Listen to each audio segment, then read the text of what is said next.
So a very good evening to one and all the honorable guests, including the chief guest for inauguration, Dr. Mega from Spain, the guest of honor, Dr. Ramesh Panda, the patrons, Honorable Shri Nand Kumar Ji Bandale and Professor Dr. S.S. Modi, the conference organizing directors, Dr. Sanjay Sugandhi and Professor Dr. Anil Mehta, the chairperson and additional chairperson of today's technical session, CMA Professor Kinri Thakkar from Mumbai and Dr. Baljit Kaur from Delhi, the keynote speakers, Dr. Albat Ahmed from Indonesia and Dr. Poonam from University of Rajasthan, Jaipur, the entire team of Khandesh College Education Society's College of Engineering and Management, Jalgaon, Maharashtra, and Inspira Research Association, Jaipur, and majority of participants who have joined the program, I heartily welcome you all in the International Conference on Multidisciplinary Innovations and Challenges in Academic Research, which is going to be organized on October 14-15, 2024. So a very good evening to one and all once again. And I request Dr. Aarti Chopra, Joint Secretary, Inspira Research Association, Conference Joint Organizing Director and Associate Professor, Purnima University, Jaipur, to welcome and invite our today's guests and speakers. Dr. Aarti.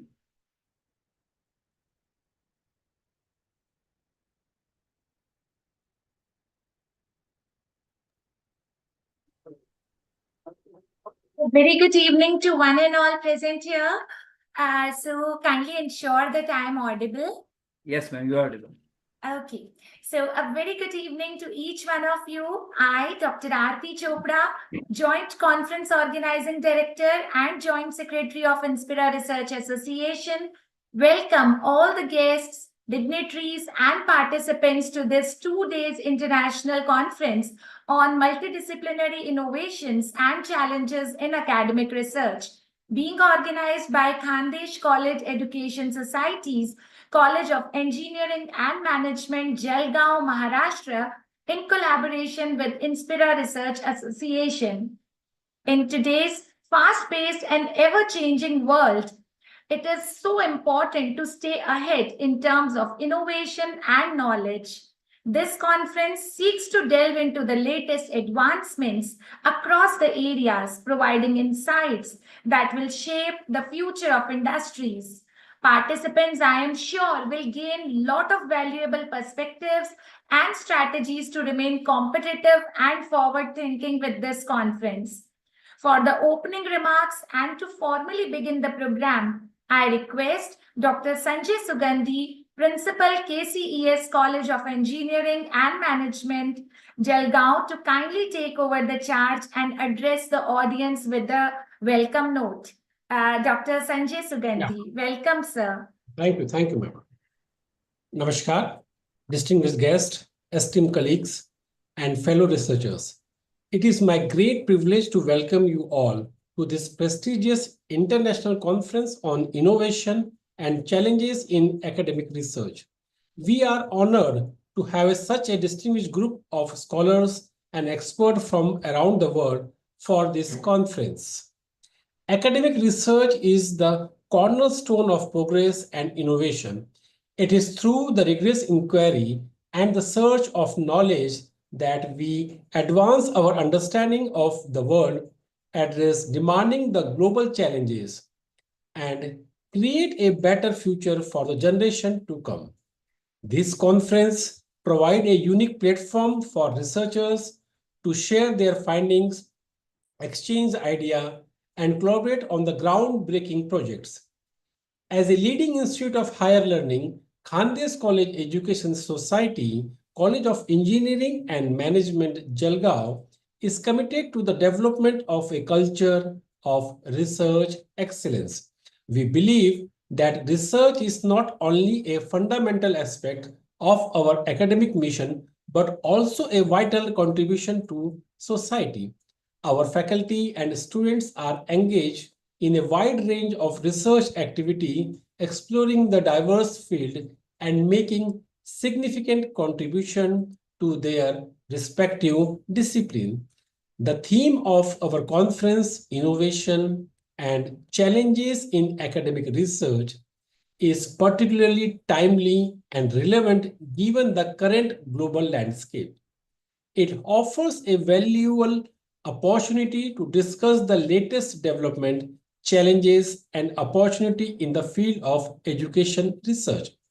By bringing together the research from different backgrounds and different viewpoints, we hope to stimulate the new ideas, foster collaboration, and advance age of knowledge.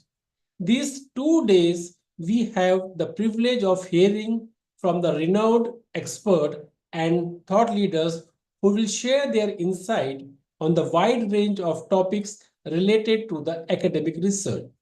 I encourage all of you to participate fully in this conference activity, engage in the meaningful discussion, and build the lasting connection with your peers. Your contribution will undoubtedly enrich the intellectual discourse and contribute to the success of this event. Our partnership with Inspira Research Association underscores our dedication to the fostering a culture of research and development. Together, we aim to push the boundaries of knowledge, explore new age in research, and inspire the future generation of scholars by organizing conference, faculty development, and workshops. Once again, on behalf of KCS College of Engineering and Management, Jalgaon, I welcome you all. We are delighted to host the international conference in the collaboration with Inspire Research Association and looking forward to a fruitful and inspiring few days of intellectual exchange. Thank you. Thank you very much. Thank you so much, Dr. Sanjay Sugandhi. That was really insightful and thought-provoking. And I second Dr. Sugandhi's thought that such conferences provide a platform to the researchers to share their research work, ideas, and opinions. And these kind of conferences are very useful. The deliberations are very useful because so many renowned professors and academicians are there. So definitely all the participants will gain a lot of insights and valuable inputs from them. So thank you so much, sir. Now I would request our patron and our guide, our mentor, Professor S.S. Modi, President, Inspira Research Association, former Professor, University of Rajasthan, former President, Indian Accounting Association, for his opening remarks and giving a kickstart to this program. Professor S.S. Modi, sir. Sir, we welcome you for your opening remarks. Thank you. Thank you, Madam Dr. Aarti Chopra. Good evening, dear one and all. I welcome you all, particularly the management and the team of KCS College of Engineering and Management, Jalgaon, Maharashtra, and Inspira Research Association, IRA Jaipur, for jointly organizing the international conference on multidisciplinary innovations and challenges in academic research, going to be organized on October 14, 15, 2024. I hereby welcome today's chief guest, Dr. Megha from Spain, and the guest of honor, Dr. Ramesh C. Panda, highest patent holder in the world, great academicians and administrators, for inauguration of the conference. I also feel pleasure to hearty welcome of chairperson and additional chairperson of today's technical session, CMA Professor Dr. Kinnari V. Thakkar from Mumbai and Dr. Baljit Kaur from Delhi, and keynote speakers Dr. Albert Ahmed from Indonesia and Dr. Poonam from Jaipur. I also welcome to all the guests, entire teams of organizing committee of Khandesh College, Jalgaon, Maharashtra, and Inspira Research Association, Jaipur, and learned participants from all over the country and abroad to give their best and enrich their academic strength in the conference. Without them, such conferences can't be successful. The Inspira Research Association, IRA Jaipur, India, is a registered leading organization of academicians, professionals, and researchers for research development and advancements established in 2011.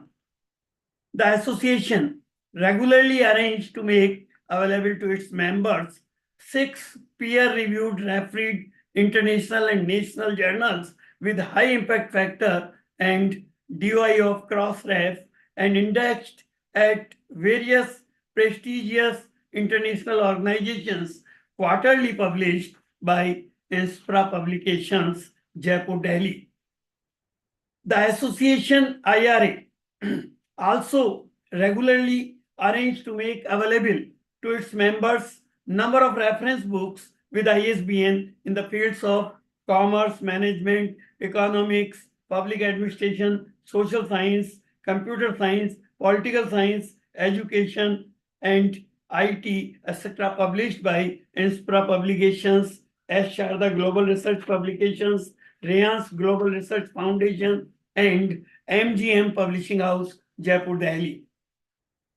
The association has been organizing national and international conferences, seminars, workshops, webinars, FDPs, etc., regularly with certain special features such as availability of complete recording of the academic programs at INSPRA's YouTube channel, opportunity to publish papers in national and international journals and in edited books and conference proceedings with ISBN, in addition to paper presentation in the conferences, seminars, webinars, etc.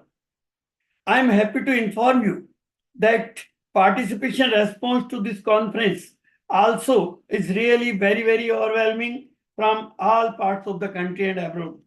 We have received about 120 papers for presentation in the conference. For both the days, total 12 best paper presentation awards, 6 for each day's session for the conference, would be announced on tomorrow at the valedictory. The main theme of the conference is based on International Conference on Multidisciplinary Innovations and Challenges in Academic Research. Academic researchers are used to writing for research grants and getting funded. The reward system recognizes academics who can raise funding. The more funding an academic secures, the higher the reward. Typically, the funding agencies do not interfere in how academics do their research. The outcomes expected are publications and training of students and postdoctoral fellows. There is momentum for change from the old model. Support for academic research by government and philanthropic entities should continue and invest in knowledge generation. However, translating the newly generated knowledge into an economically sustainable public good is still challenging. Transactional research has been the buzzword for over a decade now, yet the processes to convert discoveries to innovations are not present in most academic institutions. More importantly, a change in the long ingrained academic culture that has different expectations and reward mechanisms is long overdue. The goal is not to eliminate the pursuit of knowledge.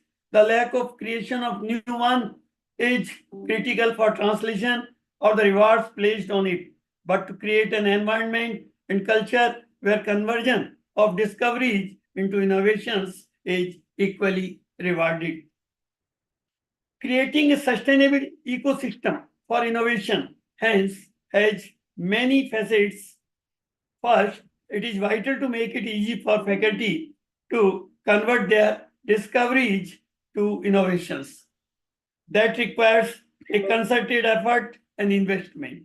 However, more often than not, research laboratories are not the best places, and the faculty, the discoverers, are not the best people to do it. However, the engagement of the inventors who are the experts in the area is critical to success. Thus, to discuss upon all important issues about the main theme of conference, there would be 2 technical sessions on today. First technical session would be on multidisciplinary innovations and challenges in commerce, management, economics, and artificial intelligence. And the second technical session on tomorrow would be on multidisciplinary innovations and challenges in environmental sustainability, law, social sciences, and applied sciences. I hope you all would enrich and gain a lot from this international multidisciplinary conference. Thanks. Jai Hind. Thank you so much, Professor S.S. Modi, for giving a kickstart to the program by your productive remarks. And also, sir has given the framework for how the program will proceed in the next 2 days. As sir said that there will be 2 technical sessions. First technical session will take place today and the second one will take place tomorrow. And in the valedictory session, there will be the best paper presentation awards that will be declared for both the days. So thank you so much, sir, for giving the productive remarks and telling the framework of the program. So moving ahead, now I take honor, pride, privilege, and pleasure to welcome our very eminent, renowned, and distinguished chief guest, Dr. Megha Bhushan. Dr. Megha Bhushan is from Department of Computer Languages and Systems, University of Seville, Spain. Before inviting ma'am, I would like to give a brief profile of Dr. Megha Bhushan. Dr. Megha is with the Department of Computer Languages and Systems at University of Seville, Spain. Earlier, she was the Assistant Dean, Research and Consultancy at DIT University, Dehradun, India. Ma'am has received her BTech degree in Information Technology from Himachal Pradesh University, Simla. Ma'am has done ME in Software Engineering and PhD in Computer Sciences degree from Thapar University, Punjab, India. She was awarded with a fellowship by UGC Government of India in 2014. In 2017, she was the recipient of Grace Hopper Celebration India Fellowship.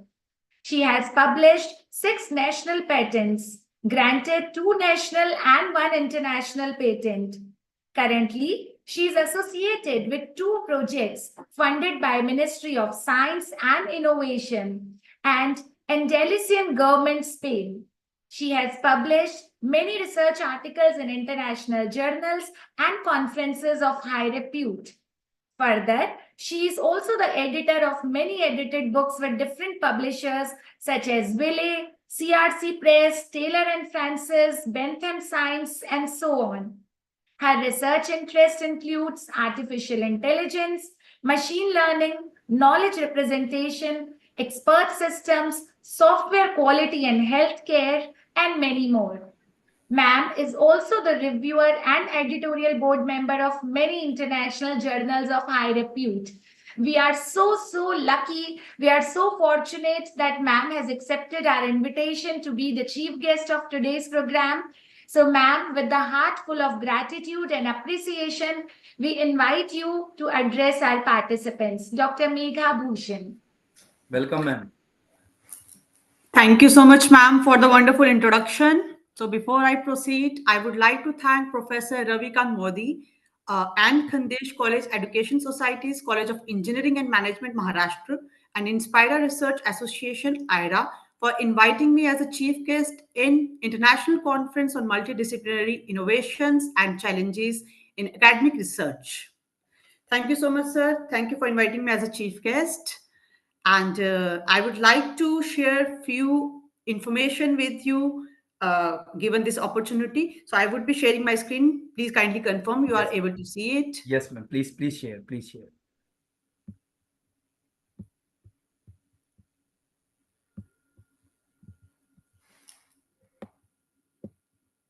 Yes, ma'am. It's visible. Yes, ma'am. Fine. Thank you so much. So I am Megha from University of Sevilla, Spain. So today I have been invited as a chief guest for this conference. So I would like to utilize this opportunity to share some significant topic related to research, which may help for future researchers also. So today I'm going to talk about open science, which has a very significant role in research. So this is the roadmap which I'm going to follow in my presentation, which will include open science, key principles, what are various benefits of open science, and open science initiatives. So let's start with the term open science. So as I discuss about open science, so basically it is a movement which makes scientific research and its dissemination accessible to all levels of society or professional. When I say scientific research, it means it includes publications, data, physical samples, and software. So the dissemination of scientific knowledge, it should be free to all. And then it is a transparent and accessible knowledge between researchers, practitioners, and policymakers and civil members. It promotes reproducibility in research. So when I say reproducibility, so let's see how it supports this reproducibility. It can be attained by using open access publishing, and open data. Now, basically, open science, it's a framework wherein practitioners, policymakers, researchers, and civil members, what they can do, they can share data, code, and protocols, and they collaborate with each other to produce scientific knowledge. And this scientific knowledge, it can be applicable to real world problems. Now, as open science has many more definitions, so obviously one of them is being given by UNESCO. So according to UNESCO, it is an approach, it is a paradigm of transparent and collaborative research practices based on sharing and collaboration between researchers, their institutions, and society. Now, this was all about open science. Let's understand it with the help of an example now. So, for example, we have geospatial tools like QGIS and GrassGIS. So these both tools, they are open source tools. It means they are free to use and for which the source code is accessible to all and it can be modifiable by anyone. Here, QGIS, it is basically a geographic information system. Now, what the system does, it manages, analyzes, and visualizes data. On the other hand, GrassGIS, it is a desktop geographic system and geospatial analytics library which act as a platform to support open science. Now, once we are ready with the definition of open science, let's understand the key principles behind this concept. So there are 6 key principles associated with open science. So first one is open access, which includes open access journals and open communication. And then we have open educational resources, which includes learning material and teaching material. And after that, we have open data. It includes accessing raw data as well as results. And then the next key principle is open source, which includes hardware technology, software technology. After that, we have open peer review. See, open peer review has a significant role in research. Why do we need it? Because it ensures quality. It provides quality and transparency. And then we have open methodology. It includes experimental protocols which were used for the methods, the designs, and maybe the tools which are used to collect data. Now, what I will be doing, I'm going to discuss these key principles one by one in upcoming slides. So let's start with open access first. So open access means that it includes research publications freely and openly accessible to all, regardless of their infrastructure, financial, institutional resources. It refers several publishing models. For example, I'll take an example of journal itself. So in case of a journal, we have subscription-based publishing and we have open access publishing, right? So in case of open access publishing, we have the option of gold open access. So if some author wants to go with the gold open access, what they need to do, there is some article processing charges associated with it. So the researchers university or research institute or the agency which is going to fund that research, they need to pay that article processing charges. And then this open access can take several forms.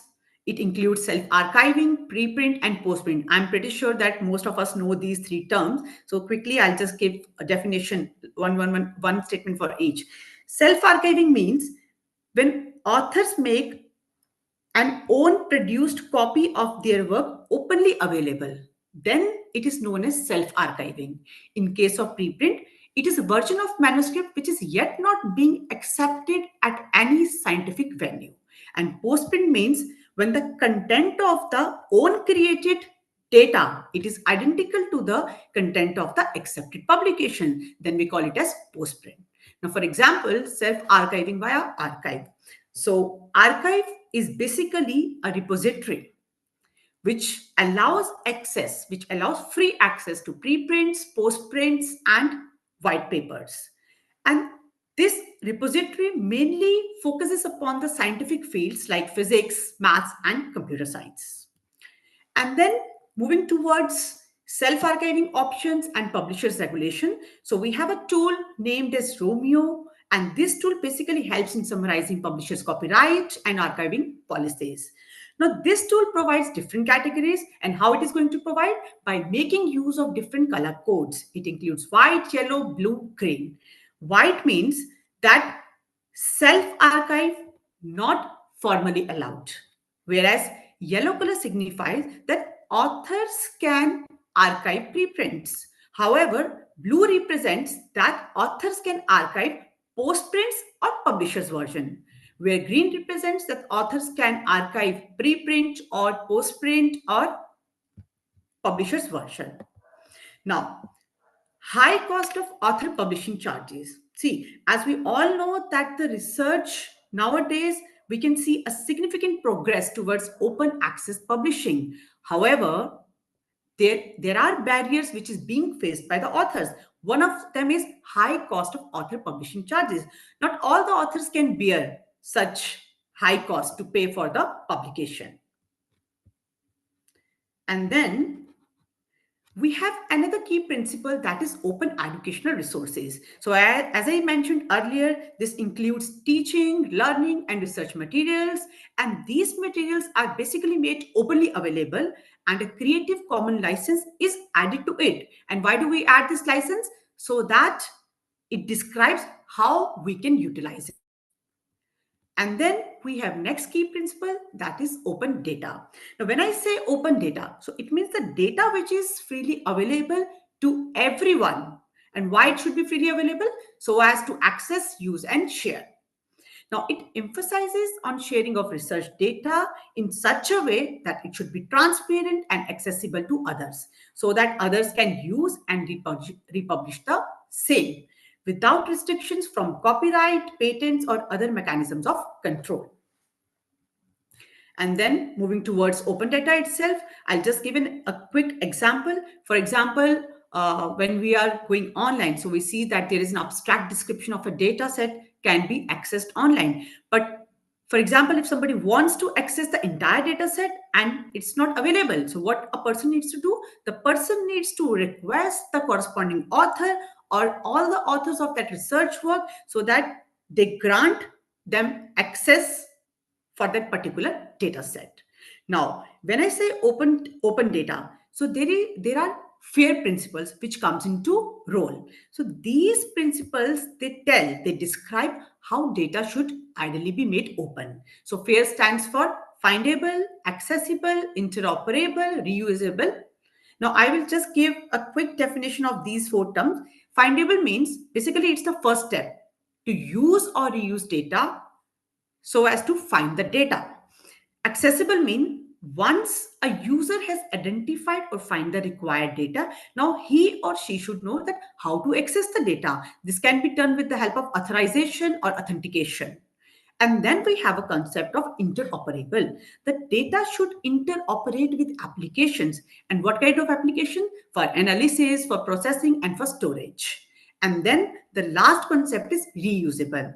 Reusable means the data should be well defined so that if somebody wants to use it, they should have all the details that how to replicate or reuse the same.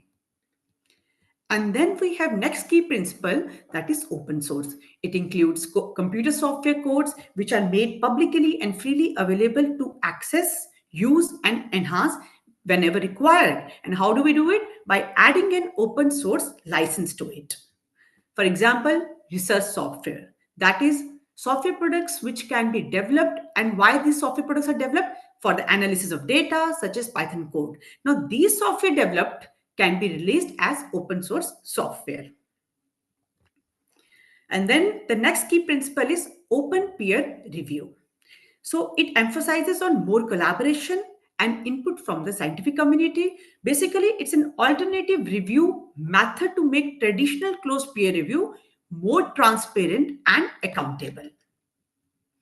And then how do we conduct this open peer review? One of the step includes removing the anonymity of authors and reviewers, actual reviews public to allow interaction between authors and reviewers. For example, a reviewer has given a review, so that review should be transparent to the authors, and authors can communicate back to the reviewers. And what it is going to do, this open peer review will bring more accountability and recognition. So the reviewers who are going to review, they will get the recognition for the same. Making manuscripts public before the review process. And then the next key principle is open methodology. The importance of transparent and replicable research methods. Now, this emphasizes on transparency, collaboration, and openness. Transparency in research design and methods, sharing of data and materials. This open methodology also includes collaborative platform. So Open Science provides us a platform wherein different researchers across the world, they come at a single platform, they work together, they share ideas, they prepare software together, and then they do research work together. That's how, because of their collaboration, a research outcome is the result. And then open peer review of methods. Now, these were the 6 key principles which are significant to the concept of open science. Now let's understand the benefits of open science. So few of the benefits I have added here. So one of them is enhanced research transparency and reproducibility. It includes accessible data and methods. As I mentioned, open science means your data is going to be available openly and your methods are going to be available openly. So once your data is available open, so the other researchers or authors, they can replicate or reuse the way they want to do it. And then how we can improve this research transparency and reproducibility? By reduction of research misconduct. Once the research data, they are made openly available, so there are less chances for the misconduct in the research. For example, fabrication of the data set and so on. And the next benefit includes accelerated scientific progress. So it can be attained by faster knowledge dissemination. So as soon as a research publication is openly available to everyone, so it means that the knowledge is ready to be disseminated across the world. There is no need to wait for the same. And then we have enhanced collaboration and community building.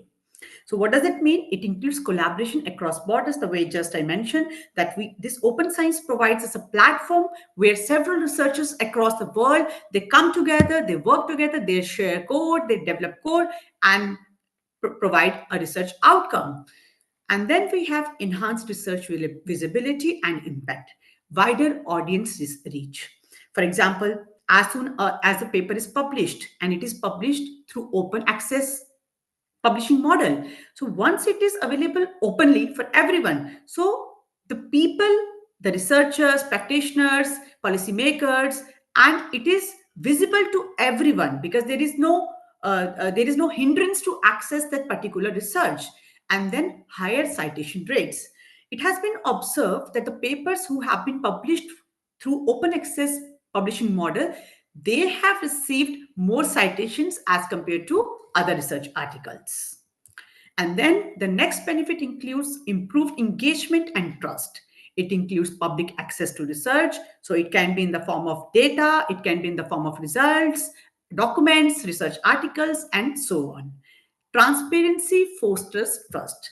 Once the open data, the research paper, articles, they have been made openly available. So it means the other researchers, they can see that how the data has been collected, how the data has been pre-processed, what kind of techniques have been utilized, what was the kind of setup which has been created, and what kind of techniques have been applied to attain the defined results. So there will be a transparency and authors will have more trust on the open data. And then we have sustainability and long-term accessibility, preservation of research outputs. So open science allows us to keep the results, data set, research articles for longer time, for long time of duration online.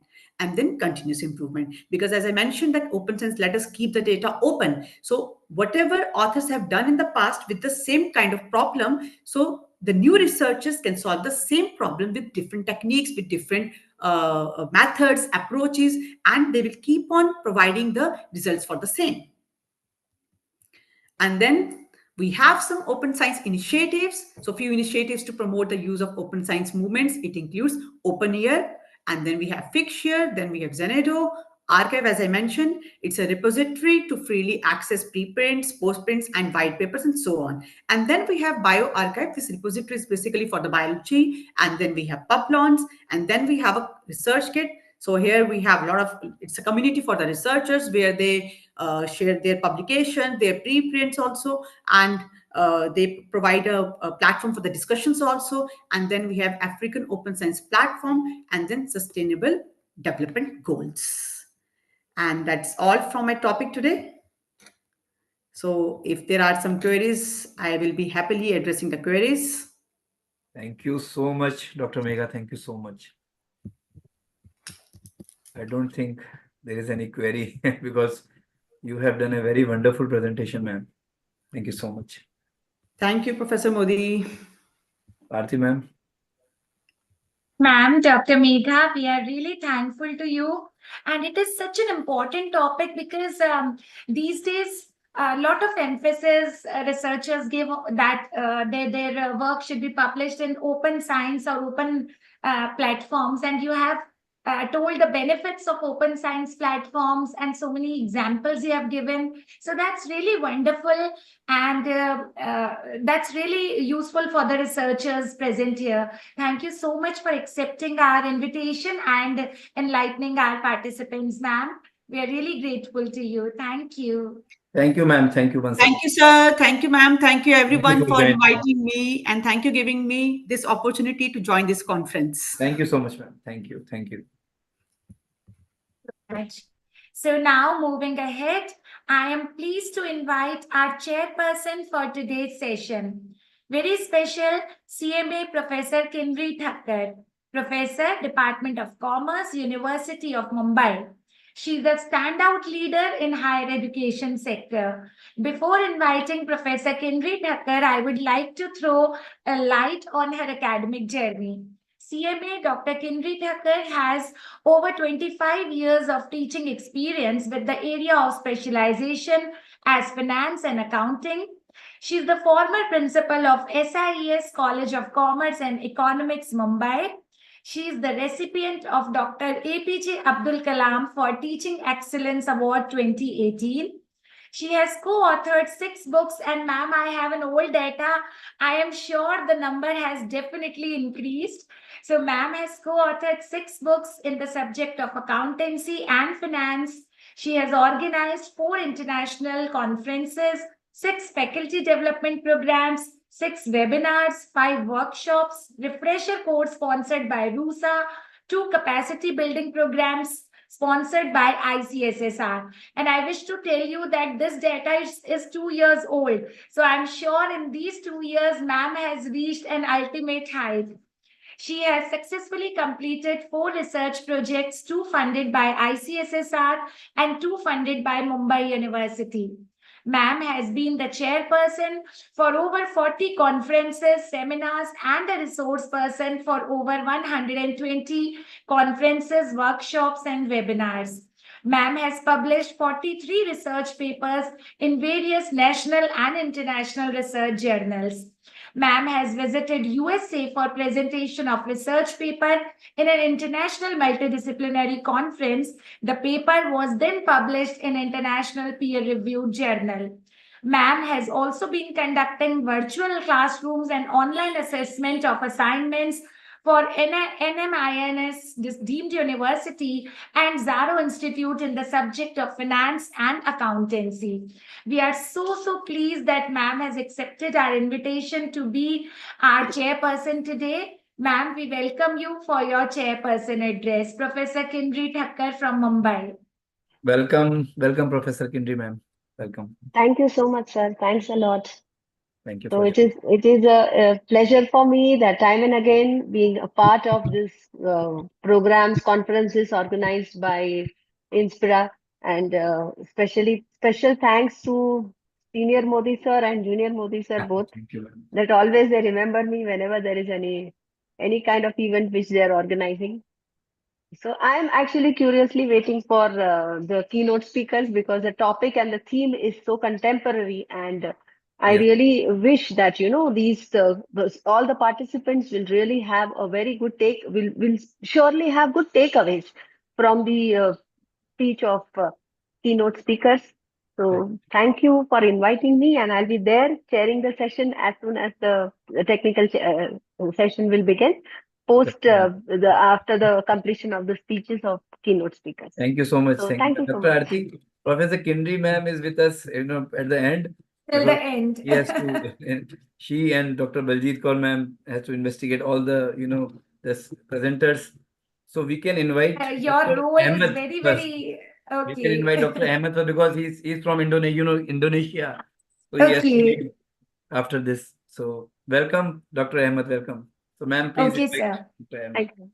Okay, sir. So since Professor Kindri and Dr. Baljit Kaur ma'am will be here with us for a longer duration, so I would like to invite Dr. Ahmed Albert first. So before inviting sir, I would like to tell something about sir.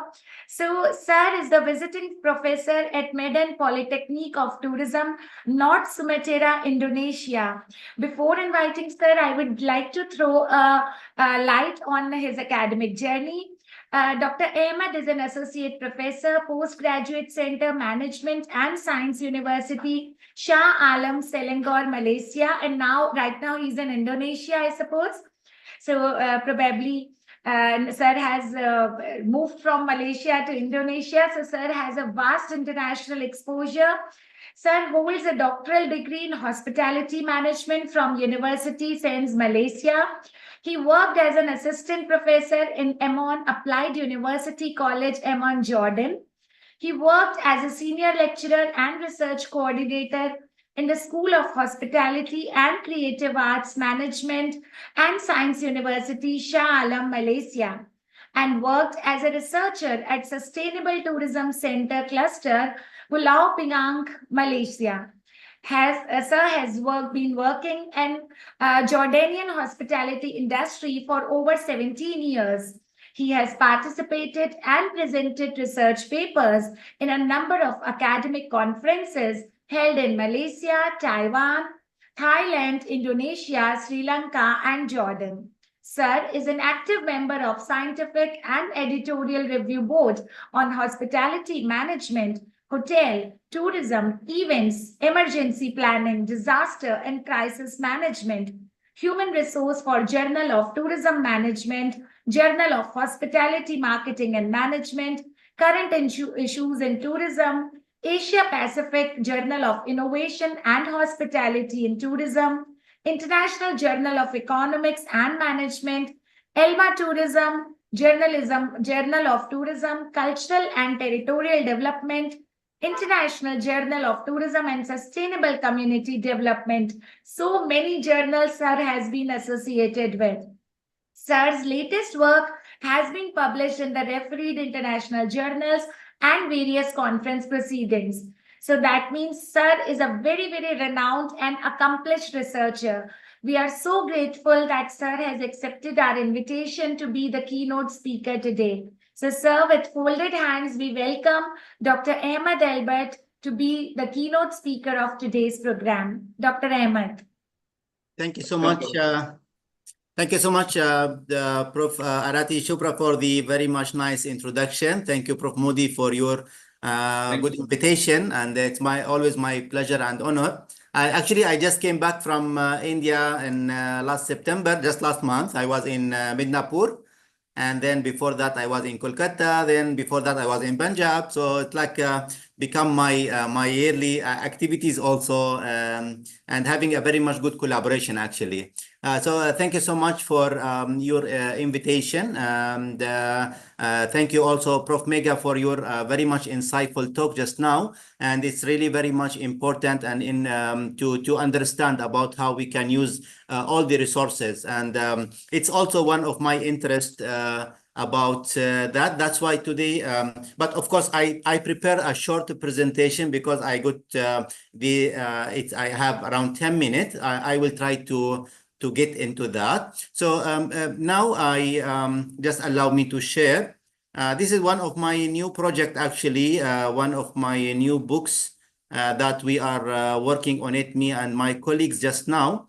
And it is about navigating the AI and the metaverse in the scientific research. And it is actually the title for our new book, which will be, we are handling just now with the IGI Global. This year, I was focusing a lot on books to give the young researcher actually also the how they can publish their books or their book chapters, and also to be indexed in the Scopus database. Also with my good colleagues internationally, that we can have a very much good insightful work and also contribution and collaboration, and very much open for the collaboration. Actually, I am from Jordan, originally from Jordan, and I working in Malaysia, and also visiting professor in Medan, Indonesia, and having some good collaboration all over the world. So moving to the topic, as also Prof. Mega just now mentioned about the using the artificial intelligence and the AI into the advancement of the emergence of the metaverse, have transformed a lot of the various field of the research, using this technology, offering a very much opportunities for innovation and collaboration and exploration. The website that we are using, and also the technology we are using, of course, wisely, will help us a lot and to continue to evolve especially the metaverse, and to become more accessible tools to push the boundaries of the traditional research methodologies, and also to work on the open access research, where everybody have the right to access the research, and also to be cited, and also to get the very much good information and the quality information, the quality publication. So, however, this paradigm shift also introduced new challenges, including the ethical concern that all of us, we are focusing on it, the data security, and also the need for the interdisciplinary experience. Because my original field is about disaster planning and emergency preparedness, and we always take care and concern about the how we can mitigate, how we can having the issues about mitigation and preparedness to prepare ourselves for any kind of attack. But of course, while you are on the internet, everything can be possible. So what we can do to secure ourselves, to secure our data. In the meantime, we need to have the open access, that everybody have the right to reach the real and the right information while we are working on the research. So the issues that that we are facing, despite the promising potential of the AI and the metaverse, the integration of the research across several challenges, like the ethical consideration.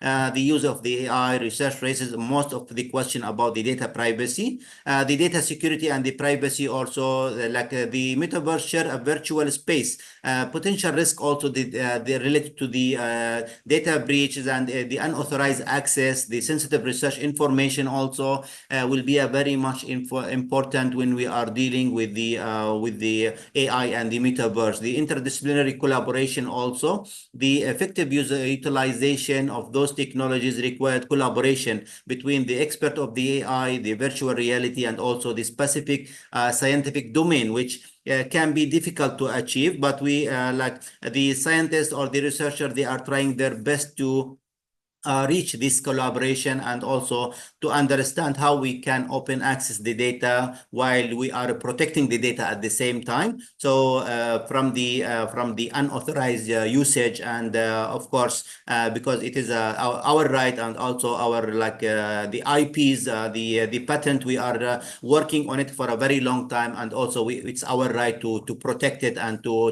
but at the same time we want to have the humanity to get benefit and get very much the maximum benefit from using it, and also to enhance our situation and daily life.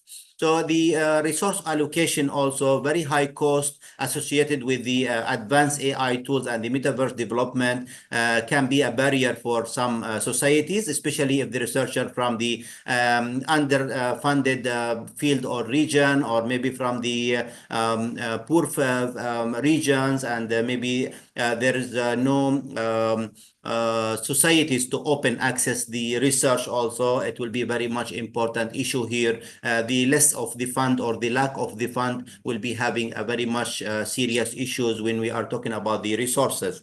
And of course, the skill gaps also, the researcher need to be more specialized training using the AI and the metaverse. Not everybody just can open any kind of AI technology or any kind of website and just they can search about anything, but they don't know even how to search. So very much good training in this one, which will be very much available in many institutions, how we can use the AI, how we can use it in our research, and how we can having the ethical issues while we are dealing with it. Also will be very much important to have such kind of training.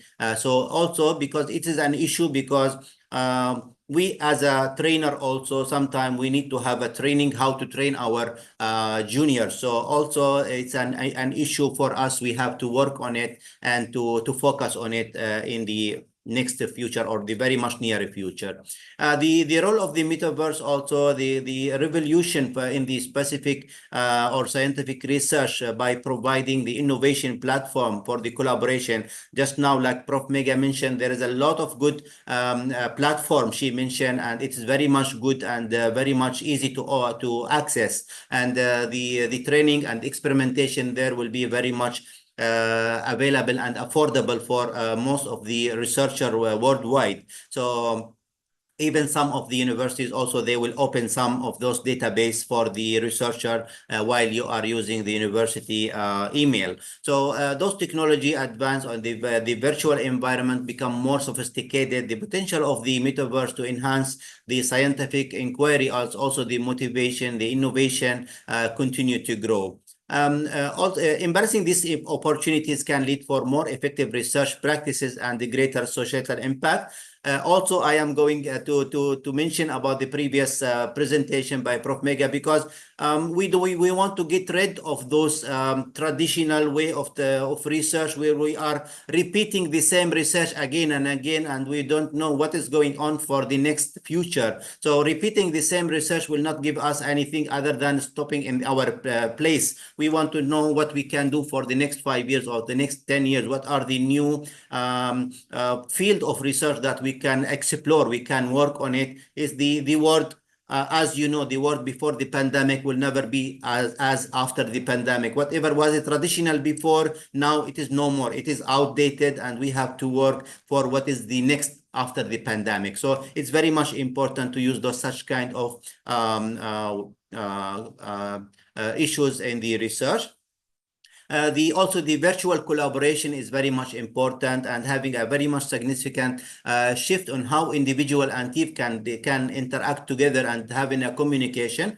In my daily life, I am dealing with a lot of international researchers. Actually, some of them I am working with them for a very long time, and believe me, I never see them face to face. So it is a very much well known that now we are living in a small village, and we have a very much good opportunity to meet each other and having a very much good collaboration, and a lot of projects can be alive after this in the digital environment. And the metaverse also offer the very much interactive spaces to facilitate this kind of collaboration beyond the limitation of the physical presence. And the comprehensive also overview of the virtual collaboration include the benefit and the technologies, the tool and the technologies, and the future opportunities, and the potential for this type of research will be very much good for the next few years. And I don't know about what will happen next, for which will be the next disaster, but at least with in the normal set of the normal time, I think it will be a very much good topic that we need to highlight, and we work more away from the traditional way of doing research, or the traditional topics of the research. So in conclusion, the transformative potential of the AI and the metaverse in the scientific research is profound, and offering innovative and solutions that enhance the collaboration and the efficiency and understanding will be very much important. The technology evolve and to be more integrated into our research practices will be very much important to highlight in all the conferences and the meeting and the among the researchers. Redefine how the scientists approach their work, and also how they work faster to have the discovery and the deeper insight while making the research. Also engagement in the broader audience, embracing the potential can lead to more interconnected, innovative, and impactful scientific community. So based on this conclusion, like I can show that most of those collaboration that I did since 2019 and this year, more about like the metaverse, about the data analytics, about the new model in the digital intellectual property, all of those kind of projects can be done internationally, and even we don't need to know each other physically, we need to know each other digitally, so we can work on it. We can collect more than those issues that we can have highlight. Those are also some of the books that will be see the light maybe end of 24 or early 25 with my good colleagues also from India and worldwide. And even like the new book that we signed just recently last month with IGI also about same navigating the AI and the metaverse, and other two books with Emerald also will see the light very much soon. The project we just signed the contract. So there will be a lot of good information and collaboration that we can do and to have, and very much open for any kind of good collaboration with each other. We can reach to a very much good international project, and to help also the juniors that in this field also. So thank you so much for your good host for me today, and back to you. Great, sir. Great. Great, Professor Ahmed. And we would also love to work with you in Thank some you so of the much. books. Thank you. Please provide us some opportunity. Thank you so much. Great, sir. Thank you so much, sir, Dr. Ahmed. It was actually very enlightening. It was so good to know about potential of AI and metaverse in scientific research, and so much of work you have done. And Professor Modi is absolutely correct Yes, that ma'am, we also wish to see our chapters in your upcoming Yes, books. yes, So, yes. so It's my honor. It's my honor. Yes, Dr. Ahmed, we will definitely share. Yeah. thank you so much for Thank you accepting so much. our Thank you. invitation, sir. Thank you so much. It was such a wonderful thing to know about you, to know about your work. That's really commendable. Thank you. Thank you. Thank you so much, Professor Ahmed. Thank you. Once again, thank you so much. So now our next keynote speaker, Ravi sir, are we calling Dr. Baljeet Kaur ma'am first, or Dr. Poonam ma'am? Dr. Poonam ma'am first, then Baljeet ma'am. Baljeet ma'am is with us. Is with us end. till the end. Right, very nice. So it is a privilege for me to invite the next keynote speaker, Dr. Poonam. Dr. Poonam is an assistant professor, Department of Business Administration, University of Rajasthan, and also of the vice principal of University Commerce College, University of Rajasthan, Jaipur. Before inviting Poonam ma'am, I wish to tell something about Dr. Poonam.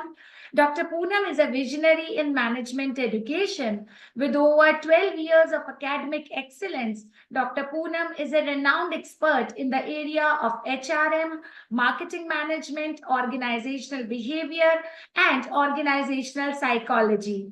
Her academic experiences, bachelor's and master's in commerce from the University of Rajasthan. She also holds prestigious positions like assistant professor and vice principal, as I told you, at University Commerce College. She has published numerous research papers in esteemed journals like Scopus and ICICAR.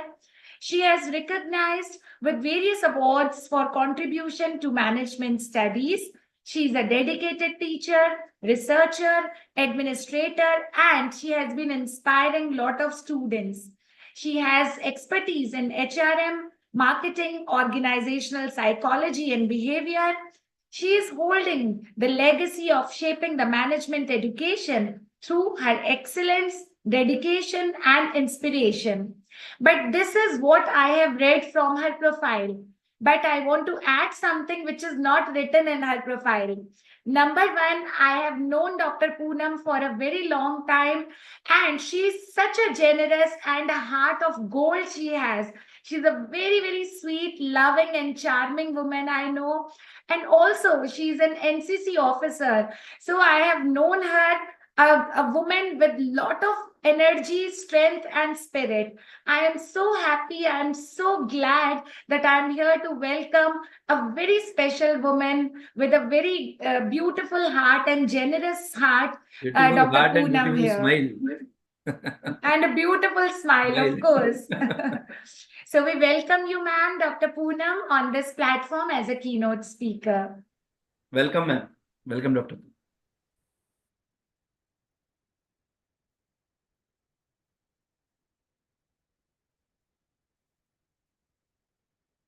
Good evening, Modi sir. Good evening, ma'am. Good evening, Aarti ma'am. And the whole team we have gone through with. And I'm really happy to be the part of your conference.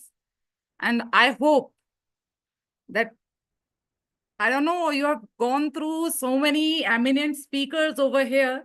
And we have got such brilliant ideas from them. And like Dr. Megha, Dr. Kinnari Thakkar ma'am, Professor S.S. Modi sir, he is the wisest person, really, and Dr. Albat Ahmed sir, and I hope Baljeet Kaur ma'am too. Aarti ma'am, you really make me on that top level that I am so great lady. Thank you so much. But I think I have to learn a lot from you too. Thank you so much, ma'am. Now I'm coming to the point of our conference. First of all, it's really, really great to be the part of your conference, that is International Conference on the Multidisciplinary Innovations and Challenges in Academic Research 2024. Being the part of the first day session on the multidisciplinary innovations and challenges on in the commerce field, in the management field, economics and artificial intelligence, I hope in this conference, we will go with some constructive phase and will come with some output which will work in future research as well. As we all know that in this high-tech savvy era, in this IT era and highly interconnected world, the fusion world, the multiple disciplines is critically to the innovations and solving such complex challenges too. And if I talk of commerce, management, and economics, the artificial intelligence are increasingly day by day, as we all know. And all these things are interdependent on each other and even influences each other and enhances in positive terms too. And if we talk of artificial intelligence, it's transforming traditional practices, because we are going in research in every field in very traditional ways in our past too. But in today's era, all these things are totally transformed from traditional practices to the new ones in some innovative ways. And we are getting some solutions and across some industries. And overall, what I want to say is in this integration, all these techniques are reshaping how business operates, manage, all the resources, every type of resources, and make the economic decisions. And I hope such conference should come with some flying colors so that we can come with some innovative ideas from all the speakers and good research holders and researchers too. Now, I want to share one of my small presentation.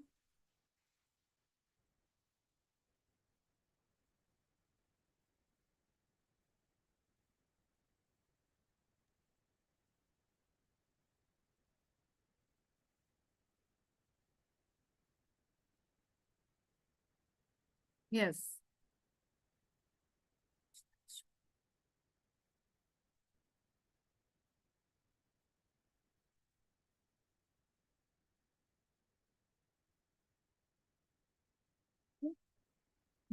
Yes, ma'am. Topic is multidisciplinary innovations and challenges in commerce, management, and economics, and in our artificial intelligence field. If we talk of multidisciplinary approaches, we know that both 3 and 4 are totally interconnected, and the fusion of multiple disciplines is critical for solving and innovating in many of the complex challenges.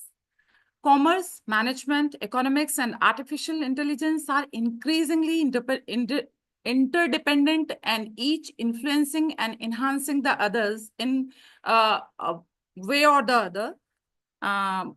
If we talk of the objective, that why we are doing such presentations and working for these things, we are going to explore the innovations through this, to how to understand the cutting edge innovations at the intersection of commerce, management, and economics, how to identify the challenges, helps to uncover the key obstacles faced by the industries when we are adopting the artificial intelligence solutions, analyzing the multidisciplinary synergies with our traditional business practices, which derives the efficiency, innovation, and competitiveness. And for our future trends also, by development and shift in these disciplines due to the artificial intelligence integration. And if we look in the real world impact, to assess the practical implications of AI innovation on the global commerce, management strategies, and economics field. And if we see the relevance of multidisciplinary approaches in various fields, it breaks the silos. It breaks the traditional tools and get into the other one. Helps in decision-making in various fields. Competitive advantage is also there because it is the era of strategically thoughts, and it helps in that advantage too. And innovation, various innovations at the vast scale. If we talk of commerce and artificial intelligence, through how innovations, what type of innovations we are facing, firstly, if we talk of personalized shopping experiences, artificial intelligence derived recommendation engines analyze consumer behavior to deliver tailored product suggestions and enhance the satisfaction and increasing the sale among the consumers too. Chatbots and virtual assistants, AI-powered chatbots like 24/7 customer support is always available. Automate responses are there. Improve service efficiency, predictive analytics, dynamic pricing models, AI in e-commerce logistics. Like nowadays, we are seeing in the traditional, in the rural areas, to drone Didi's term. Through drone, new innovations are coming among the womenpreneurship too. Next, if we talk of commerce, if we talk of management and AI, it is totally resistance to change. Many organizations face internal resistance when implementing AI solutions, and employees may fear jobs. Just a second. AI solutions as employees may fear job displacement. These are the challenges which we are facing when we are coming with some innovations. Some skill gaps. There is often a shortage of skilled professionals who can effectively implement and manage the artificial intelligence tools, hindering to the successful integration into the existing management process.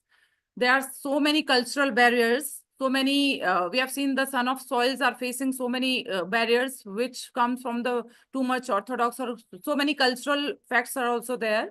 Overall reliance on, if you're totally relying on the AI, that is also the challenge for our future too. Data quality issues. There are some high quality data, accurate outcomes. Poor data quality can lead to the flawed insights, impacting the decision making and operational effectiveness also. Economics and artificial intelligence, how they are innovating in this field. First is predictive economic modeling. It enhances the economic forecasting by analyzing the vast data set, leading to more accurate predictions about the market trends, automated data analysis, real-time economic insights, enhanced financial services, labor market analysis, and so on. Economics, if you talk of economics, what are the challenges we are facing when we are applying the artificial intelligence in economic field? That is the job displacement, almost same in all the fields. If you are taking some innovation, that means through technology, that means they are getting your jobs. If there is automation is coming, that means there is fear of loss of jobs, leading to the social and economic instability, economic inequality, regulatory challenges, data privacy and security risk, bias in artificial intelligence models too. And commerce and management integration innovations. First is cross-functional collaboration. AI tools facilitate collaboration between the commerce and management teams, enabling them the flow of information and insights for the better strategic alignment, integrated customer relationship CRM, data-driven marketing strategies, supply chain and inventory management, and performance measurement. And if we look into the challenges for this, that is siloed operations, totally change to go for the change, hindering collaboration and the sharing of the valuable insight necessary for the informed decision making. Change management, you know, change is not that much easy. How we think, that is not totally change. We have to rephrase, then we go through the changes. Change management is the important issue in this. Skill mismatch. Sometimes we mismatch with the skills too. Data integration issues, regulatory compliances, economics and commerce innovations, artificial AI-driven market analysis. AI enhances the economic models for e-commerce by analyzing market demand, consumer preferences, and pricing trends, allowing business to make the data-driven decisions, dynamic pricing strategies, automated financial forecasting, blockchain, e-commerce, globally supply chain optimization. All these are nice innovations. But if you go through the challenges, global economic disparities are going through, monopolization risk are there, regulatory and taxation issues, ethical concern in AI decision-making, and environmental impact are very important factor which we're going to face. And according to, if you look into the challenges for this. Future of AI, AI and quantum computing, AI and human augmentation, AI and autonomous systems, sustainability, democratization. There are so many fields in which we can check it. Somehow I want to share some case studies with you that if we are talking of innovations in this, if we take the example of Amazon, artificial intelligence powered customer service, that is the field of e-commerce and application which is applicable on this NLP and ML. And Amazon virtual assistant Alexa uses NLP to provide the personalized customer support, and powered chatbots handle customer inquiries, which reduces the response time by 30%. And what is impact is enhance the customer's experience, increases the efficiency, and reduce the operational cost too. Second case study, if we talk of Walmart, that is AI-driven supply chain optimization, retail industry, and applicable field is predictive analytics and ML. And if we describe it, Walmart uses AI to analyze the sales data, optimizing inventory management and supply chain logistics. AI-driven predictive analytics reduce stockouts by 20% and overstocking by 15%. And the impact we are seeing on this is improved supply chain efficiency, reduce the waste, and increase the customer satisfaction. Likewise, in Netflix also, if we are applying the media and that is the Netflix is totally media and entertainment field, and we are applying collaborative filtering and deep learning.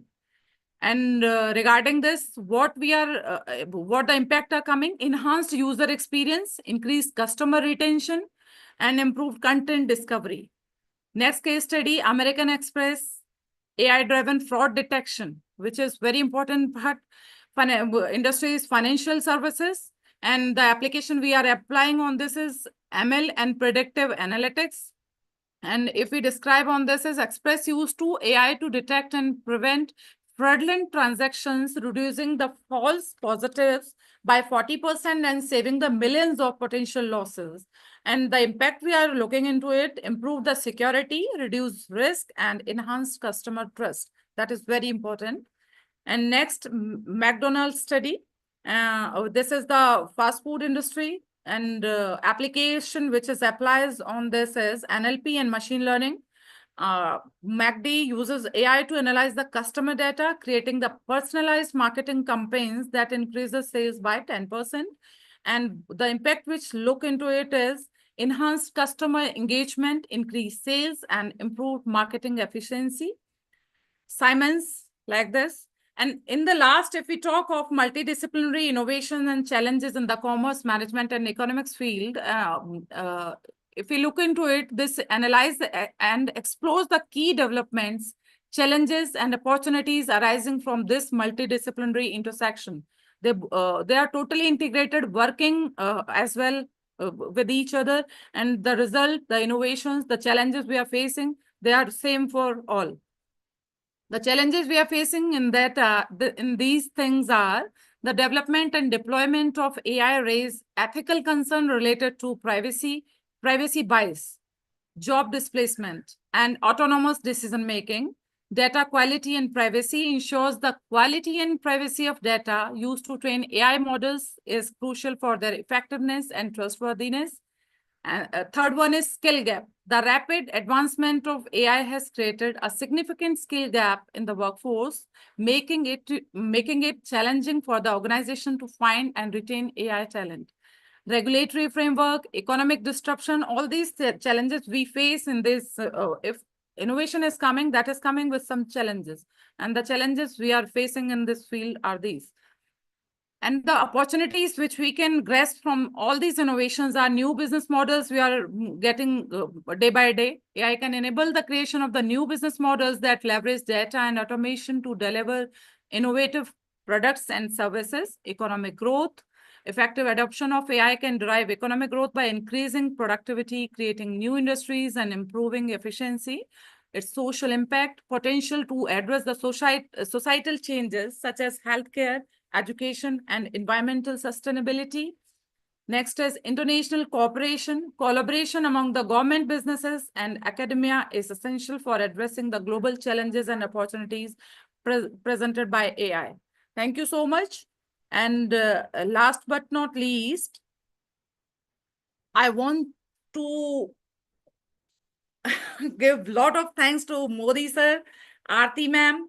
You given Thank me you, ma'am. opportunity for clearing some of my views, to learn so many views from highly eminent persons, highly eminent speakers over here. Thank you so much. And I hope this will come with some fruitful results and some good research too for our future researchers, and and we will get some new topics and ideas for newcomers researchers too. Thank you so much, ma'am. Thank you so much, sir. Thank you for Thank the wonderful presentation, Dr. Poonam. Thank you so much. Thank you. Thank you so much for coming. Dr. Poonam, for your wonderful presentation and such a wonderful word ma'am has given, fusion world. We have been talking about VUCA world, but such a wonderful word I have actually learned today. Really, this is a fusion world, and ma'am has talked about AI in the field of commerce, management, and economics, and she has told that how we have to phrase and paraphrase whatever we are thinking for so many years. And as we know, change is the only constant. Along with the case studies of Walmart, American Express, and so many other companies, ma'am has told that how AI has influenced all the fields in all the aspects AI has actually entered. So thank you so much for giving this view to the researchers, Dr. Poonam. We are really thankful for accepting our invitation and coming here as a keynote speaker. Thank you, ma'am. Thank you. Thank you. Thank you, Dr. Poonam, once again. Thank you. So, sir, shall we invite Baljit ma'am? Yes, now Baljit So- ma'am, and then, the presenters, they are waiting We'll start with the paper presentations. because Yes. there are So so many after- presenters, Yes. today. So we have to complete it also. So ma'am is the additional chairperson and the keynote speaker. So we'll request ma'am, because ma'am is there with us till the end. So we'll start calling the paper presenters just after Baljit ma'am. So Dr. Baljit Kaur, I would like to tell that ma'am is an assistant professor, Department of Commerce, Atmaram Sanatan Dharm College, University of Delhi, Delhi. Dr. Baljit Kaur holds a PhD, MPhil, UGC NET, PG diploma in software engineering. As I told you, she's working as an Atmaram Sanatan Dharm College, University of Delhi. She has also been a part of University of Delhi for the past 15 years. She's teaching Excellence Awardee from University of Delhi. She has participated and presented in various seminars, conferences, and workshops. She has numerous research papers published in various national and international journals and conferences. She has also received the Research Excellence Award 2024 from ARSD College, University of Delhi. We are so glad that Dr. Baljit Kaur has accepted our invitation to be additional chairperson today. So, ma'am, we invite you for a brief address to our participants. And after this, all the participants, keep your belts ready, keep your belts fastened for your paper presentations. Dr. Baljit Kaur, we welcome you, ma'am. Welcome, ma'am.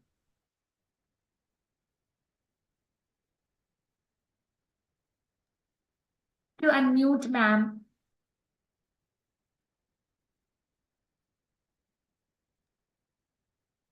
Sir, I think ma'am is muted. Oh, sir. Am I audible to everyone, sir? Yes, ma'am. Yes. Yes, Thank ma'am. you, ma'am. Thank you, ma'am, for the generous introduction. Aarti, ma'am, thank you so much, ma'am.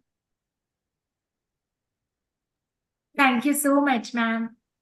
A warm good evening to one and all present over here on the occasion of International Conference on the Multidisciplinary Innovation and Challenges in Academic Research, and respective presidents, respected organizing directors, joint directors, conveners, organizing secretary, joint secretary, and all the organizing committee members, my warm welcome and the sincere gratitude to all. And my special thanks to Ravikant sir, Modi sir, and the Ashok sir, and Aarti ma'am for giving me this opportunity to invite me as a co-chairperson and just present myself in front of everyone. Thank you so much, sir. Thank you. So due to the time constraint, ma'am, I'll not take much time because Poonam ma'am has made my work easier because she has explained so many things which are similar to my presentation. So I'm just sharing my screen, ma'am. Yes, please.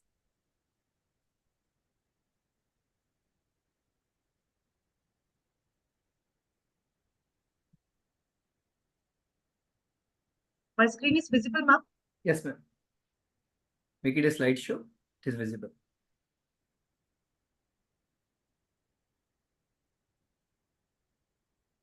Yes, now it's visible. So I'm not going to present my research paper, not any article, just a discussion on the case study of Google on green management. This is something which is, related with today's topic, innovation and invention in the different fields. So let's talk about what is sustainability. Everybody knows this word. This is a very famous word now. we are inculcating everywhere sustainability, sustainable development. Why sustainability is important? Because sustainability is important for preserve our planet and natural resources like water, air, and all the natural resources.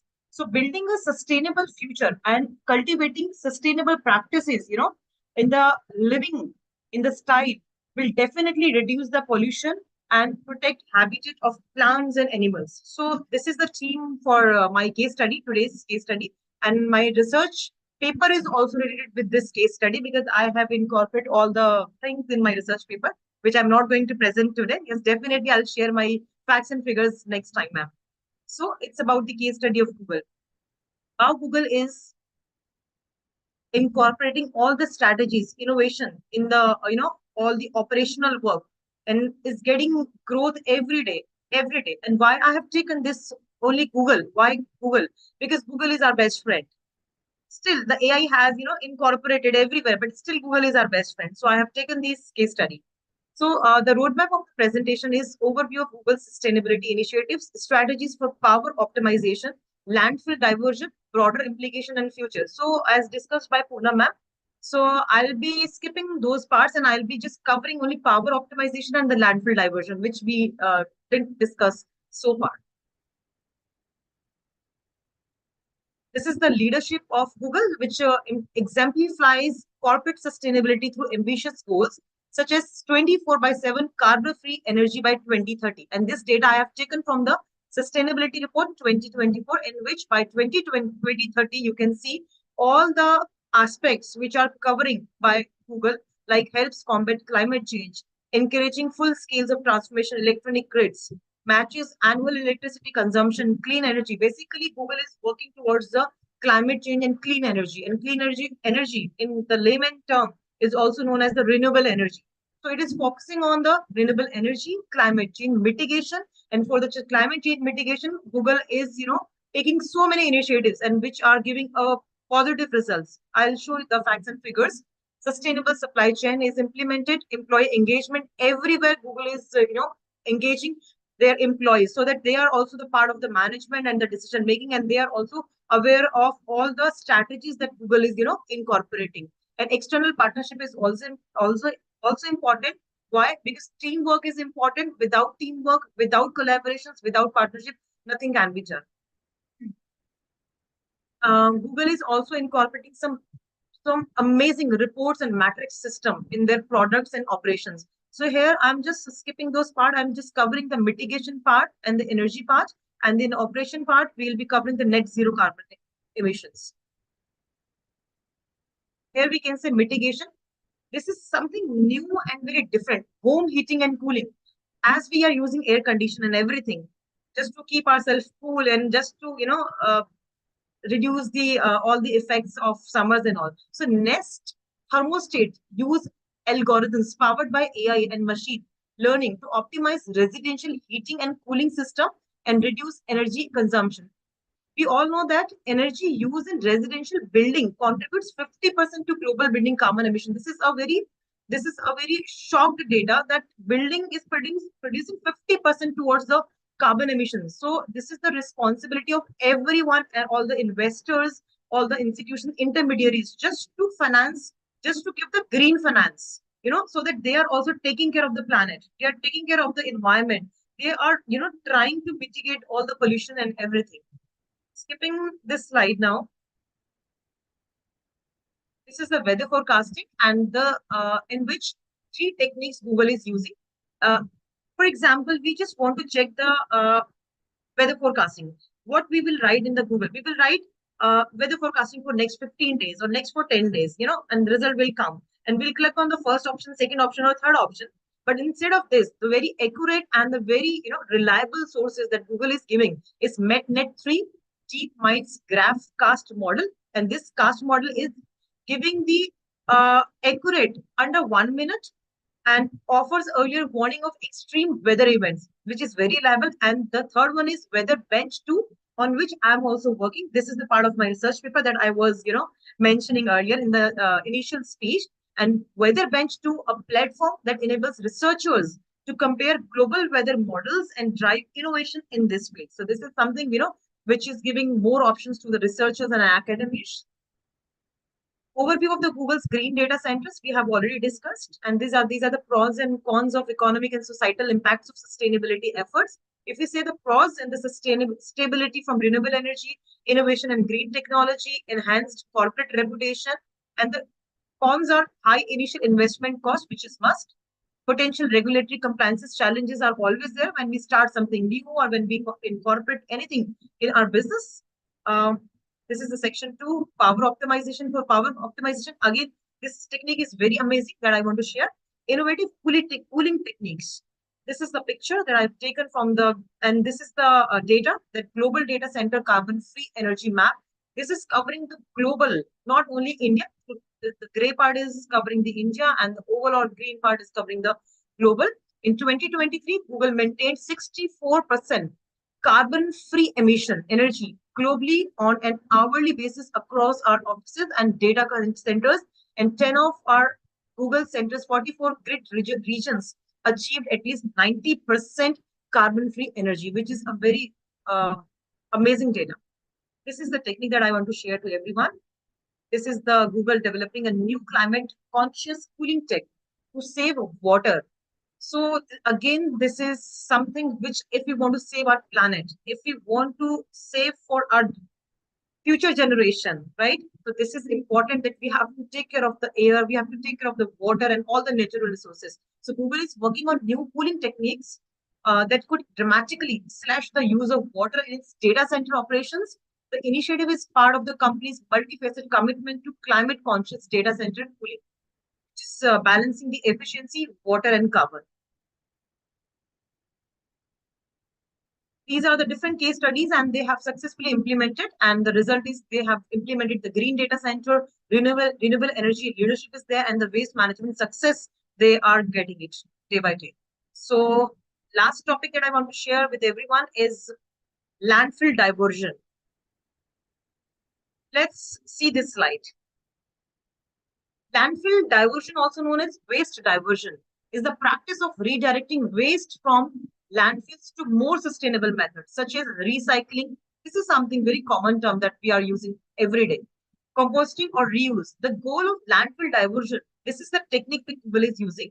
The goal of landfill diversion is to reduce the amount of waste that ends up in landfills, which can help conserve resources, reduce environmental pollution, and promote sustainability, and which is the need of an art. And the technique that Google is using is reduce, reuse, recycle, compost, recover, and disposal. And these are some future directions. We'll discuss some later on, ma'am, because this is now participants' time. This is the future challenges and opportunities in green management. Continuous innovation requirement. If we have taken initiative for the innovation and invention, so definitely we have to continue in near future also. And some integration is also must, and collaborative sustainability efforts are also must if we want to sustain. Thank you, ma'am. Thank you, everyone.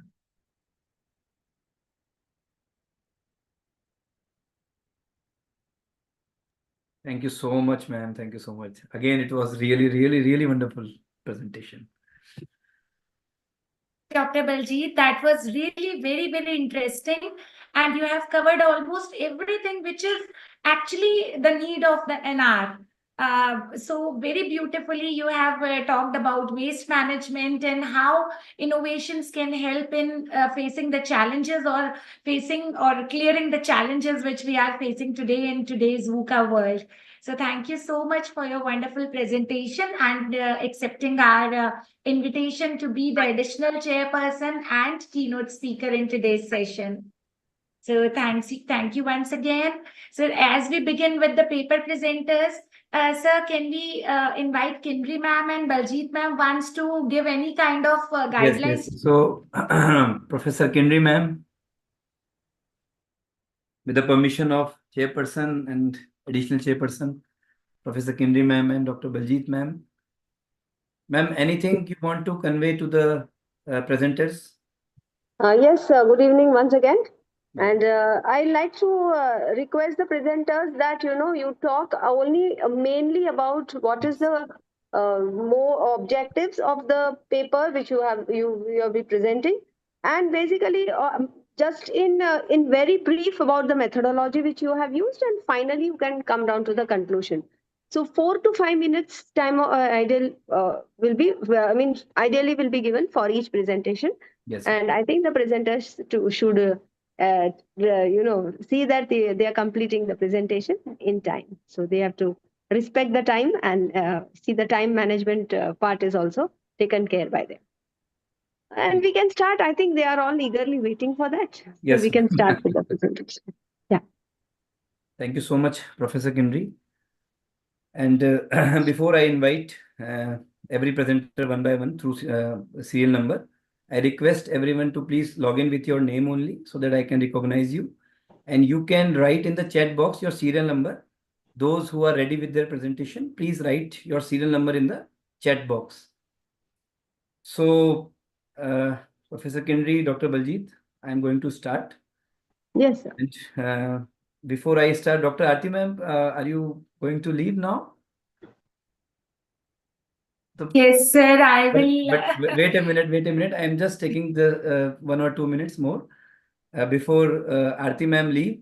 This is the first time Aarti ma'am has to leave, because that today is the Aarti ma'am's birthday. So happy birthday, ma'am, once again. Thank you. Happy Thank you birthday to so you. much. Otherwise, I would not have.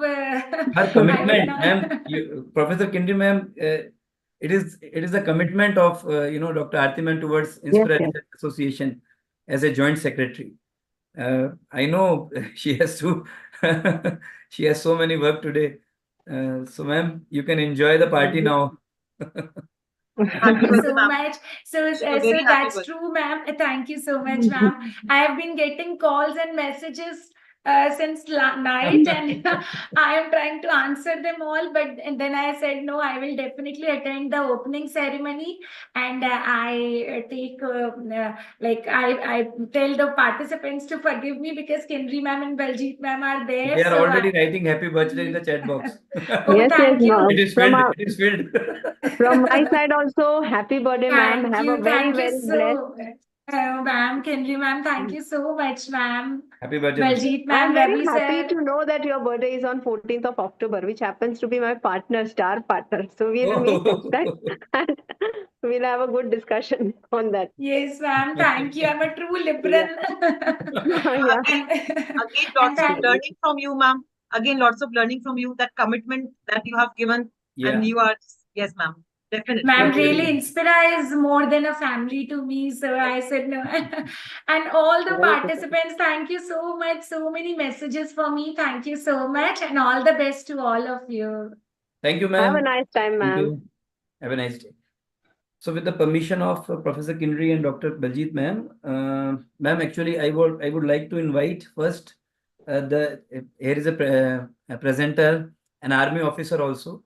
So due to his the military restrictions, Schedule, yeah. Okay. yeah, he has to leave early.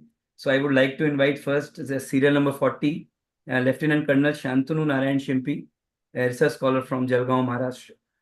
Yes, sir. Please unmute. You can start. Yeah, Jai Hind Thanks and again. good evening to everyone. Good evening. I am, speaking from the Uri border. I hope myself and my presentation is visible to everyone. Yes, sir. It's visible. You can make it a slideshow. Yeah. Thank you very much for giving me an opportunity to speak in front of you all. We can and understand the your duty, organizers. sir. My today topic is a critical review of banking sector in reforms. And this is my name. This is my, I'm doing PhD from North Maharashtra University, and he is my guide, Dr. Parag Arun Narkade.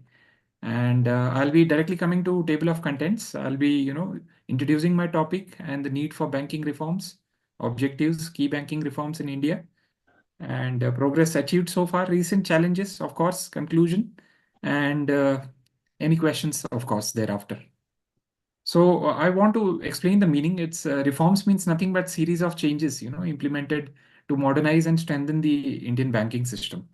And in overview, I would like to speak about, we have 4 types of banks in India: commercial bank, regional rural bank, urban cooperative bank, and primary agriculture, credit societies. The importance of banking reforms itself, it shows that it establishes strong ties with foreign countries, for banking transactions. It helps in major growth in economy. And of course, it facilitates smooth trade and commerce. So these are the importance. Then I come to, need for banking reforms to modernize, to promote competency and efficiency in banking system, to provide financial stability to the Indian economy. That is very important. We need a strong Indian economy, and to protect consumers from financial frauds and even in rural areas. Earlier, there were not used to be, banks in rural areas, but now we do have private and public sector banks. And to, of course, promote digital literacy or digital transactions of banks, both private and, semi-government and government banks. I come to my objective. I look forward to present a paper on, by critically reviewing these banking reforms. And what we see, key banking reforms from 1991 to 2015. First was the Narasimhan Committee report, which said we require a strong, banking system. There is a requirement of role of RBI to be changed and requirements of foreign banks in India. So that was not so in 1991, way back, so many years ago. Thereafter came the 2013, banking laws era, whereby new banks were to open. And there was an order, with 25% branches in, rural areas. Safeguard Depositors Fund, that was very important because, the consumers and customers were not believing on banks that time, and banks ensured transparency in dealing. Thereafter, we moved to 2015. In between, there were no reforms as such.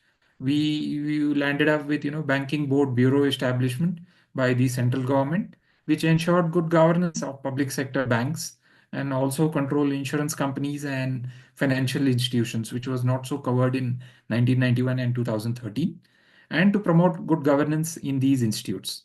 These were the aims which, key banking reforms were looked forward. So far, we have achieved these many amount of, progress. Banking sector became financially stable, especially after reforms were rolled out. The economic GDP saw a growth between 6 to 7%, and could achieve robust risk management capabilities, which was not so earlier in the banking facilities. And digital features of banking made common man, easy features to be used in banking, and interest in banking, easy use of, bank facilities. Mismanagements and frauds were eliminated due to these bank reforms. And of course, nowadays, use of artificial intelligence and cognitive computing features based on mobile applications were, introduced in these banking reforms later by the RBI and the central government. Unification of public sector banking, of course, this was one of the important, landmark what we achieved in the banking reforms, which were not so earlier in 1991 and 2013 onwards it started. We still have recent challenges. Since this being a small, 5 minutes presentation, I directly, jump to challenges. Unregulated digital lending against cryptocurrency. Cryptocurrency is, difficult to monitor digitally, even by banks. This is one of the challenge because it has jurisdictional and geographical, issues all over the world. Lack of skill, human resource. Again, if technology is increasing, we need technically expert people all over in banks, private and public sectors. Anti-money laundering issues, of course, these laws, norms, regulations we require, from the RBI, and it's difficult, to implement also at times. Data protection laws, of course, consumer privacy is important. We need to protect the consumer from, loss of data or, theft of data, which is more important. High operating cost reduces profitability. Because as the operating cost goes high, the profitability reduces of banks. This is also one of the concern, one of the challenges which the bank reforms has shown us to us. And climate changes, environmental changes, of course, losses, natural calamities, these also affect the bank functioning, which the reforms need to take care about. And global economic uncertainty, wars are going on, Israel war, the Ukraine war, terrorism, of course, it's an important factor, and variable dollar rate. These are the challenges coming into the reforms, which we still need to look after.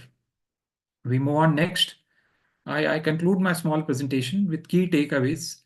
The aim of the reforms was to enhance the efficiency, financial stability, and economic growth of the country, which to some extent we have achieved, I believe. And I'll be showing that in my paper with different, examples. Notable initiatives what we took was LPG, liberalization, privatization, and globalization, which was definitely achieved to much of the extent by these bank reforms. Public sector, banks consolidation, unification was possible. And digital India drive, of course, the present government is, striving hard, and we people are supporting that. That was achieved. These were the key takeaways. Achievements, of course, we strengthen the regulatory framework and risk management. This is yet to be achieved fully. This is, partly achieved. Increase competition and innovation among private and government banks. Yes, that has started happening. The private and the government banks are competing, and they are bringing out new features. That is also one of the important, achievements, landmarks in this, bank reforms. Increase in credit to GDP ratio. This is one of the good thing which has happened. Enhanced lending capability. Banks have started giving more and more loans to the people, because they have more money flowing in. And of course, I would like to indicate, future directions. Further improvements is required in customer satisfaction, because customer satisfaction depends upon, how much features and how much, safe banking facilities are available in that particular bank. We need to train our bank staff, private and public sector, on technological innovations, so that we have troubleshooting abilities with them, and strengthen the banking laws, to prevent money laundering, which is one of the challenge, and banking frauds, which, is very essential for customers to retain customers in that bank. And more investments in infrastructure and technical aspects, I believe that is required, which will roll in future. And that is the desired, what we find in the banking reforms. Next, I move on to any questions. I wanted to cover up in small. Actually, I was in hurry. Sorry, I had to break the channel.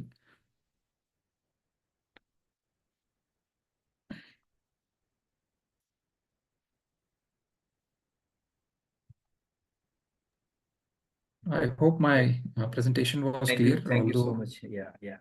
Kinri ma'am, Baljit ma'am, any questions, or we can move forward? Kinri ma'am, please unmute. I forgot to unmute. Yeah.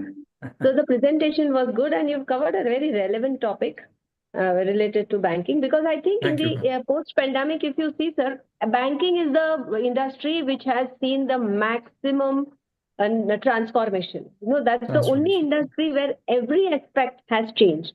So I Correct. think this really, this topic really, you can do something more in your PhD. Of course, this is a conference, but in your PhD also, you can collect more data, and you can take Correct. this topic more in detail for your analysis. I'll do that. I'll So do that, ma'am. That was a good congratulations for a suggestion. good presentation. Thank you, ma'am. I'll incorporate your suggestion, ma'am. And I'm doing my PhD on the same topic.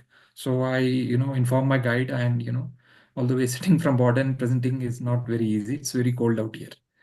Thank you, ma'am. Yes. Thank you, Lieutenant. Congratulations. Thank you. Good day. Thank you. Thank you. So the next presenter is serial number 5, Dr. Sanbat Banerjee. Please unmute, Dr. Sanbat. Serial number 5. Yes, sir. Am I audible? Yes, please start. Okay. May I start my slide share, sir? Yes, please share. Okay. And I request everyone to please, while presenting your, presentation, please keep your video on.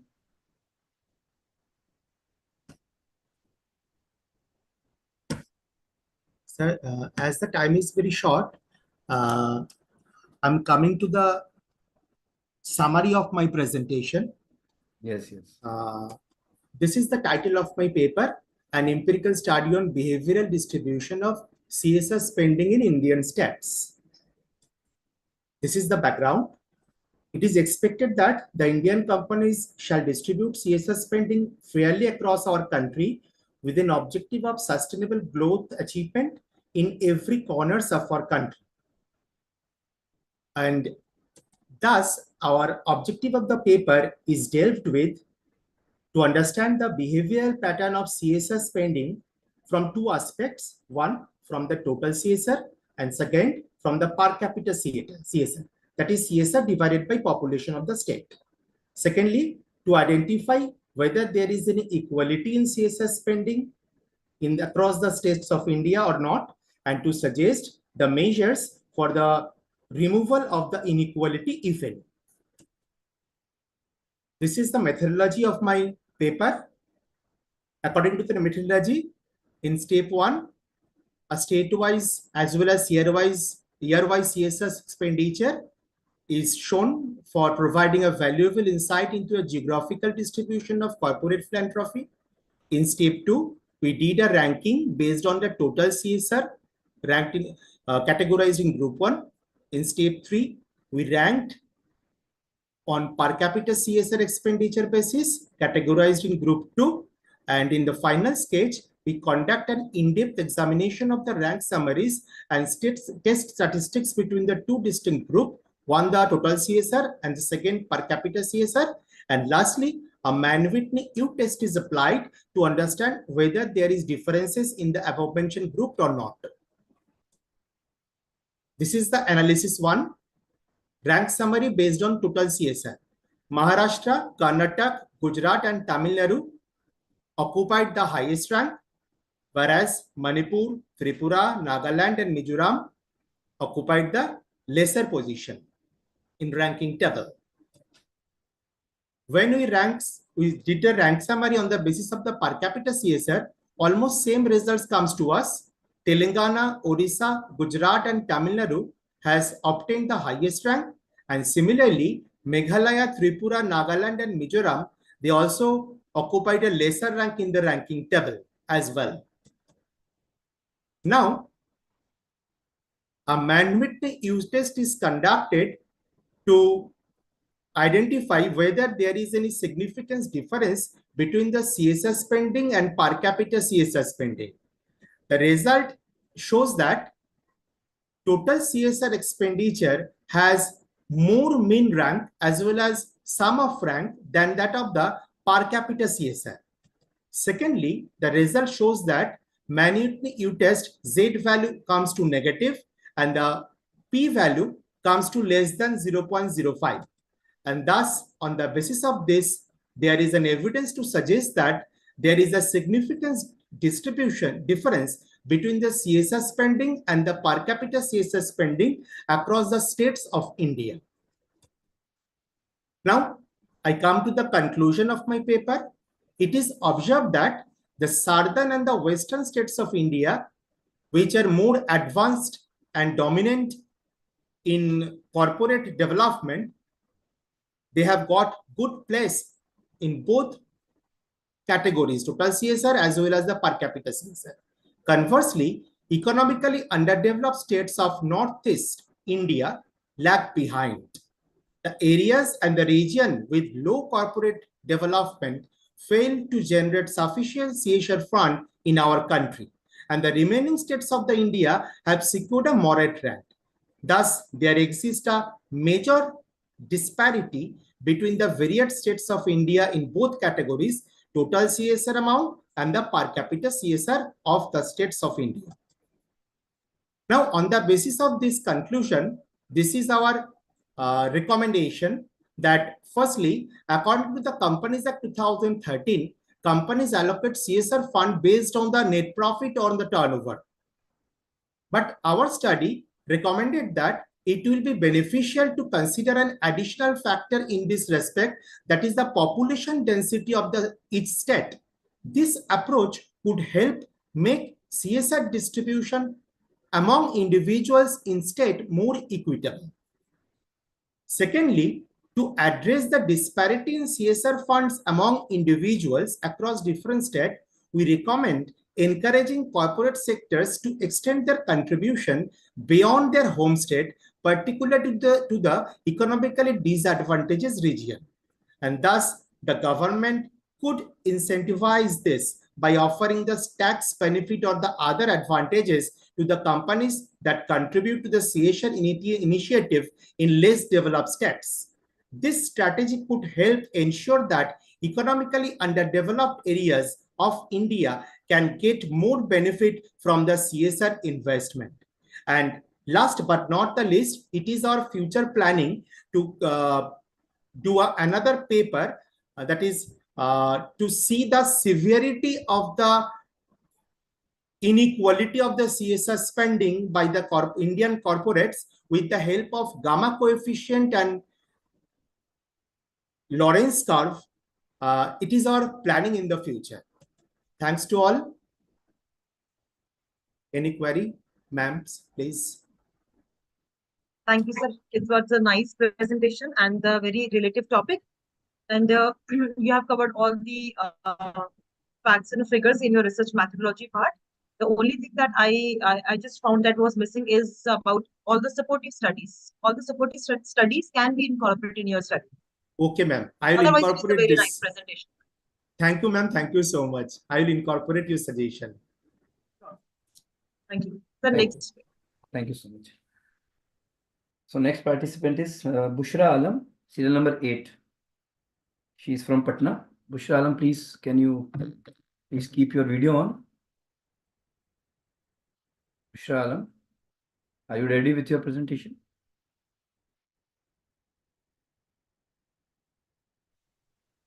Yes, Bushra.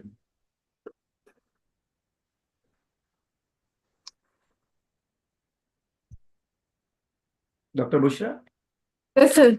Yeah, please start your presentation.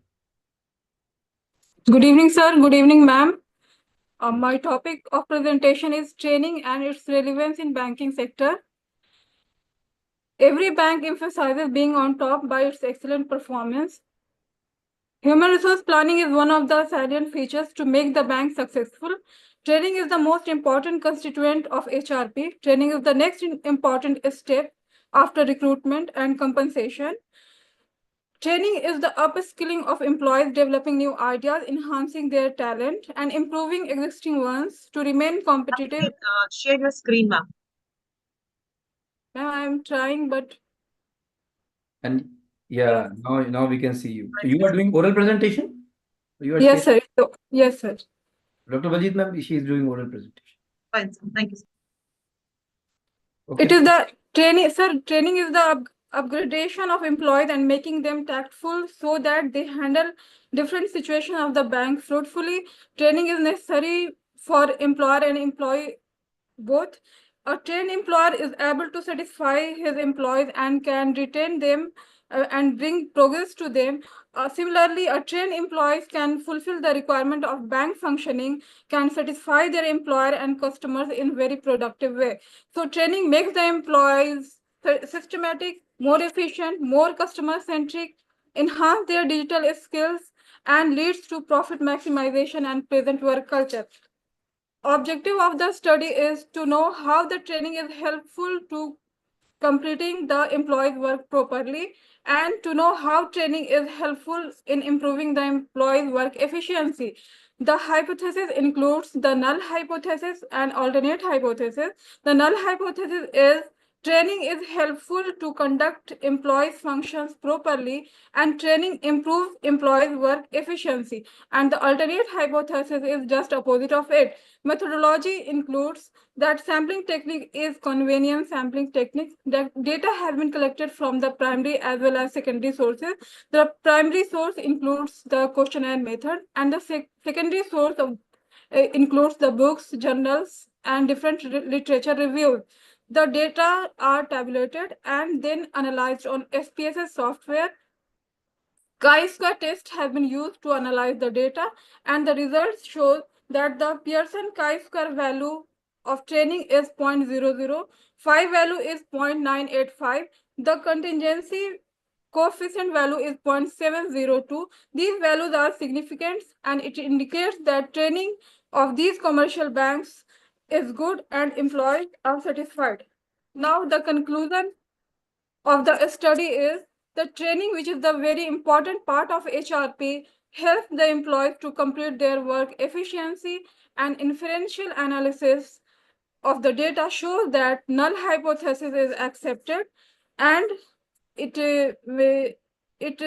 indicates that there is a strong relationship between the training and employee satisfaction, and it means the proper training improves employees' work efficiency, which ultimately make the employees more dynamic, that leads to peaceful work culture and makes the bank successful. Thank you. Thank you, ma'am.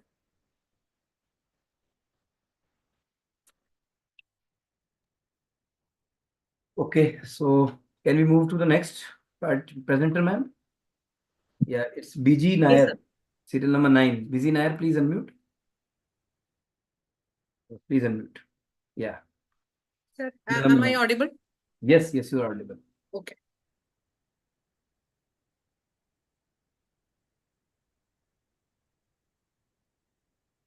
So is my screen visible now? Yes, yes, it's visible. You can make it a slideshow, big screen. Okay. Okay, so good evening, respected dignitaries and my co-presenters. The topic for my presentation today is film-induced tourism, a study on the factors influencing the likelihood to travel. Myself, Vijay Unayar. I'm working in Kerala. So as an introduction, I would like to mention that movies are a form of visual storytelling that has captivated audiences for over a century. And traveling to new places outside one's normal surroundings for pleasure, recreation, or business is referred to as tourism. And nowadays, there has been an increased form of film-induced tourism, wherein people or travelers try to explore new places which have gained popularity, which is included in films and television shows. Moreover, India's tourism sector is essential to the country's economic development and employment generation. By financial year 2027, it is expected to grow by $225 billion, which was earlier $75 billion in 2020. So the objective of the study is to identify the factors that influence the likelihood to travel to destinations which are shown in films. So methodology is descriptive research design is used. The data collection method was done with the help of self-administered questionnaires. Sample size collected was 200 samples. The tools which were used for analysis was WAR-PLS and IBM SPSS version 27. The variables which were used for the study was independent variables were empathy, curiosity, traveler identity, economic factors, and the dependent variable was the travel decision. Initially, the validity and reliability of the scales were tested with the help of Cronbach alpha and ABE, and all the values of the Cronbach alpha was greater than 0.7 and ABE was greater than 0.5. So the reliability and validity of the test, the scales were established. The model fit indices were also found to have good indices, and hence the model was tested for further analysis. And this is the final model wherein we have the dependent variables, the travel decision, and the independent variables, traveler curiosity, economic factors, traveler identity, and empathy. And it was found that economic factors was not having any influence on the travel decision, whereas the traveler curiosity, traveler identity, and empathy was influencing the traveler decision. And among the three factors, it was the empathy, which was followed by traveler curiosity and traveler identity, which was influencing the travel decision. And the R-square was 0.59. And demographic variables were also taken from the questionnaire. So a t-test was used in order to identify whether there was an influence of gender, and it was identified that males and females had no difference. But when people with different educational backgrounds were tested with the help of ANOVA, it was found that people having lesser education were found to have higher travel curiosity. Their curiosity was higher. And even married. I'm sorry, sorry Yes. for the interruption. I can see only first slide. Can you please move other slides also? Ma'am, in fact, I'm changing my slides, but yeah, it is showing only first slide. Yeah. So is the slide now visible, ma'am? Hello. So this is the model which I had explained, and the t-test was used in order to test the gender differences, for which there was no difference. Educational qualification, it was found that people with lesser education were found to have higher travel curiosity, but other factors were same. And there was, in fact, no difference for even married, unmarried. All these groups were shown no difference. So the recommendations and the results was, the study was limited to films and does not take into account any blogs, documentary, and television series. And the major finding of the study was economic factors aren't seen to be important while making travel decisions. And targeted marketing campaigns can be used in order to leverage the emotional and visual appeal of film locations. Also, places of important picturesque and culturally significant locations can establish with film production companies in order to attract more and more people to that particular location. So these were the findings, and thank you.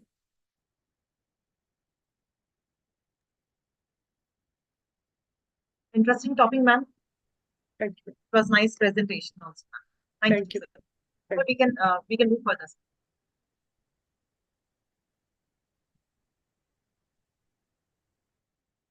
No, we can continue with the next. Okay, ma'am. Thank you. Thank you so much.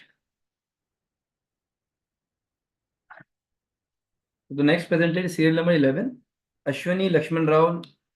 Ashwani Lakshman Rao, please unmute. Ashwani, please unmute. Yes, sir. Am I audible? Yes, you are audible. Please keep your video on. Sorry, sir. Due to some reasons, I'm unable to do that. May I share my screen? Okay, please share. Okay. Just a second. Is it visible? Yes, it's coming. Yes, Okay. now it's visible. Okay. So my name is Ashwini Lakshman Rao Damre. My topic is study of various government schemes for enhancing tribal women lives in Nandurbar. So, jumping on to our main topic, talking about women empowerment, we are living in a society where women are unaware about their rights, making themselves relevant and providing them equal opportunity to walk in the society. So, like our country, women face various social, cultural, and economic difficulties. The need of women empowerment is felt more accurate. So, there are various government schemes and policies which have been launched to make women empowered. For example, there are Beti Bachao Beti Padhao, Ujjwala Yojana, Mahila Shakti Kendra, and etc. Talking about Pradhan Mantri Ujjwala Yojana, it is a very important part to empower a woman and bring a positive change in lifestyle of women from rural as well as the low income classes. It was majorly launched in 2016. The main objective of the scheme is to provide clean, safe fuel for cooking women in rural areas and nearby families. So, there were many schemes. In between 1950s and 1970s, there were major change in upbringing the schemes such as Tribal Development Scheme and the National Rural Healthcare. These majorly focused on the educational, health, and social justice. Later on, in 1980s, a scheme from Sarva Shiksha Abhiyan and the National Health Mission implemented to improve the primary education and healthcare services. Later on, between between 2000 and 2010, there were many changes and many schemes introduced as well. For example, Can you please sorry, focus on the for objectives example, and yeah, rather than giving all these, we can read this. So you can please focus on objectives and your final conclusion with a brief research methodology. okay. Sorry, uh, just a second. Okay, so the main objective is to find efforts by the government to empower women. Later on, we need to study on various schemes that encourage and empowers the tribal women.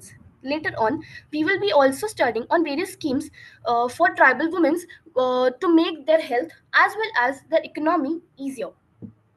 And the data set I'll be collecting from majorly two sources, that is primary as well as secondary. The primary sources will be the interviews or the social media, and the secondary will be the government schemes or the mm, government and the government areas. Thank you.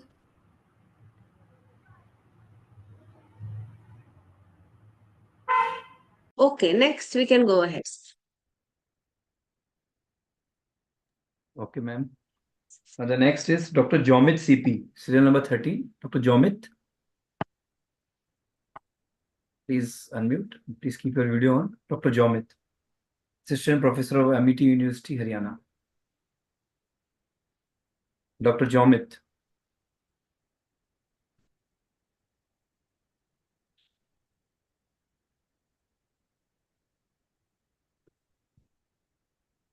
Aarti Sarode, serial number 14. Aarti Sarode. Yes, Aarti. Yes, sir, I am audible. Yes, please, you can start. Yes. Keep your video on, Aarti. Yes, sir. I'm trying to anyway.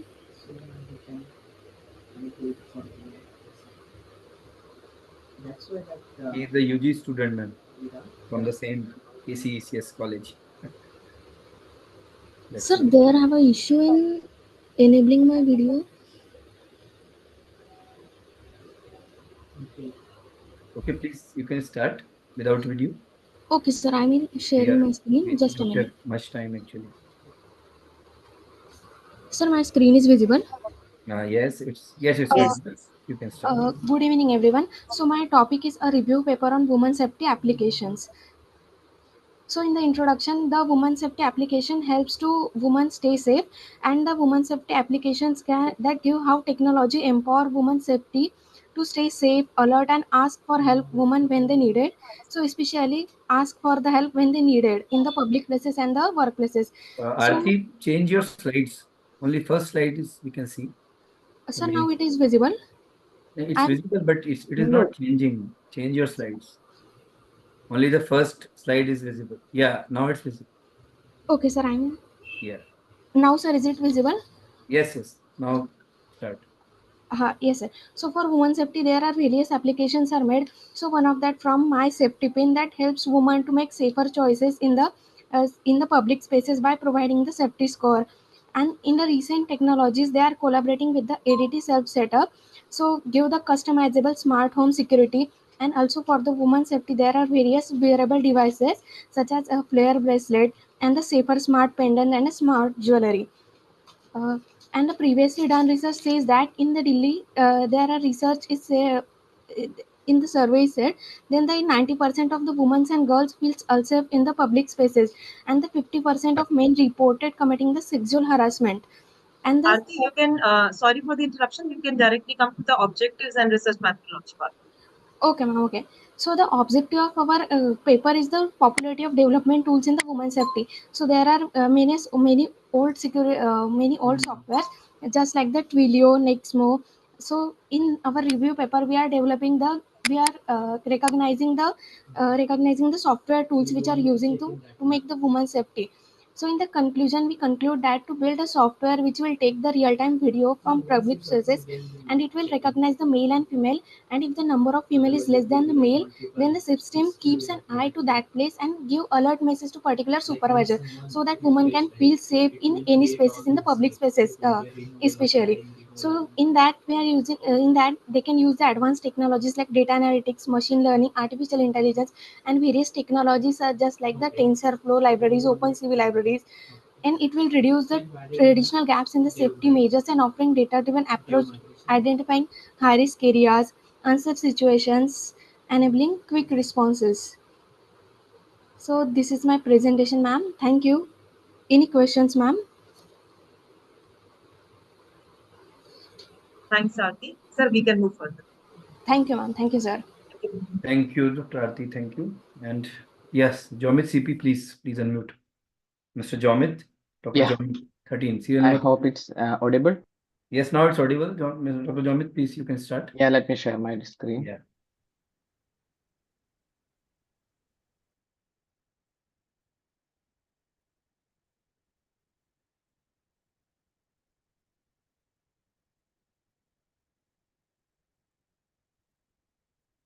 Is the screen visible?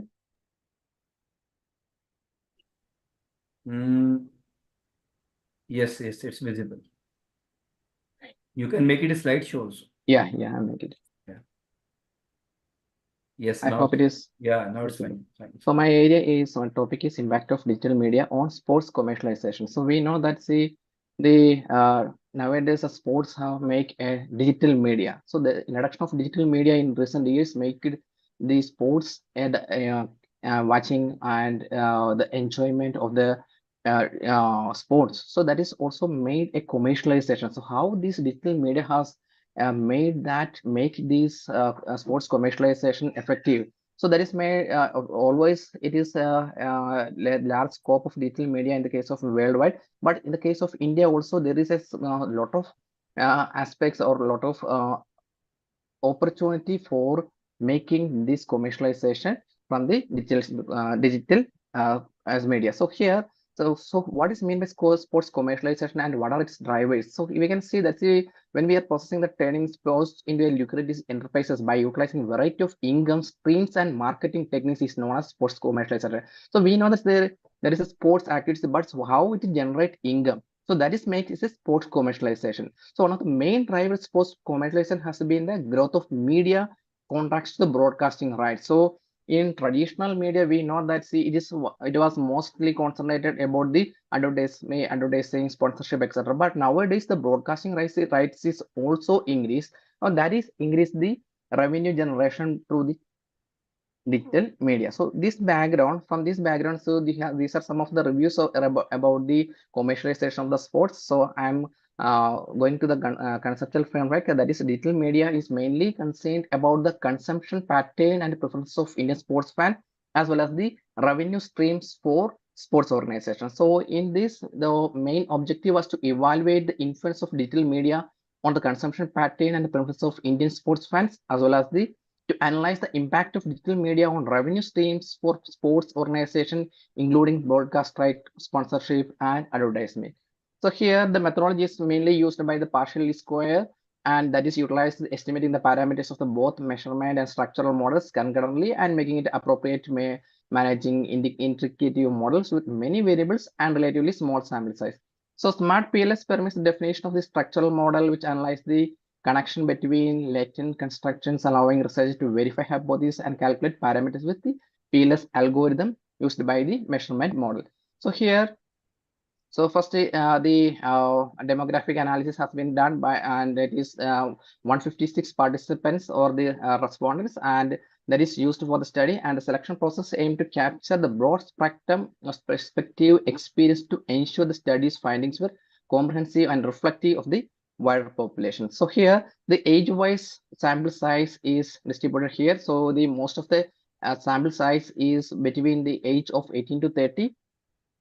And if we are looking at the gender, it is seen that the male gender is more respondent. That is 55% of the female respondents have sampled. And the location is mainly concentrated on urban, and we have seen that 22% is the rural area. So when we are coming to the results, so it is showing that the digital media with the consumption pattern and the revenue stream sports. So the correlation between the digital media and consumption pattern shows that 0.7282 and digital media with revenue stream sports organization is 0.811.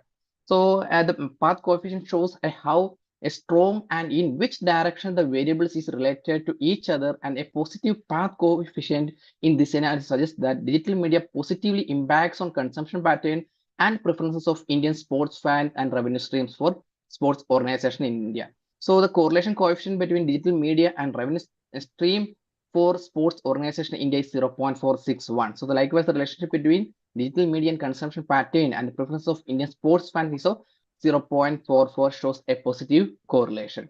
So this shows the Cronbach's alpha, and it shows the measures of reliability and Indian consistency by showing all well-intense and latent constructs are correlated. So here these values indicate a good level of Indian consistency for each construct, and typically Cronbach's alpha values that are higher than 0.7 are seen as satisfactory. So we can see that all the values are higher than 0.7, so it can be considered satisfactory.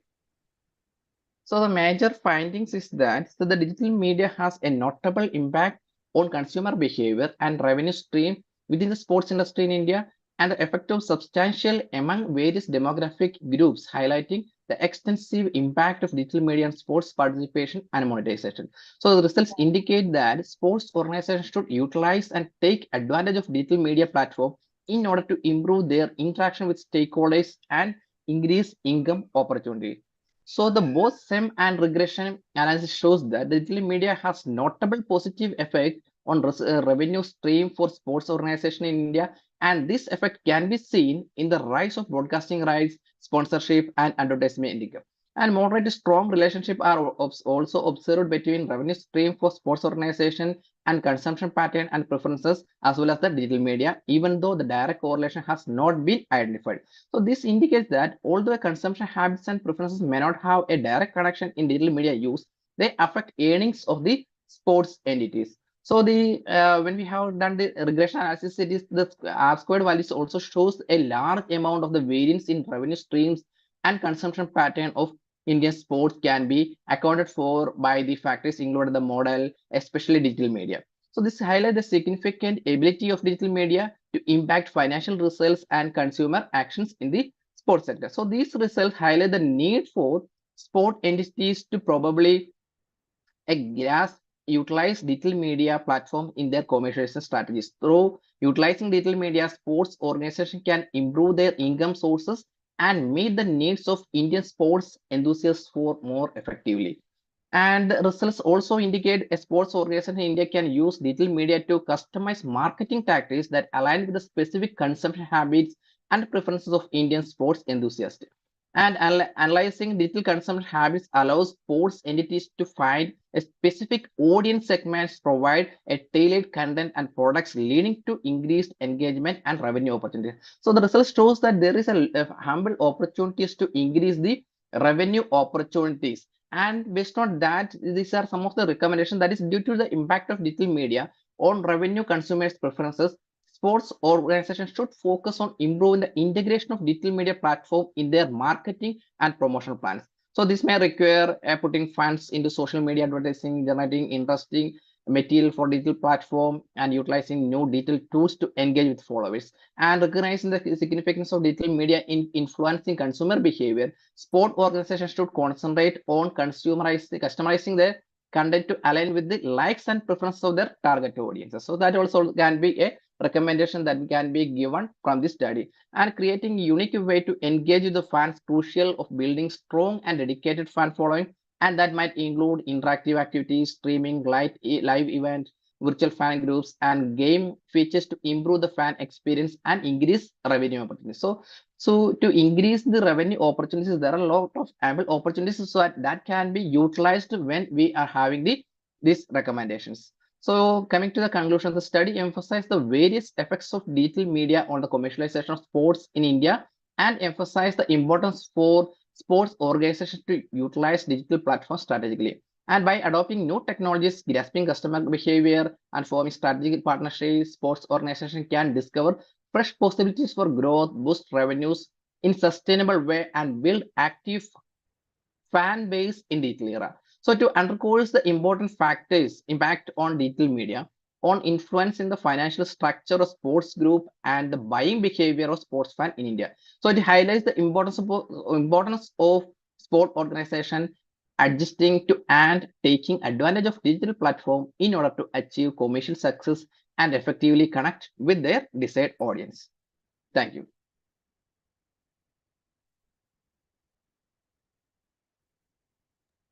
Thank you, Dr. Baljeet. Nice presentation, sir.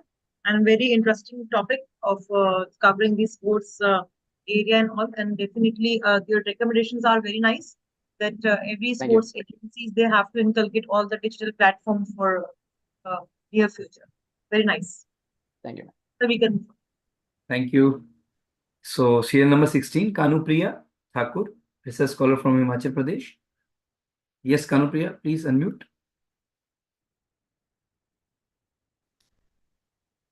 Unmute yourself. Yes, please start. Yes, sir. Sir, I'm sharing my screen. Yeah.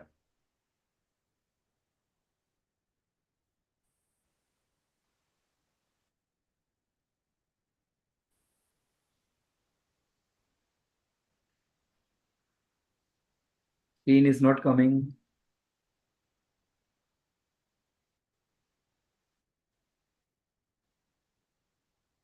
So now is it coming? No. Yes, now it's coming. It's coming. It is showing that it's coming. Yes. So shall I start? Actually, it is coming. We are not able to see your. No, it's not coming. It's only showing the message that you are sharing your screen. I think the network issue is there. Your network, there is a network issue, ma'am, from your side. The voice is also, it's not coming clearly.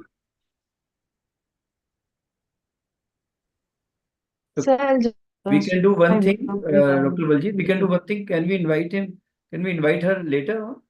Yeah, sure, sir. You can invite later on. You can, you can check your network. Network, yeah. Just I will log out invite and then you. log in again. Yeah, I will invite you again. Don't worry. I will invite you again. Okay. Don't worry. So the next presenter, Mr. Ganesh. Mr. Ganesh. Mr. Ganesh.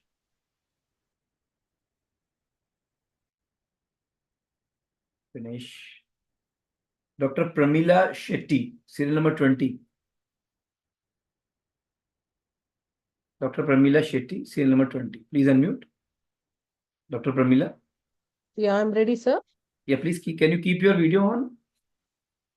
Yes, ma'am. Now you can start. Yes. Dr. Yeah, Pramila Shetty, serial number 20. I'll share. Yeah, please share. Please share. After that, Dr. Vinita Arora, please get ready.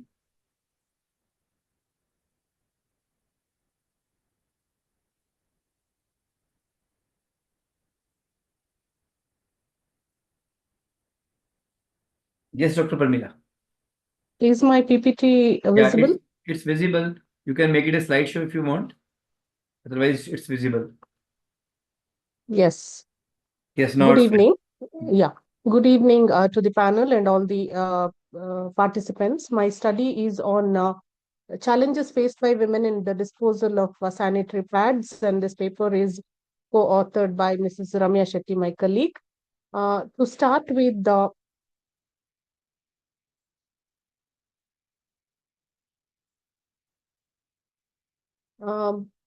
I'll just start with the introduction. Menstruation is a natural biological process, which is a period of change from or it is a transformation from adolescence to womanhood. And millions of adolescent Please women make it a work. full screen mode, ma'am.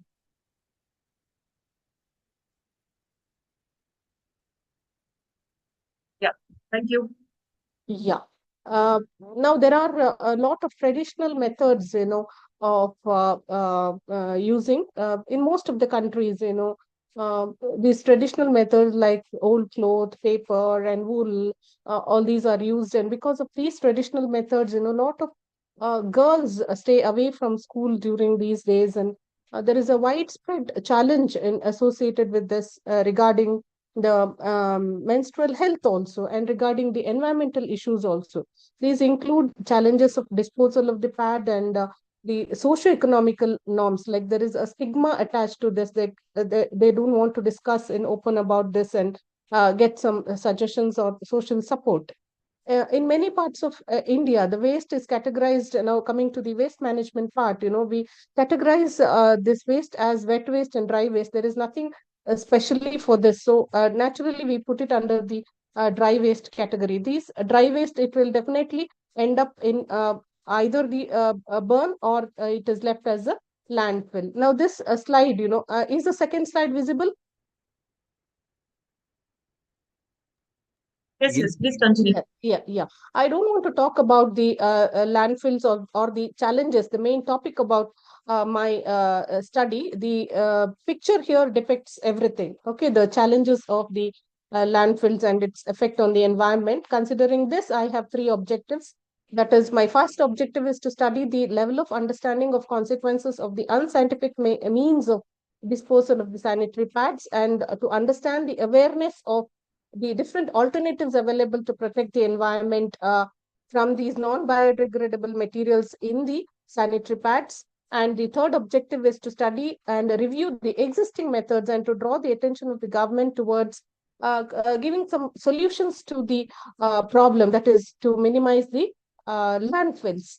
Now, I have considered two hypotheses for this. My first hypothesis is there is no significant association between the method of disposal of sanitary pads and the environmental consequences. And my second hypothesis is there is no significant association between the level of awareness and the method of disposal. This is an empirical study. I have developed a questionnaire, and my sample size was 200. My respondents are the female of the menstruating age category, I have taken up to 50 years. The data is analyzed using statistical tools. I have used chi-square. I have used Jamovi software and Excel. Out of the 200 respondents, no, a maximum are from the 21 to 30 age category. Okay, this is the most vulnerable group, and these are the future of the country, who are the deciding factors or the contributing age group. They should be made more responsible in conserving the environment. Now, out of the 170 of the age category less than 30, 105 are again students who are the most vulnerable group, and 41 are married and the others are unmarried. 54 are from rural areas. It means the majority are from the urban only, because the awareness level I wanted to find out. Majority of the respondents in this sample have reported health issues with the sanitary pads, and they've also spoken about the stigma regarding the open discussions on the menstrual matters. Now, awareness, what I found from the studies, awareness of different methods, and that was not an issue, but the things which are beyond their control was actually a challenge. That is about the disposal. After that, what? It is not under their control. Now, I have tested the two hypotheses which I have taken, and the first hypothesis, which is about there is no significant association between the method of disposal and the awareness of the environmental consequence. I found that the chi-square value is greater than 0.05, so I had to accept the null hypothesis, concluding that there is no significant association between the method of disposal and the challenges, awareness of the environmental consequence. The second hypothesis is there is no significant association between the level of awareness and the method of disposal. Again, here p value is greater than 0.05. I have to accept the hypothesis and conclude that there is no significant association between the level of awareness and the method of the disposals. Okay, the issue of environmental challenge had actually had to be addressed. Now, coming to the solutions, these are the factors which we need to consider right from the beginning. That is from the user side, disposal, segregating of the waste, and from the side of the district administration regarding the dumping of the waste. And there is a new machine which is called as the incineration machine, which actually can be used in government schools. Government can take initiative, or the district administration can take initiative. Even the private schools can put these machines in the schools where the disposal challenge can be minimized at the first level itself. To conclude with the ultimate challenge of minimizing the landfill with the use of sanitary pads, because of the sanitary pads had to be addressed by all of us, that is responsible citizens. First and foremost, by developing awareness regarding this among the users, that is regarding alternate uses. There are a lot of alternate uses, ways of these alternates for the sanitary pads, like we have these tampons and other things. Attention of the government has to be drawn towards the issue of these coming up with the initiatives of different disposal techniques through the licensed facilities, regarding reusable techniques, regarding minimizing of the consequences like spreading of the disease, contamination of the water, affecting the aquatic life and all that. Now, after this study, we have planned to discuss the issue with the municipality department and authorities of the district administration to come up with the programs to develop awareness amongst the people regarding this waste segregation, and making people understand the challenges regarding the disposal of the sanitary pads, and also the responsibility of the district administration regarding the disposal of this to conserve our environment ultimately. Thank you.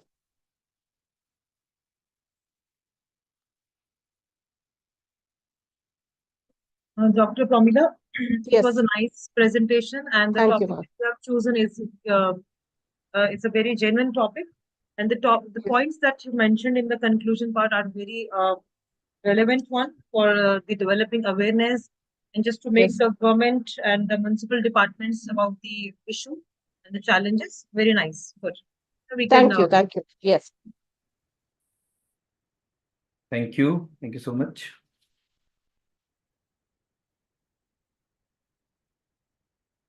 Dr. Vinita Arora. Dr. Vinita Arora, are you there? Please unmute. Serial number 21. Dr. Vinita Arora.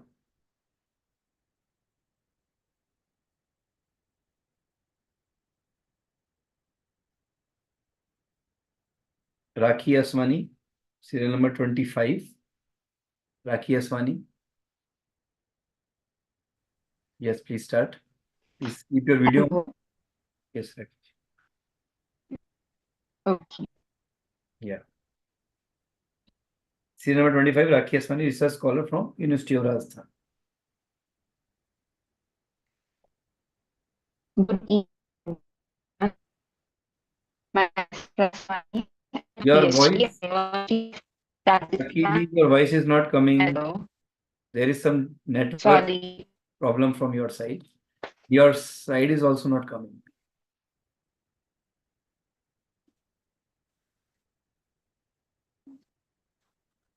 Let me reshare again.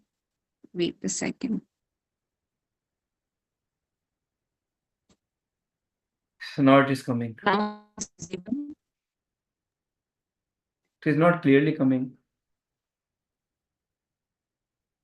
Yes, now you can start.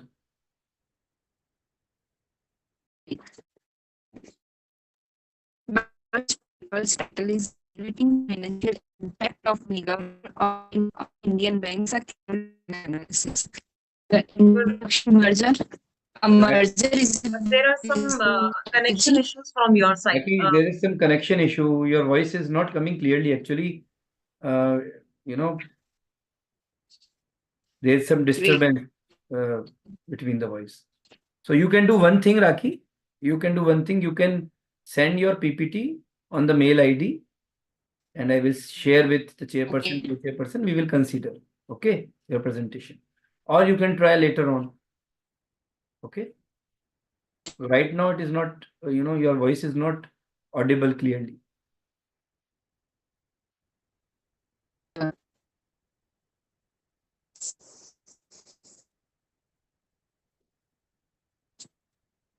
I request everyone to keep your, bandwidth network, speed very high, because Zoom require very high speed.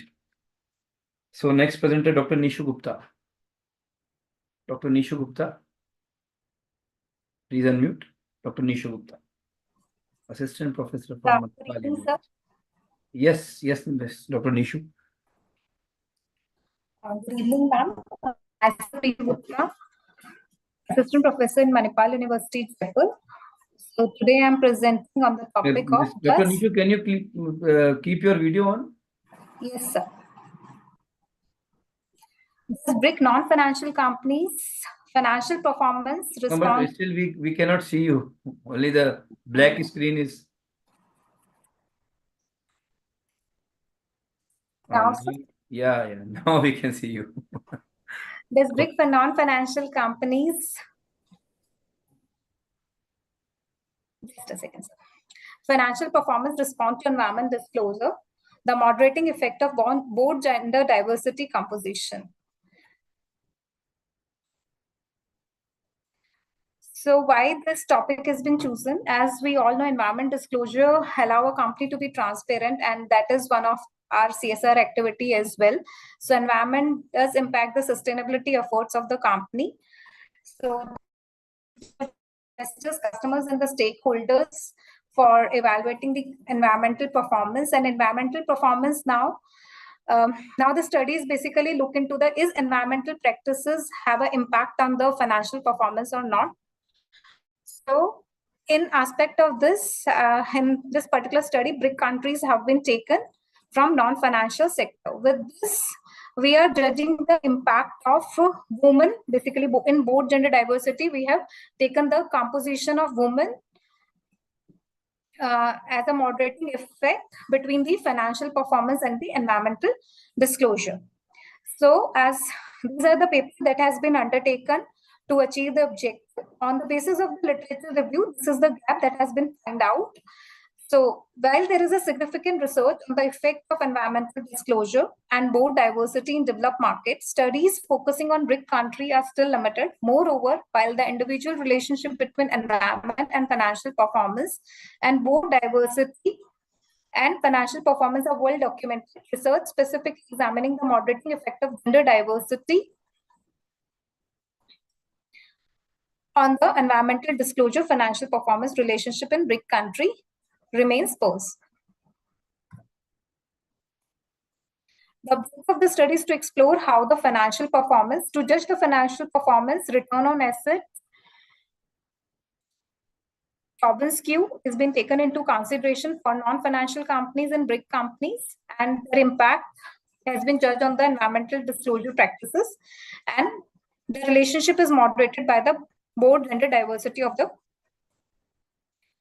hypothesis of the studies is environmental disclosure have a significant impact on the effect on the financial performance for BRIC non-financial companies. And the second hypothesis of the study is the board gender diversity significantly affect the companies with company environmental disclosures and financial performance.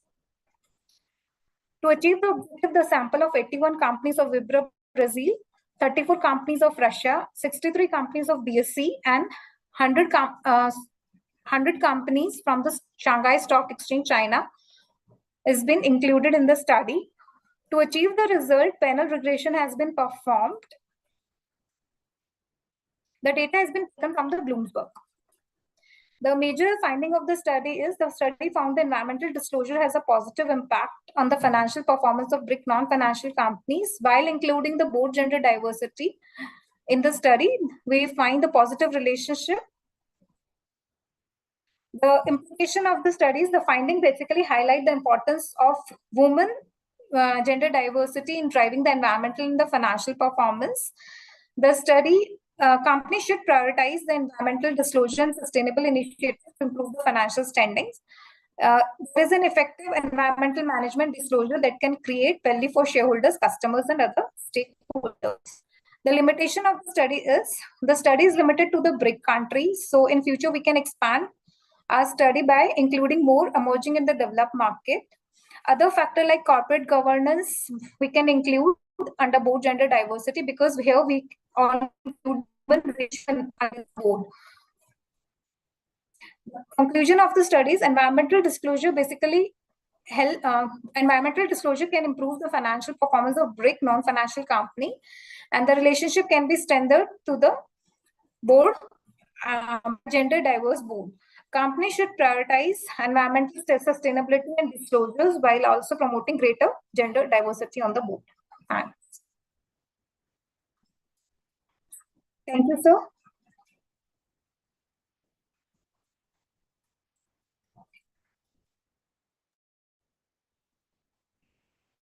Yes, yeah. Professor Kinry, Dr. Baljeet.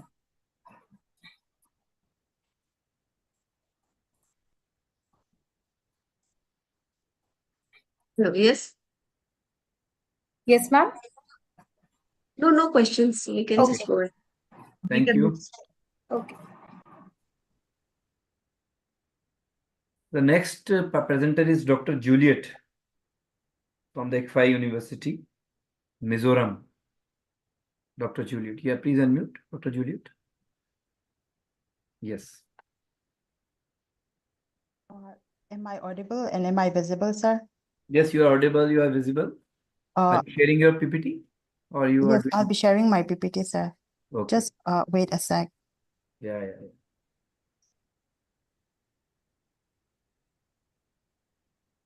Sir, is my PPT visible? It is coming.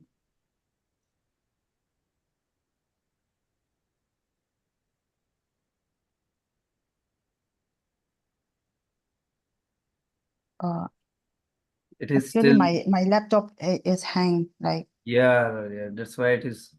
You can try again. Just stop the share screen and try again. It is stuck.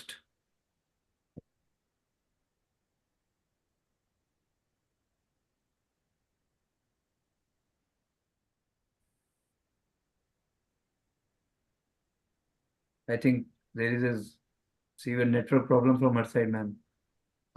Sir, okay, it's coming, right? No, it's It's not coming, coming. no? I have already stopped the, Okay. you have to share again. Okay. Or you can close your video and you can share. That will, I think, save your network. Okay.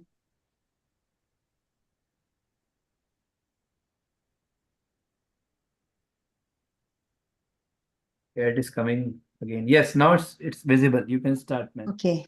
Yeah. Hello, my name is Juliet, and I will be presenting on the topic COVID-19 and the shift to online education experience of Mizoram student and teacher. So UNESCO have reported educational disruption impact 1.6 billion learner over 190 countries, of which 463 billions of students lack access to technology. And on the meantime, 70% of teachers need additional resources. So the study aimed to assess the impact of COVID-19 and online learning on learning outcomes, teaching methods, and educational delivery. So the study employed a mixed method, purposive sampling of 76 respondents through online survey during March to April 2022, focusing on teachers and student experience during 2020 to 22 academic year. So, so the experiences from the school students shows that despite the decrease in expenses to books, stationery, and travel costs, there's a high increase in private tuition and expenditure on electronic devices. So all students face internet issues, which cause disruption from 1 week to a month. And the main cause is the irregular electricity. So the report from the college and university students has, besides disruption due to electricity and internet, they have reported there's an irregularity of the teachers and the institution to conduct online classes. And they also reported poor electronic devices. And the student also report dissatisfaction in how assessment and exam was conducted online, and as cheating was severely reported, which affect their learning and fairness practices. And from the perspective of the teachers it was surprising to see that only 11% use high-speed connection, probably those in the urban areas, and 79% solely on mobile phones. So dropout rate was severely high due to the lack of all those internet access and the proper electricity in rural areas. And also that also lead to retention decrease in interest. So the main finding shows that there is a transition. The transition in learning and technological changes is caused due to the poor internet connectivity and electricity supply, and which causes to high dropout rates. And also one point need to consider is the additional stress from the teachers of the student to balance the teaching or the learning responsibilities with their personal, family, and health challenges.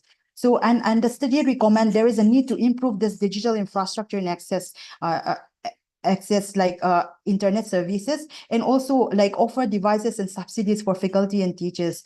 And there's a need to strengthen support system for students and faculty, not just because of the pandemic. There's a need for counseling centers and mental health resources to support this teaching faculty and students. And also there's a need to implement hybrid learning models. So the limitation of the series, a limited sample size, and its reliance on the self-reported experience, which can introduce bias. And the study also suggests there's a need to study the digital divide analysis on urban and rural areas, the quality of education, digital learning, and technological integration in education, when now we are talking about AI and all. So based on the crucial finding, digital divide, I would like to conclude that as we stand on the brink of an AI revolution, it's vital to recognize a harsh reality. A staggering educational chasm exists between urban and rural areas. In cities, students are immersed in a world of high-speed internet and cutting-edge technology, exploring the realms of AI and data science with ease. They attend virtual workshops, calibrate globally, and envision futures filled with opportunities. Meanwhile, in rural communities, the scene is starkly different. Picture classroom where electricity flickers like a distant stars, and internet connectivity is a rare treasure. Here, students grapple with outdated materials and dreams that fade into darkness. They are not just disconnected from the internet, they are disconnected from the future filled with promise. So the digital divide is not just an educational issue, it's a barrier to progress, trapping countless bright minds in a cycle of poverty and less potential. As we embrace technological advancements, we must ask ourselves, can we truly thrive as a society when so many are left behind? So it's time to bridge this gap and illuminate the path for every student, ensuring that all young minds have equal access to the world of innovation and opportunity. Together, let's turn the tide and make education a right, not a privilege. And with this, I will end my conclusion, and these are the references I use for my presentation. Thank you.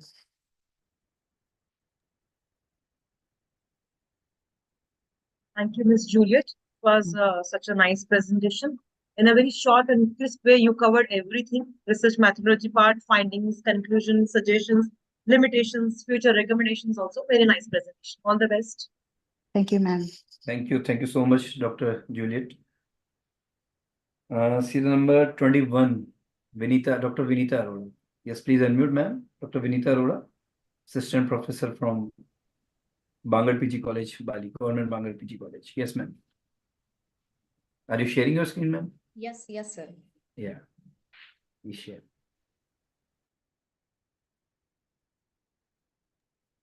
Is my screen visible, sir? Yes, it is clearly visible. You can make it a slideshow. You can start.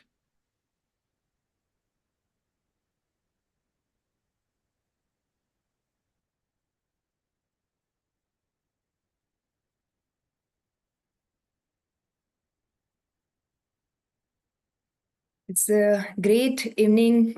Good evening to all of you. It's my great pleasure that I have the opportunity to present my paper in this renowned conference. And really, Dr. Thakkar and Dr. Baljit Kaur, great experience to listen to you and other delegates also. This is Dr. Vinita Arora, Assistant Professor, Government Bangalore College, Pali, Rajasthan. And the topic of my paper is Green Entrepreneurship in India, a Sustainable Future. In this paper, it is something like the case study. I have studied some more companies who has the green entrepreneurs in India. So why there is a need for the green entrepreneurship? Because the rapid economic development, environmental issues are there, lots of climate change issues are there. Climate change awareness are continuously increasing in the youths, and also there is a demand for the sustainable products for sustainable lifestyle. So the objective of my research is to analyze the concept of green entrepreneurship. What is the concept of green, especially green entrepreneurship? Highlighting the contribution of green entrepreneurs. What are the contribution towards the pollution, reducing the pollution, promoting sustainable practices also. And finally, identify the challenges faced by the green entrepreneurs. What are the challenges they are actually facing during after the COVID time and during this sustainable period. So the next, these are some of the cases I have studied. The first is Mansukh Lal Prajapati Bhai. He is from Gujarat, and after the earthquake of 2001, year 2001, he manufactured a refrigerator, clay refrigerator, without using the electricity. The next is Shrey and Sudeep. He has the Jaipurites. He's from both are from the Jaipur, and they are working for the Tree House Resort. They are doing the rainwater harvesting management, water management system, renewable energy sources. They are trying to develop the sustainable environment also. Then Saurabh Agarwal, he's the founder of OE Rickshaw. He's working for the electric vehicle just to reduce the pollution. Some notable examples of green entrepreneurs are also there. Rajaram Tripathi, he's working for the organic herbal farming for the sustainable agriculture practices. He's learning the sustainable practices and also teaching the other farmers what are the sustainable practice for the organic farmers. The next, for the Damji Prajapati, he's doing for the eco-friendly bird house. This bird house is made from clay. So he's the example for the urban development, the sustainable urban development. He's making the awareness for the aviation conservation, ecological balances, and sustainable practices also for the urban development. Mini Vake Shibu, he's doing natural khadi. He's working for the natural khadi. He's manufacturing organic fibers from the leaves of the trees, and also he's using vegetable dyes for coloring the clothes and fibers. Also, the last one is Anupam Jalot. He is doing the wealth from West. He is using the cow dung, camel dung, elephant dung, and using this dung into the wealth, into the energy. So these all are the creators, as I am saying, the green entrepreneurs of India. Now, the main findings that I want to quote here, that are the challenges faced by the green entrepreneurs. What are the challenges they are facing? The main 4 challenges that I want to quote here: high initial investment, they are required, the high investment, also market awareness are less regarding that green entrepreneurs. They are raising awareness about the sustainable products and services. Also, they required lots of regulatory support also, and after all, competition from the conventional business, because the conventional products are cheaper than they producing as the green entrepreneurs. So these are 4 challenges what I found in my journey, in my case. Finally, if the regulatory environment is according the green entrepreneurs, the solutions are enabling environment. We have to create the environment to support the green entrepreneurs.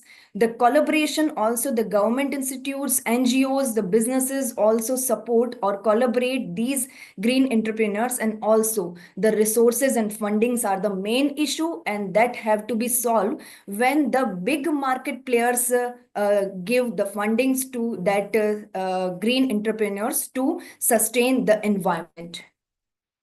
Finally, the conclusion of my study is to maintain the sustainable future, we have to create the green revaluation. Actually, because these entrepreneurs make the vital role of to making the India as green India. So after that, the India will become the global leader. So finally, thank you everyone. Thank you so much.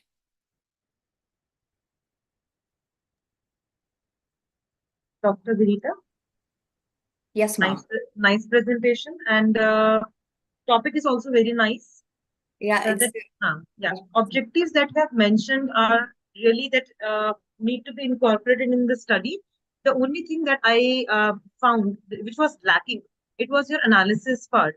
You have to incorporate your analysis part also, that is relevant to your objectives. Okay, yes, ma'am. Okay, I will. Otherwise, it was very nice. Thank you, ma'am. Thank you for your advice. Thank you so much, ma'am. Thank you.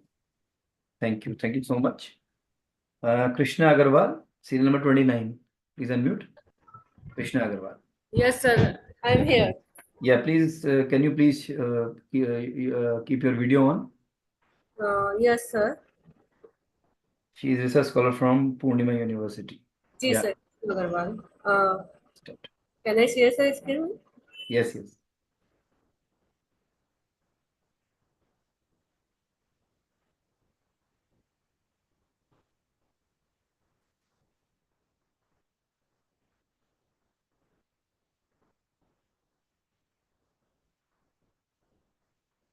Is it visible, sir?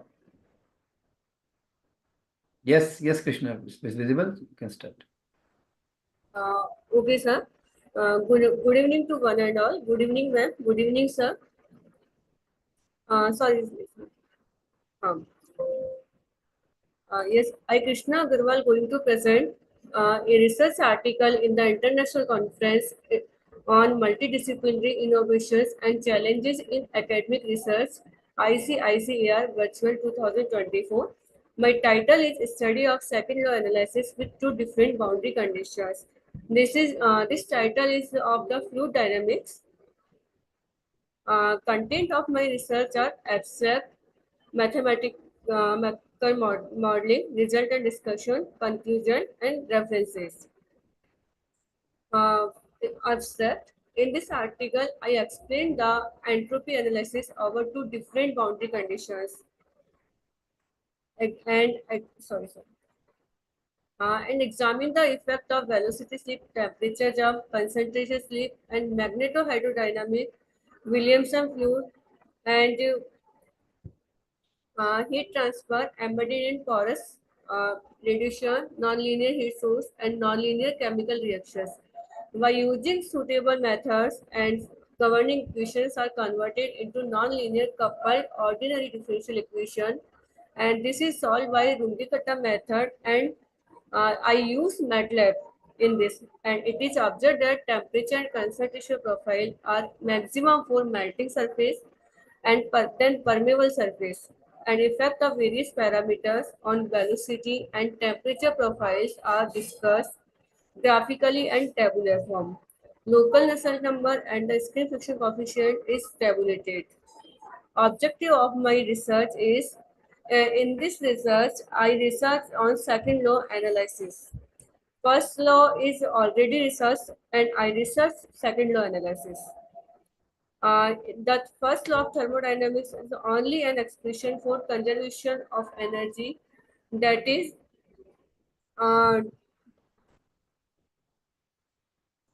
that does not define the direction, but in second law analysis I define the direction. This is the mathematical modeling.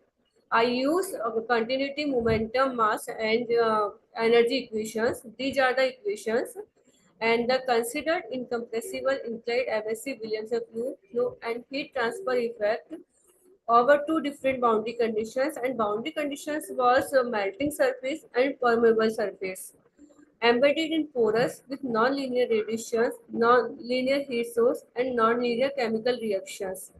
Let stretching surfaces along x-axis with stretching velocity bx. I take velocity bx, where b is the positive constant, and these are the equations. I like del u by del x plus del p upon del y equals to 0. This is the continuity equation in x and y direction. And u and v is the velocity component in x and y direction. These are the boundary condition. First part is u equals to uw plus L1 del u upon del y. These all are for permeable surface. I take two surfaces here. It means two boundary conditions. First permeable surface and second melting surface. And the I introduce the following relations for u and v as u is equals to bx f and neta, and v equals to minus root v f neta. These are. And after using these parameters, equation, momentum, continuity, and mass equations are reduced to following non-dimensional form as f triple dash plus w is the Williamson parameter, and as all.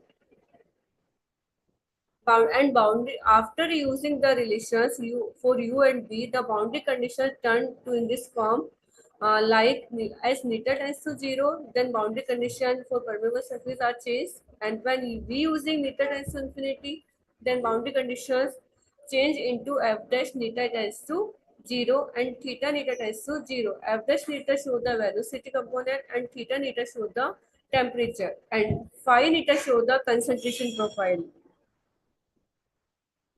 These are some coefficients for screen friction coefficient, Sherwood numbers, and Reynolds number.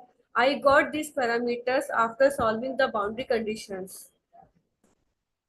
Result and discussion, we use some physical parameters like suction injection parameter, magnetic field parameter, radiation parameter, porosity parameter, these all. And fixed values I have taken. For like magnetic field parameter, for parameter value I take 2, magnetic field parameter I take 1, porosity parameter 0.5, and so on.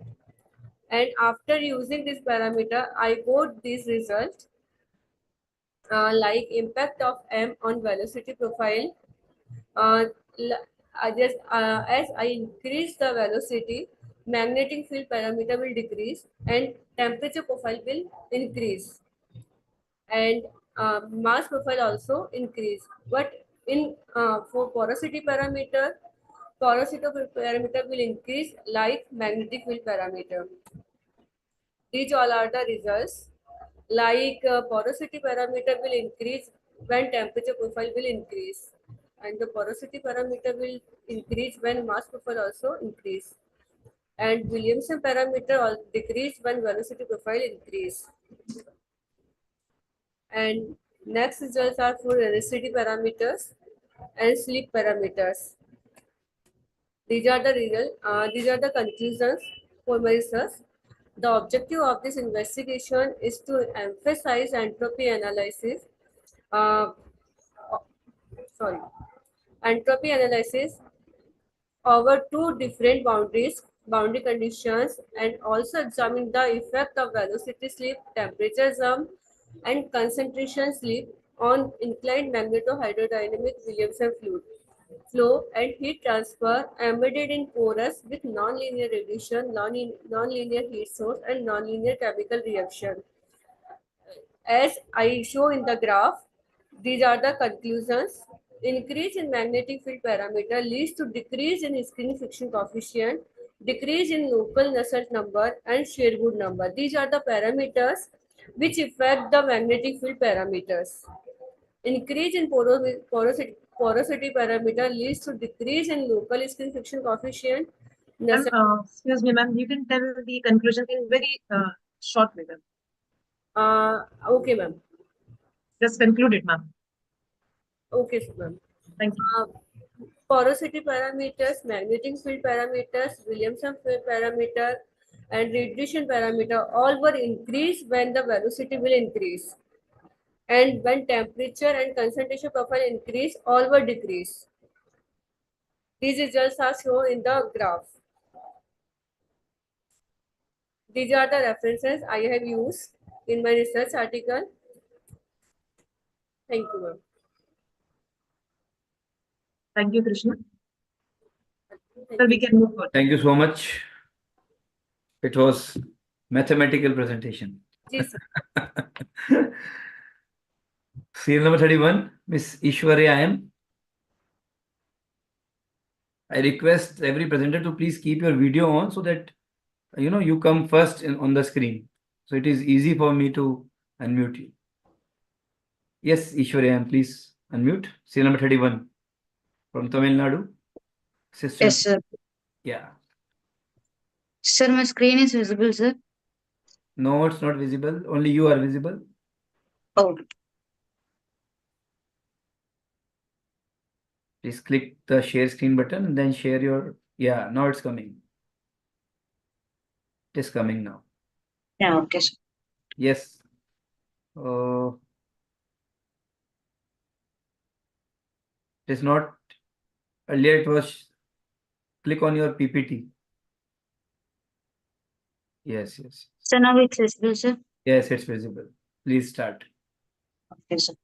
So first of all, thank you for giving me the opportunity. I am Ms. Aishwarya from Kovi Kalmangal College of Arts and Science, Coimbatore, Tamil Nadu.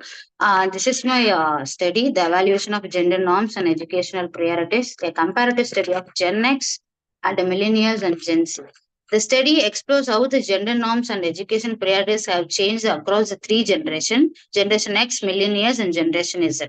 Aimed recent educational policy update, it examine how the shifting gender attitude affect the educational choice and highlight the relationship between the social changes and policy reforms. Using the combined survey data on gender attitude and educational experience with qualitative interviews and deeper insight.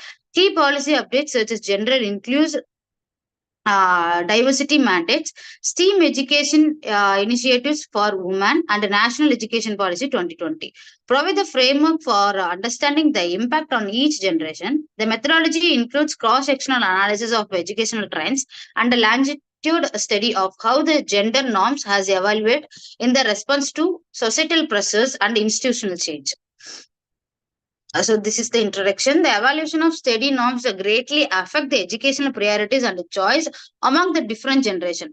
Reasons: societal changes have promoted a re-evaluation of gender's roles and education. The study examined the three generations, Generation X, Millennials, and Generation Z, to understanding how their educational experience and attitude towards the gender have changed due to the shifting societal values and educational policies. Historically, gender norms have restricted educational opportunities, especially for the marginalized group.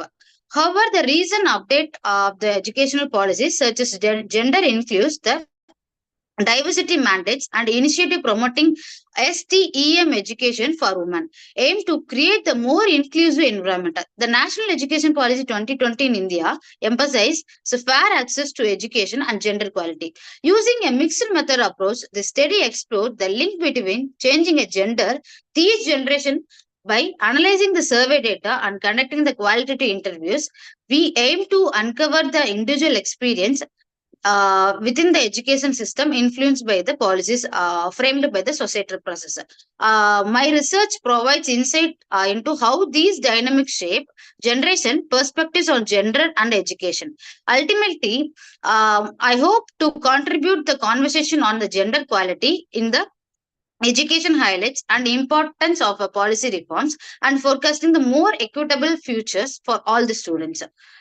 So this is the educational policy reforms and their impacts. Recent educational reforms in India, such as the NEP 2020, aims to promote the gender equity in education by ensuring the inclusive and equitable access for all the genders. Then NEP 2020 represents the significant update to the Indian education system. The first major change since 1986, it aims to include the achieving gender parity and enrollment and retention rates to the school and universities, promoting gender sensitive curricula and teaching a practice and that challenge traditional stereotypes, and establishing support system for all the female students, including the scholarship and the mentorship programs. These policies seeks to address the historical disparities and create a more inclusive and holistic education system that meets the needs for 21st century. Next, I will move to the parental attitude. The parental attitude expansion plays the crucial role in shaping the children's academic interests and career choices. For instance, when the parents support the STEAM education for the daughters, those children often develop higher experience. Convincing the parents with the traditional views may uh, restrict the children's opinions by adhering the stereotypes about the appropriate careers for different genders. Socioeconomic status also influences the parental attitude, and in turn, the children's education opportunities. Families with a higher socioeconomic status generally have the more resources to support the range of educational aspirants.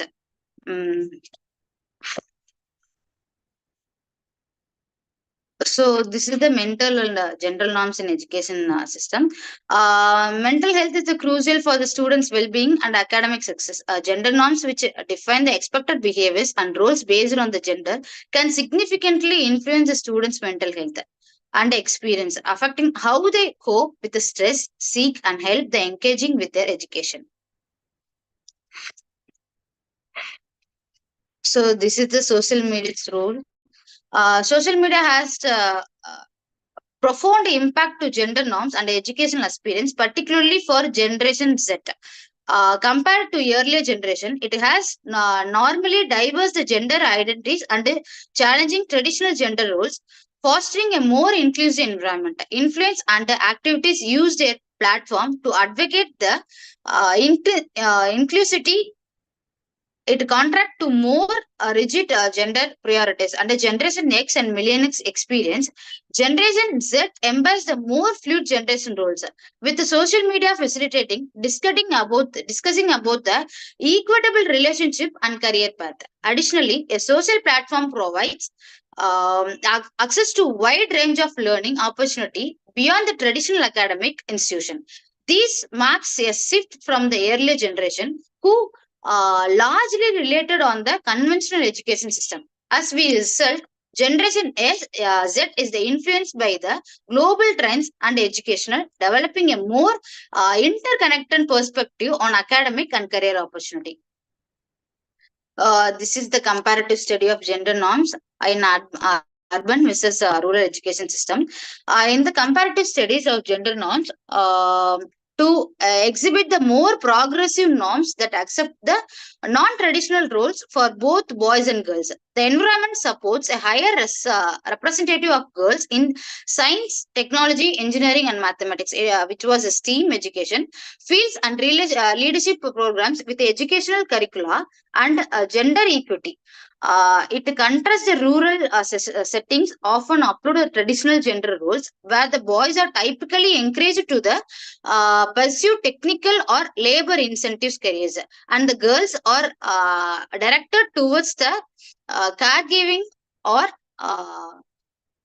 domestic oriented education. Access to diverse the career roles, models, and discussions about the progressive gender issues a limited acceptations and negatively impact the career aspirants for both genders. Overall, the urban settings promotes a more inclusive atmosphere that foster equity and diverse opportunity, while rural settings reinforce the traditional norms and Excuse me, respect. can you focus only on objectives and conclude because the time is up now. Okay, ma'am. I will conclude, ma'am.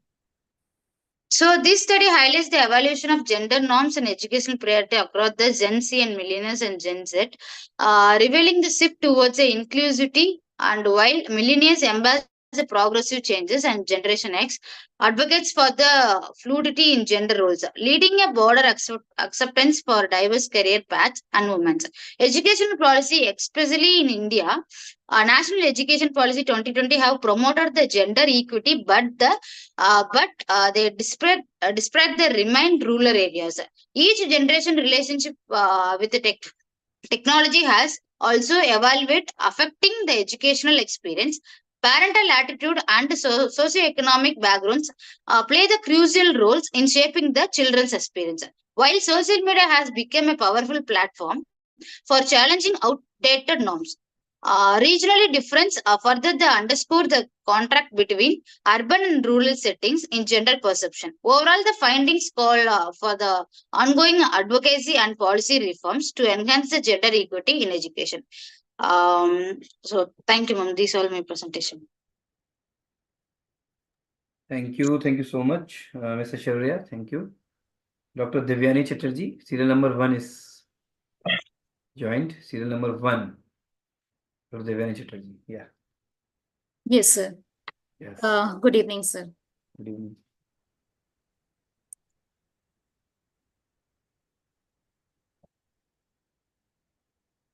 Mrs. Ashwini Devarale, please, you are next.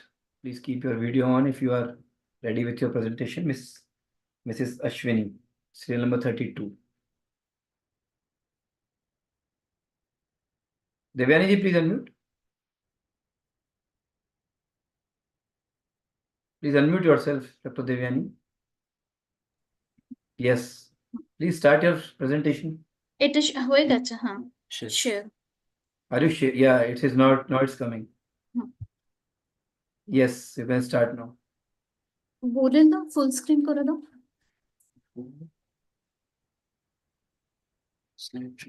Make it a yes, you can make it a full screen. Slideshow. तब तक Slideshow.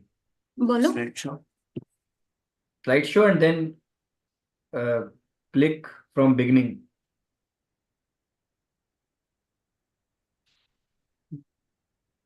Just a minute, sir. Click on the slideshow above. Yes. And from beginning. Yes. Now please start. Thank you so much, sir. The title of my paper is Assessing Financial Literacy and Its Determinants and Regression Analysis Amongst UG and PG Students Across Different Academic Streams. A cross-disciplinary analysis in the context of NEP 2020. I am Dr. Devyani Chatterjee, Assistant Professor from GLS University, Ahmedabad. Now, the current educational framework often overlooks financial literacy leaving students unprepared for real-world financial challenges. The NEP 2020 aims to address this issue by integrating financial education into the academic curriculum. This initiative seeks to equip students with essential skills to manage their finance effectively. Now, NEP 2020 advocates for holistic education system that emphasizes critical life skills, including financial literacy. It promotes practical learning to better prepare students for real-world challenges. Now, the objective of my research are to assess the current levels of financial literacy amongst the various streams, that is commerce, science, and humanity. Including, and I have further divided it into UG and PG also. To evaluate the integration of financial education in their curriculum, to analyze students' familiarity with basic financial concepts, to examine the confidence levels of students in taking financial decisions, to identify challenges faced by students in understanding and applying financial concepts, to explore the relationship between financial education and students' confidence in financial management, to investigate the awareness of NEP 2020's emphasis on financial literacy among students from different streams. And I have also fitted a multiple regression line of financial literacy score on age, confidence level, and academic stream. That is commerce, science, and humanity. Now, I have gathered a data of UG and PG students across 3 different levels, that is commerce, science, and humanity, to gather data on their financial literacy, confidence in managing finances, and familiarity with NEP 2020's provision on financial education. Now, my sample is of 300 students, and it is divided equally amongst commerce, science, and humanity. 100 students from commerce, science, and 100 each. And I have, amongst them, 200 are from UG and 100 are from PG. The respondents were selected from various universities of Ahmedabad and outskirts of Ahmedabad, representing a mix of urban and semi-urban educational institutions. Now, the data analysis and results. Now, the current levels of financial literacy amongst UG and PG students. I have found that 75% of commerce students are financially literate, 62% in science stream, and 58% in humanities are financially sound and confident. And postgraduate students displayed higher financial literacy scores as compared to UG across all streams. In that, 85% in commerce, 70% in science, and 65% are financially literate in humanity. Then, evaluation of financial education integration under NEP 2020. Integration of financial education in their curriculum under NEP 2020 was found to be higher in commerce stream, 85%, and moderate inclusion in science, that is 60%, and limited integration in humanity, that is 40%. Hence, students from commerce reported greater awareness of financial concepts in their curriculum. Now, familiarity with basic financial concepts on budgeting, saving, investing, and managing loans. This is the overall analysis. Students were most familiar with saving and budgeting concepts, while investing and managing loans were less familiar, particularly for non-commerce students. Then, using t-test, I have compared the means of 2 groups, UG and PG, regarding their confidence in managing personal finances. And I have found that there is a significant difference in confidence levels between UG and PG students. And PG students exhibiting higher confidence score compared to UG. Then, using ANOVA, I have found that there is a significant difference in confidence level amongst the three streams, that is commerce, science, and humanity. And further, since there was a significant difference, I have done a post hoc analysis, and I have found that commerce students had significantly higher confidence levels in managing personal finances compared to science and humanities. Then challenges, then using chi-square test. Madam, please conclude as you the time limit. Fine, Yeah. fine. Okay, fine. Actually, many more. Fine. Okay, I'm doing the conclusion. This was the relationship between financial education and confidence level in financial management, 0.67. A correlation was 0.67. That is, commerce students with greater financial education integration exhibited higher confidence. Then, Ma'am, just conclude. Okay. Because no problem. These are few recommendations that financial education should be included in the curriculum. And conclusion is, again, commerce students are more financially literate and confident in managing personal finances. Financial education integration is strongest in commerce curricula and less in science and humanity. There is a positive relationship between financial education and students' confidence. And challenges faced by non-commerce students highlight the need for practical interdisciplinary approaches in financial education under NAP 2020. Then since I have done the regression analysis, and I have found the financial literacy score. This is my regression line. Financial literacy score is equal to 45 plus 1.3. This is for age, plus 0.45. This is for confidence level, plus 2.1. This is for the academic streams, various academic streams. This much. Thank you, Dr. Devyani. Thank you so much. Nice presentation. Thank you, sir. Mrs. Ashwini Devrale. Mrs. Ashwini Devrale. Are you there? Please unmute if you are ready with your presentation. I think she's not interested.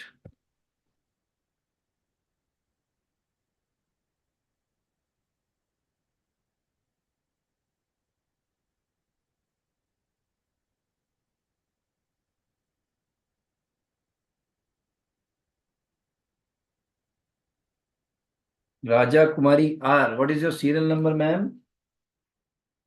Raja Kumari R. Okay, serial number 30. And you are logged with the name Raji. That's why I was not able to recognize you. Please unmute. Serial number 30. Miss R. Raja Kumari, Assistant Professor from Coimbatore. Please unmute. Hello. Yeah, please start. Sir, I'm audible? Yes, you are audible. You can keep your video on if you want to. No, sir. Okay, then start. Please unmute. You are muted again.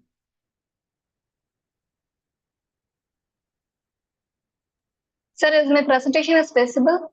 No, it is not visible. You have not shared your presentation yet.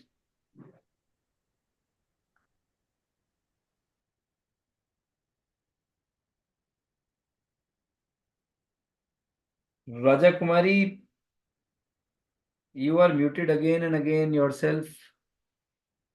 So if you want to present your paper, you can present orally also, because we don't have much time.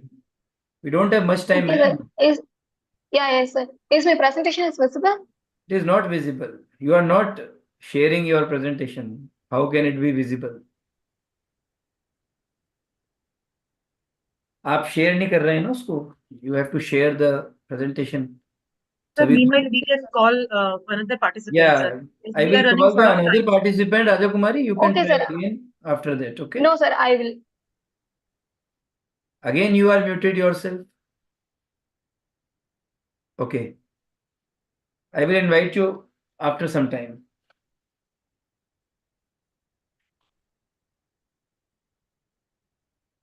So Surbhi Rathod. I think Surbhi Rathod is there. Surbhi Rathod was there, I think. Yes, Surbhi Rathod, you are log in with your mobile number. Don't show your mobile number here. It can, trouble you. I will change, don't worry. You are logging with your mobile number actually.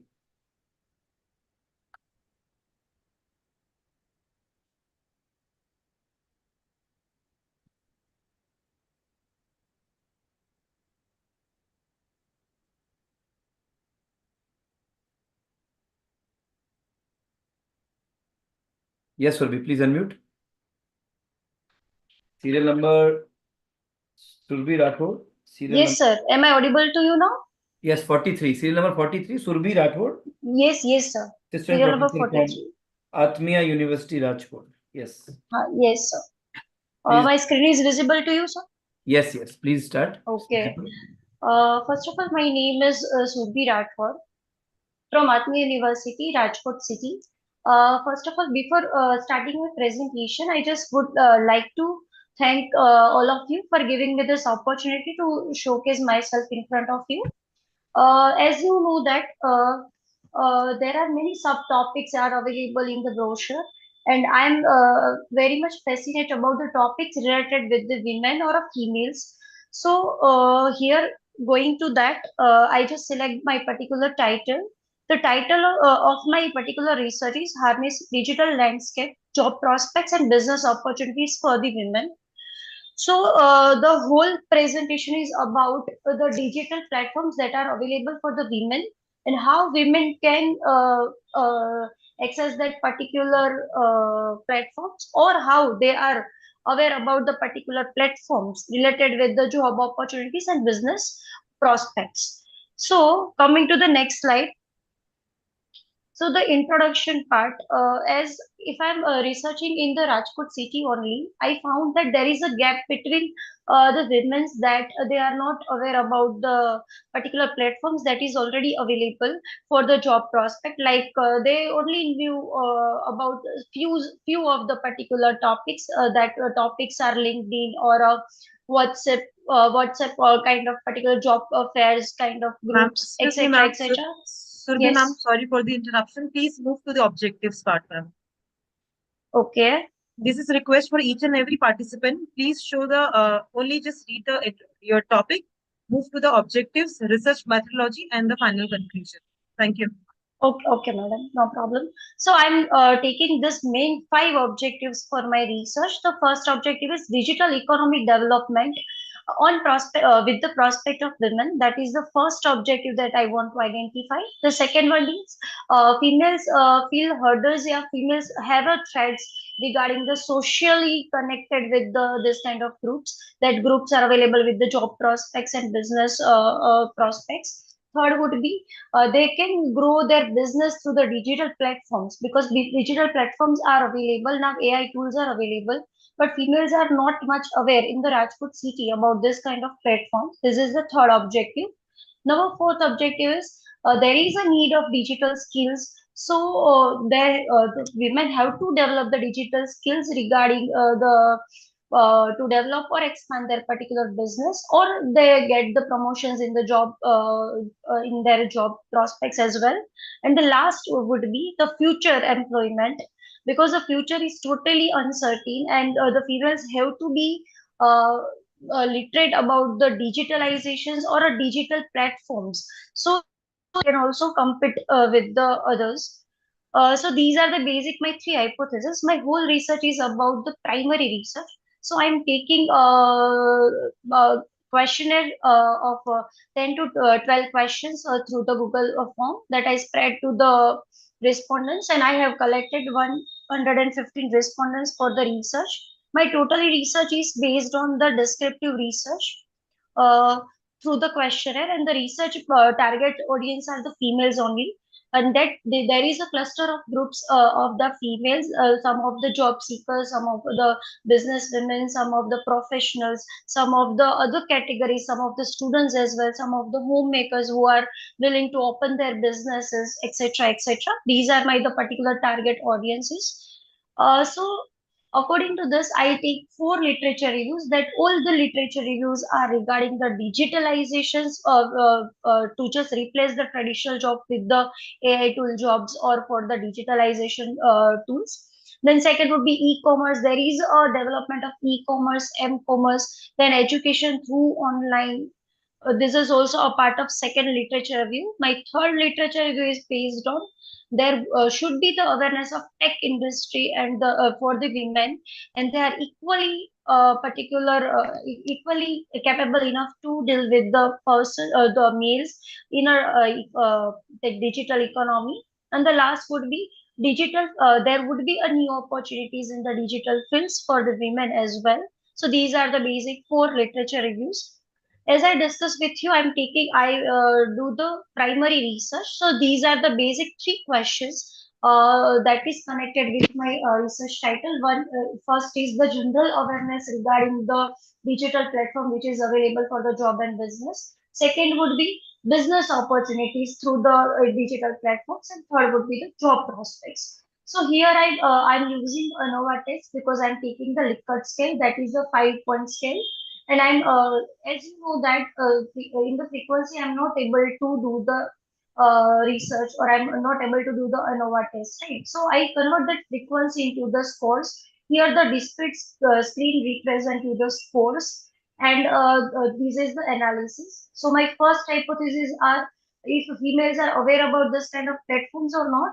There is somewhat accepted that yes, the females are aware, but they are not using much this kind of platforms. Second one would be business opportunities. Business opportunities, business expansions, business ideas, website making. This is also is available through the AI tool.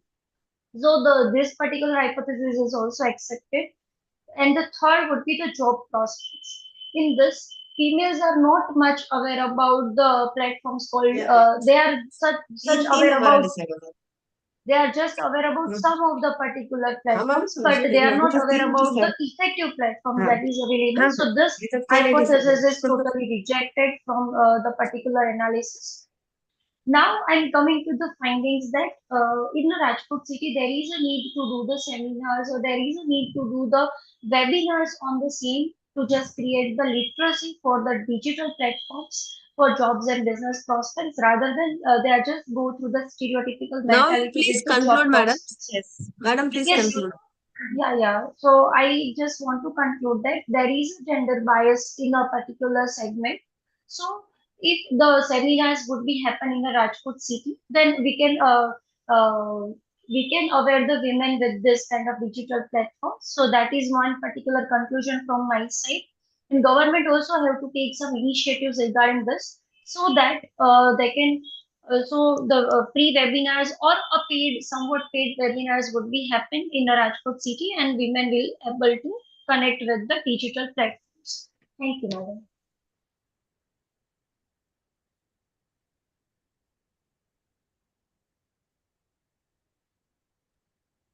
Thank you, Surbhi. Thank you so much. Good presentation. Thank you, sir. Thank you. Dr. Baljit, can we move forward or any questions? Yes, sir, we can move forward. Okay. Thank you, Surbhi. Mr. Aditya Rao sir. See, I can invite you serial number only. So you have to wait to see if your serial number is 50 or 55. You have to wait. I can't do anything. So there is no question of I am waiting since 5. I can't do anything. You have to wait if you want to present, or you can join again after half an hour. We are also sitting here. I have to give everyone the chance. Someone write in the chat box. So you have to wait. So, Mr. Aditya, please unmute. Hello, sir. Yeah, please start. Okay.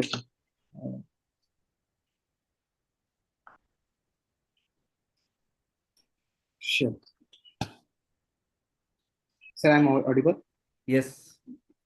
My screen is visible? Yes, please. Okay.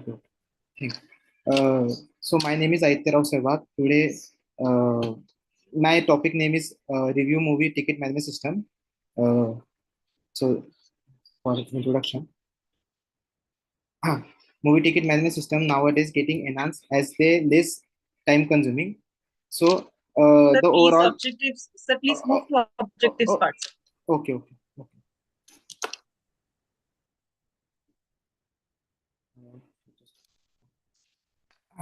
As the enhance of these systems are getting, the virtual reality theater systems are expected to become more prevalent in the future with advancement in technology and decreasing the cost, making them more accessible to wider audience. So the entertainment industry is likely to see the shifted towards more impressive and interactive experience with the virtual reality playing a role in this trend. Virtual reality theater systems are an exciting future trends that has the potential revolutionary the entertainment industry with their impressive and interactive nature. VR experience provide a new and engaging way for audience and enjoy the other forms of entertainment. As the virtual reality is getting advanced and enhanced, so the personalized of customers is getting highly AI full, and as a conclusion of the technology is getting better as these management systems are getting better implementation, as user can easily book tickets, developer just focus on seamless experience and getting quickly secure tickets. This technology also use various theater and getting more profits and high trafficking of user, as this simplifying the user experience and optimizing theater management. The developers are just main goals that the customer getting tickets as faster as can, so he customer not situated in a long queues.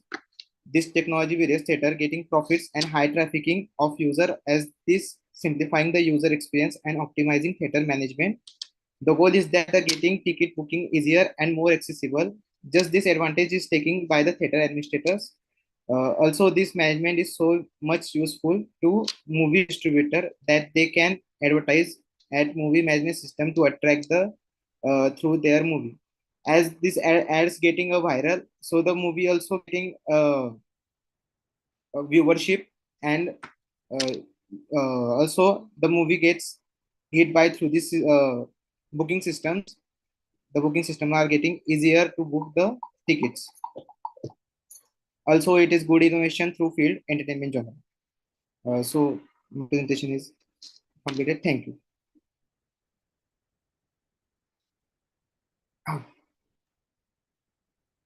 Thank you. Thank you, Aditya sir, for very different topic that you have chosen. Nice. Thank you so much, Mr. Aditya. Yes, it's Mansi Gera, serial number 39. Mansi Gera, please unmute. Are you there, Mansi Gera? Research scholar from Punjabi University, Patiala. Yes, Mansi. Sir, I will be presenting the oral presentation. No issue, no issue. You can start. So my topic is I am working on the topic financial risk tolerance among the respondents. So the agenda of my paper is to investigate the determinants of financial risk tolerance among investors through the comprehensive literature review. It is basically the review paper. So the literature review is divided into 6 sections in this paper. I will quickly move on to the results that I have got from the paper on the conclusions itself. So in summary, the determinants of financial risk tolerance are multifaceted, influenced by the combinations of various demographics and socio-economic and attitudinal factors. The literature reviewed highlights the various traditional notions, suggest an inverse relationship between the age and risk tolerance. Recent studies that has been conducted shows the complex picture, especially within the investors among the Indian context. Younger investors may display higher risk tolerance driven by a willingness to explore more equity markets, while older investors often prioritize capital preservation among them. Gender dynamics also plays a critical role in the risk tolerance. So with research consistently showing that men tend to exhibit higher risk tolerance than women, however, the evolving landscape of financial literacy and changing societal norms in India suggests a gradual shift as younger women increasingly engage in investment activities among themselves. So coming to the marital status and the number of dependents have been linked to the lower risk tolerance, as individuals with greater family responsibilities often prioritize stability and security in their financial decisions. Next is the occupation, that is also the critical factor in financial risk tolerance. So the individuals who are in the high stake jobs generally displays the higher risk tolerance compared to the salaried counterparts. This trend reflects the confidence that comes from being familiar with the market dynamics. Income and education overall particularly shows the significant determinants. They are also the significant determinants of risk tolerance. Higher income levels provide individuals with more resources to invest in their losses. However, coming to the conclusion, the findings underscore the importance of considering the range of socio-economic factors in assessing the risk tolerance. There is a need for further research to address these inconsistencies in this. I have presented the crux of my paper. I have not gone in much more detail because this is the review paper. So, Good, good, good. It was a good presentation, but it would be better if you present with PPT. But nice try. thank you. So, serial number 44, Sumana Chatterjee. Yes, please unmute, ma'am. And I request everyone to please log in with your name only. Yes, sir. Log in with your name, because someone is login with the name username. So how can I recognize you? So kindly please click on the three dots near your name and just click on the rename, and then please write your name only so that I can recognize you. Good evening. Serial number, I have already shared the PDF of presentation list, so you can find your own serial number of your. Yes, ma'am. Yes, good evening to all respected honorable persons. I am now sharing my screen. Yes, ma'am.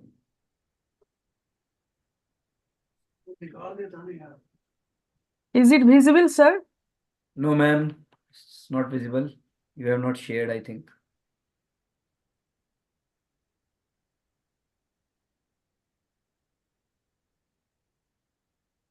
Now it is visible? Yes, ma'am, it's visible now. Okay.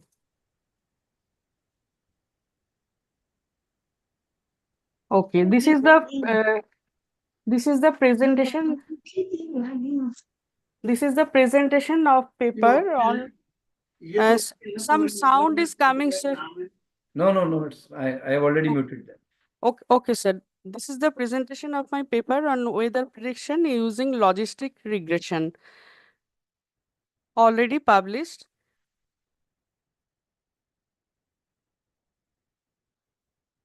Yes, the first step was data collection and data analysis.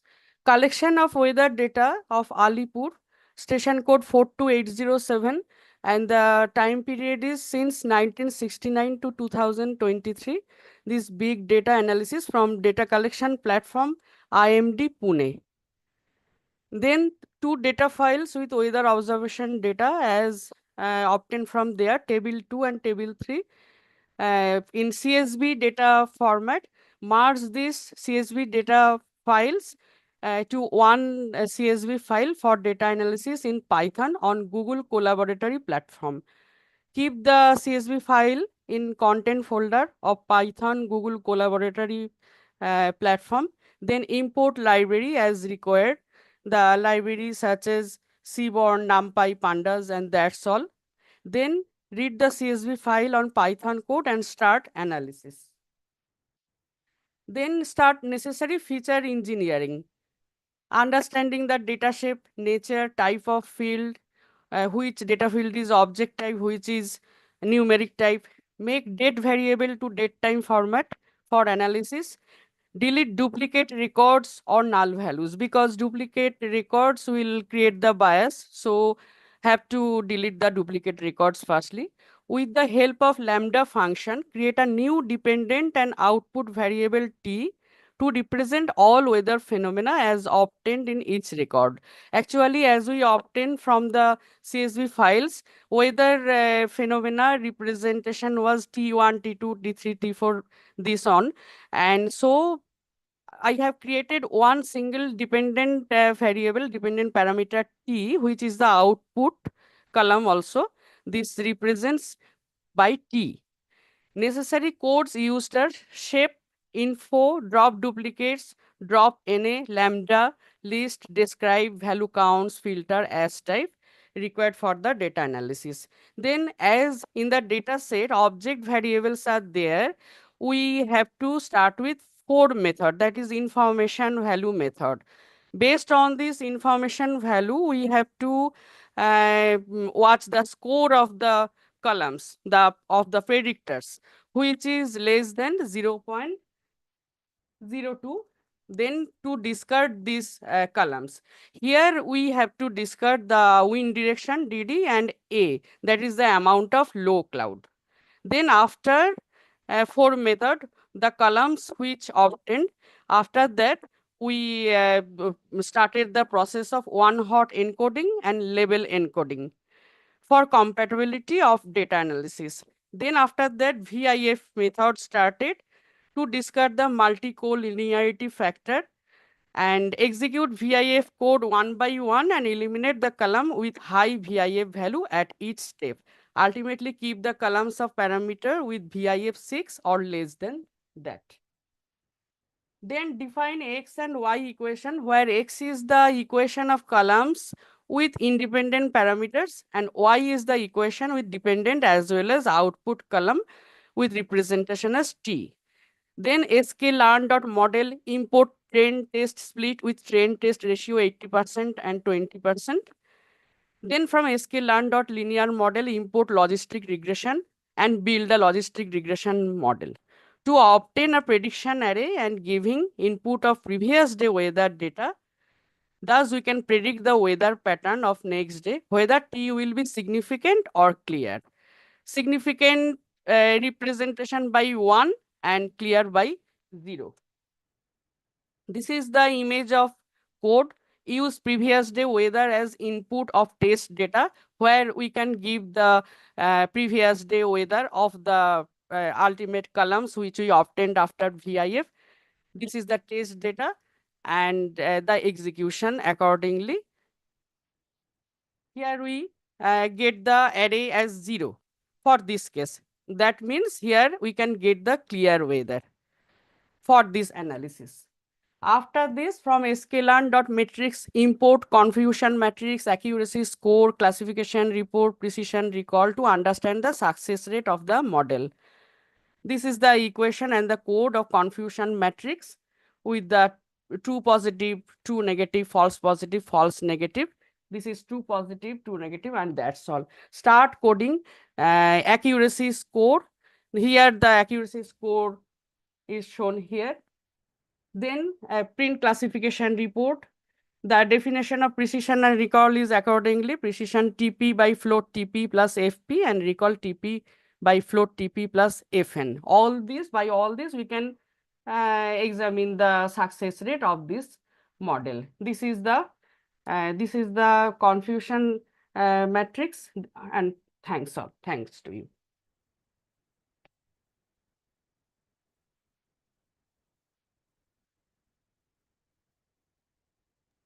Thanks, sir. Thank you, ma'am. Thank you, ma'am, for this elaborative presentation. Thanks, ma'am. Thanks to all of you. Thanks. Thank you so much, Dr. Sumana. Thank you. Thanks, sir. Serial number 45, Stuti Shandilya. Stuti, serial number 45. Those who are ready, please keep your video on. I will invite you first. Please unmute. Stuti, please unmute.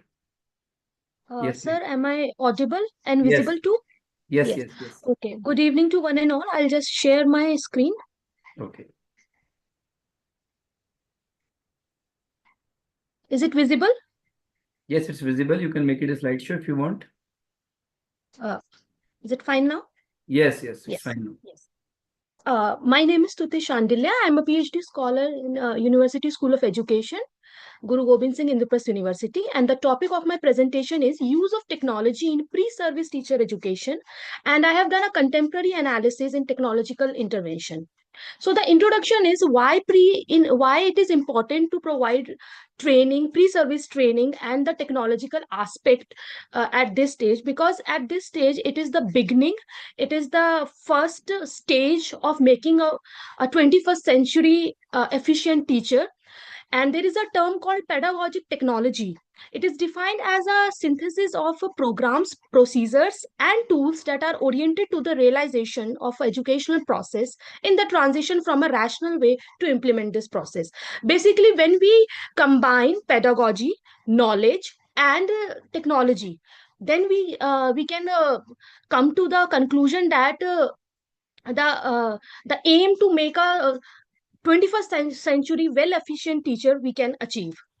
So these are the, after analyzing the many literature review contemporary from the last 20-25 years, I came to conclusion that there are odd 17,000 teacher education institutes that are responsible for promoting B.Ed as well as D.El.Ed. And when we take account of these perspective, we came to know that there are about 94 lakh teachers across the nation, whereas we need only few of them. So how can we produce the efficient teacher which can meet the needs and demands of the present age? This is the background. The background I said is that... Stuti, please come to the objective. We are running short of time. There are so many participants who are waiting in the queue, please. Ma'am, the next slide is the objective. To explore the present opportunities in the pre-service Indian teacher education system, to study the various previous research in the field of pre-service teacher training and the technological intervention, and to identify the research gap for further developments in the integration of technology, pedagogy, and content knowledge. As we all know that introduction of NEP 2020, which is a landmark document in the field of education, which talks about how we can integrate technology with the pre-service teacher training, which can fruitfully we can get the results in terms of students output, students outcome. When we train a teacher efficiently at pre-service teacher education stage, we can actually get the more progressive, more better outcomes at the in school stage. This is the methodology. This is a qualitative research analysis I've adopted, and I've gone through the major policy documents, research paper, articles, and interview of eminent academicians in order to understand and to have a deeper understanding of this concept. After analyzing, I came to few points I've highlighted in my PPT also. One size fits all approach. It is often seen that we always, always have a standardized test, always have a common things for analyzing, people from diverse background, diverse skills. So this will not work in, at this stage. We need to have a personalized, individual approach. Also, when we talk about the standardization and national standardization of making an efficient teacher, we only came to know that only 3 to 4% of the teachers who are getting trained at pre-service stage are passing the eligibility test. Around 20% of the regular teachers and 40% of the contract teacher did not have a professional qualification for even teaching elementary education. There are several councils like NCRT which are working towards making a proper program, proper modules for training, like I think many of you have heard SWAYAM, which provide MOOCs, online technological courses for professional development of the pre-service teacher. Nearly half of the teacher believe that not all children could achieve excellent educational outcome because of the social background, economic backgrounds, where we cannot, this is how, like I am presenting right now, when we cannot reach physically to the students and to the teachers, we can actually reach through internet and through online education. So technological aspect is very important nowadays. These are the models for using technology in teacher education. The famous is TPAC model, which I have just discussed in few points. This is the model you can see, which has pedagogical content, technological knowledge, and the content knowledge of the teacher. When these three aspects merge together, we can get a efficient and well-adapted teacher service training. And these are the models: face-to-face, wholly online, which is further divided into individualized learning, collaborated learning and the blended learning. I think in the previous presentation, many scholars and many professors have explained the blended learning, how it works. These are the government initiatives like Diksha, digital infrastructure for knowledge sharing, Swayam Prabha TV channels, ePathshala, and Nishtha, national initiative for school heads and teacher holistic advancements. You can conclude it. I think you can conclude. Yeah. Yes, that's fine. Ma'am, this is the conclusion and these are the suggestions and how we can make the quality curriculum and how we can integrate technology at the pre-service teacher education. Thank you so much. If you have any question, you can ask. It was a really nice presentation, Stuti. You have covered each and every aspect in one frame. Very nice. All the best. Thank you so much, ma'am. So we can call next. Good presentation. Renu Gulia, 47 serial number. Please unmute. Ms. Renu Gulia, please. Start your video also. Renu Gulia. Please log in with your name. Somebody is logging with ICICAR. So how can I recognize you? Mr. Devrat Pandey, please unmute करिए एक बार. आपके पास list नहीं थी क्या sir? हाँ है sir, available है. तो आपका सीरियल नंबर तो आपको पता होना चाहिए sir. And you are asking to me. Your serial number is 7 and I was calling you, but you were not in the meeting. Sir, I told you now I was traveling. I'm Okay. Now extremely you can sorry. start. Serial number 7. Serial number Now, you should. is it there, sir? Can I Yes, start? yes, please start. Serial number 7. Devrat Kumar Pandey. Hello. First to introduce myself, I'm Devrat Kumar Pandey, research scholar with Sarla Birla University, Ranchi. And my topic is understanding the mindset, exploring consumer behavior in health insurance decision making. It is about introduction. Health insurance is a relevant product that allows consumer to reduce their risk, be insured Sir, please again. move to the objective part, sir. Objective, Sure. RM, and then findings. Sure, ma'am. Thank you, sir. These are two proposed objectives. One is to examine the factors that consumers consider when choosing health insurance policies, and second is examine the theoretical foundations that underpin the understanding of consumer behavior of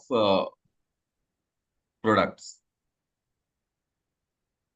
This is a theoretical model wherein whenever a consumer wants to purchase a health policy, first it starts with need of health insurance, then information search, evaluation of options, then comparison of insurance plans, then they consult with their financial advisor or agents, then final decision they take about purchasing the health insurance. It ends at health insurance plan chosen.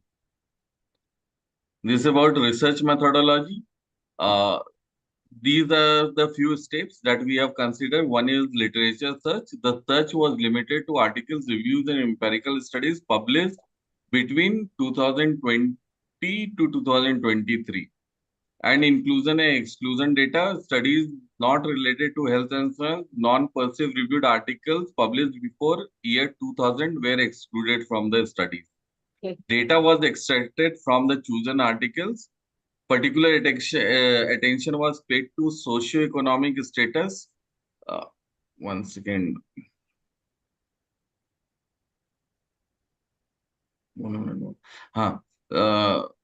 Research outcomes, author's conclusion. Particular attention was paid to socio-economic status, research perception, cultural factors, and marketing strategies as the factor influencing the decision to purchase health insurance. Two other things, thematic analysis. The collected data were analyzed thematically to determine patterns and trends of consumers' behavior in health insurance. And last was synthesis of findings. The result of thematic analysis were integrated to give a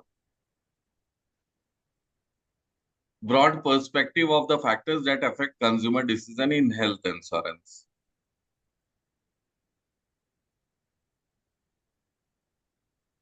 Once again, it is not moving. There are few literature reviews that we are gone through. This is first related with demographic Sir, factors. please move to the next slide, sir.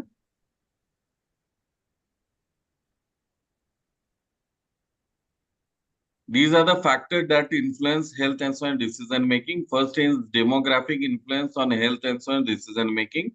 Second is psychological and behavioral factors. And third one is cultural and social influences. Conclusion of the review is the review also underscores the complexity of consumer behavior in health and social decision making process and importance of socio-economic, psychological, and cultural factors. And basically, the authors and insurance companies should pay more attention for the enhancement of consumer knowledge and peculiarities of cultural and social factors influencing insurance choices. These are the few bibliography that I have mentioned, and this is end of the presentation. If any question, I would. Thank you, sir. Thank you, sir. Thank you. Okay. Thank you, Mr. Devrat Pandey. Thank you so much. Thank you, sir. Thank you. Thank you. Yeah, it's serial number 53, Priya Singh Dhillon. Raji, please wait. Don't share. Priya Singh Dhillon. Please unmute. This is a scholar from Lovely Professional University. Yeah. Are you sharing your screen, ma'am? Sir, is my screen visible? Yeah, it's coming. Okay. Not visible. Am I audible? Yes, you are audible. Lord. Okay. But the screen is not coming, ma'am. 1 second.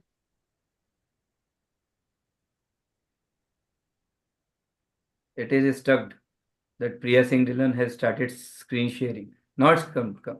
It's fine now. It's coming. Is it visible? Yeah, it's visible now. Okay. Greetings to everyone present over here. I am Priya Singh Dhillon, a law research scholar from Lovely Professional University.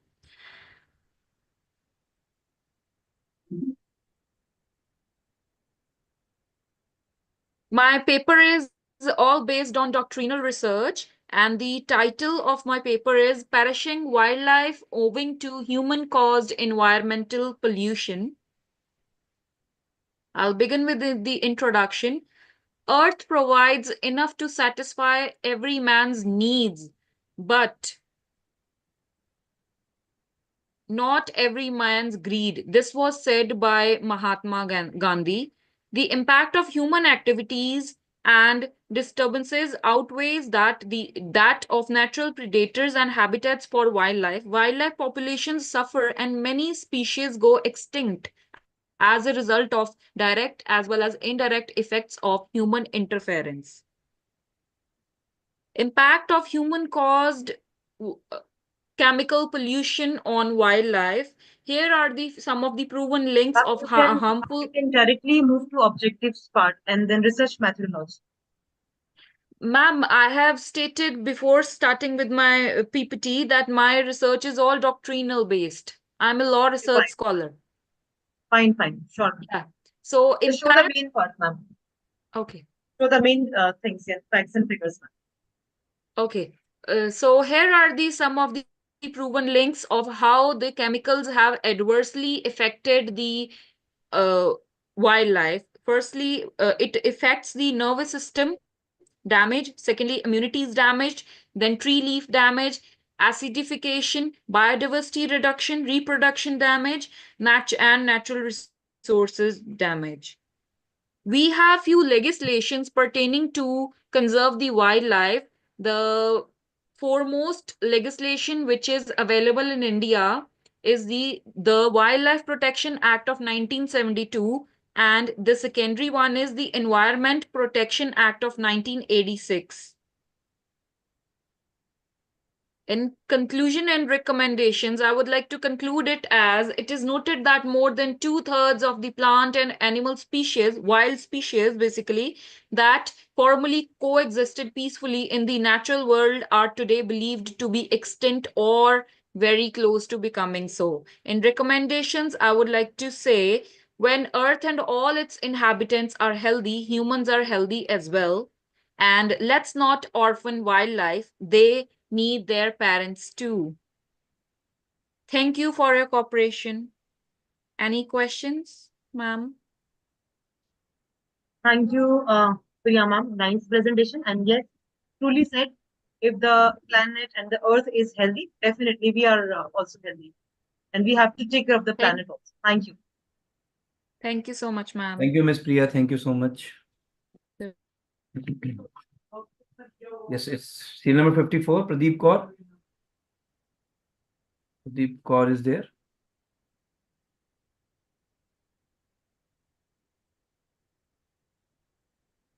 Four.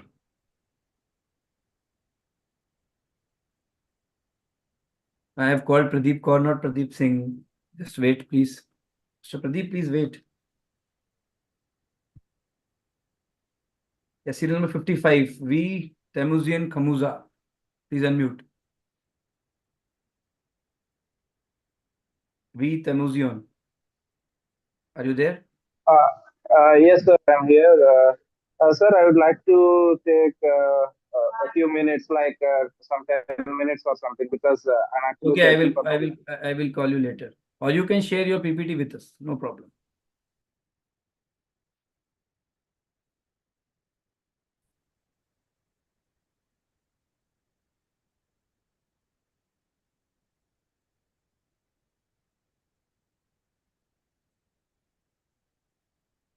Those who are present, please keep your video on.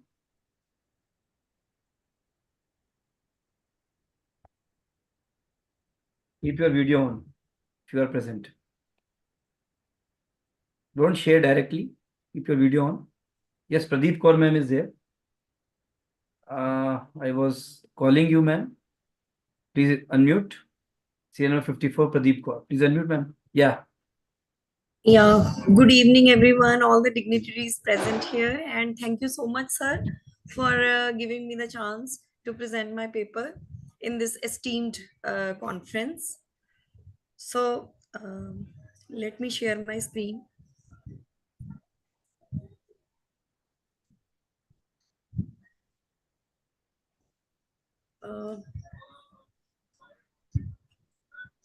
Yes, now it's coming. Is it visible? Okay, sir. Yes, it is visible, ma'am. Yeah. Third slide is showing. Here it is visible. Yes, Thank now, you. now it's good. So, sir, my topic is teacher education under NEP 2020, future challenges, issues, and reforms. So, teacher education is very important for societal development, and the teachers are playing a pivotal role in nurturing cultural values and shaping the futures. Teachers are not just the information provider, but they serve as facilitators, role models, and planners. Effective teacher education empowers educators to recognize and incorporate children's diverse social and cultural backgrounds into their learning environments. The aim of teacher education program is to promote the personal and professional growth of the teachers, enabling them to contribute to the nation's social, cultural, and economic development. Sir, NEP 2020 has given the objectives for the teacher education. The first objective is gross enrollment ratio, it's GER. So, according to NEP 2020, it aims to achieve the GER of 100% from preschool to secondary education by 2020. Additionally, it seeks to increase the GER in higher education, including the vocational training, from 26.3%. Excuse me, ma'am. Yes. Please show your analysis part, ma'am, that you have done it, ma'am. These are some journal lines. Ma'am, it is not research-based paper actually. I have not done the analysis, but I have given the objectives, then issues, and then the reforms given by NEP for the improvement of teacher education. Fine, ma'am. But just do it, ma'am, quickly, ma'am, because Okay. these objectives and guidelines, everybody knows it because we all are reading since once it has implemented everywhere, ma'am. Okay, ma'am. Okay, next objective is to elevate the teaching standards, then quality teacher preparations, continuous professional developments, then innovative pedagogy, technical integration, equity and inclusion, institutional reforms, community engagement, life skills, socio-emotional learnings, and global awareness. Then the challenges in teaching and learning according to NEP are the resource constraints, the quality teacher preparation, and the cost of the technology. Then innovative pedagogy, technological integration, equity and inclusion, and institutional reforms. So these are the various challenges which have been faced by the teacher education, community engagement, life skills, and socio-emotional learning, and global awareness. So teaching methods which have been given by NEP are cooperative learning, group discussions, peer teaching, brainstorming, role playing, energizers, storytelling, dialogues, service learning, experiential learning, and inquiry based teaching. Ma'am, various reforms in teacher education and overview of the NEP 2020 initiatives. These are personalization of teaching, strengthening teacher preparation, continuous professional development, pedagogy and teaching methods. So its focus will be on the child-centered approaches, integration of technology, equity and inclusion, institutional architecture, community and stakeholder engagement, which is very mandatory as given by NEP. Then life skills and socio-emotional learning, global citizenship, and peace education. Now, conclusion is the NEP 2020 offers a comprehensive framework for reforming teacher education, emphasizing the quality, equity, and relevance in training by focusing on professionalization, continuous development, effective pedagogies, and technology integration. The NEP aims to cultivate the community of skilled educators who are ready to meet the challenges of 21st century and to promote the culture of peace and cooperation in society. Thank you.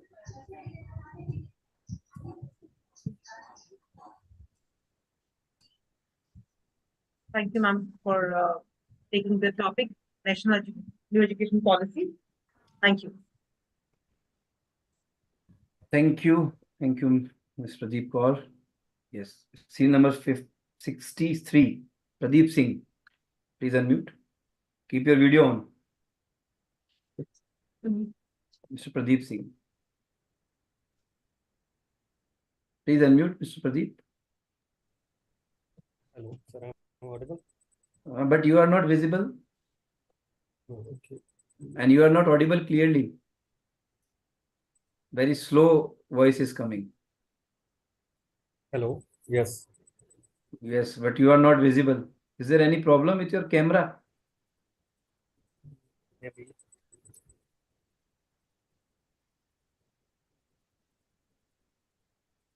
So my PPT is visible.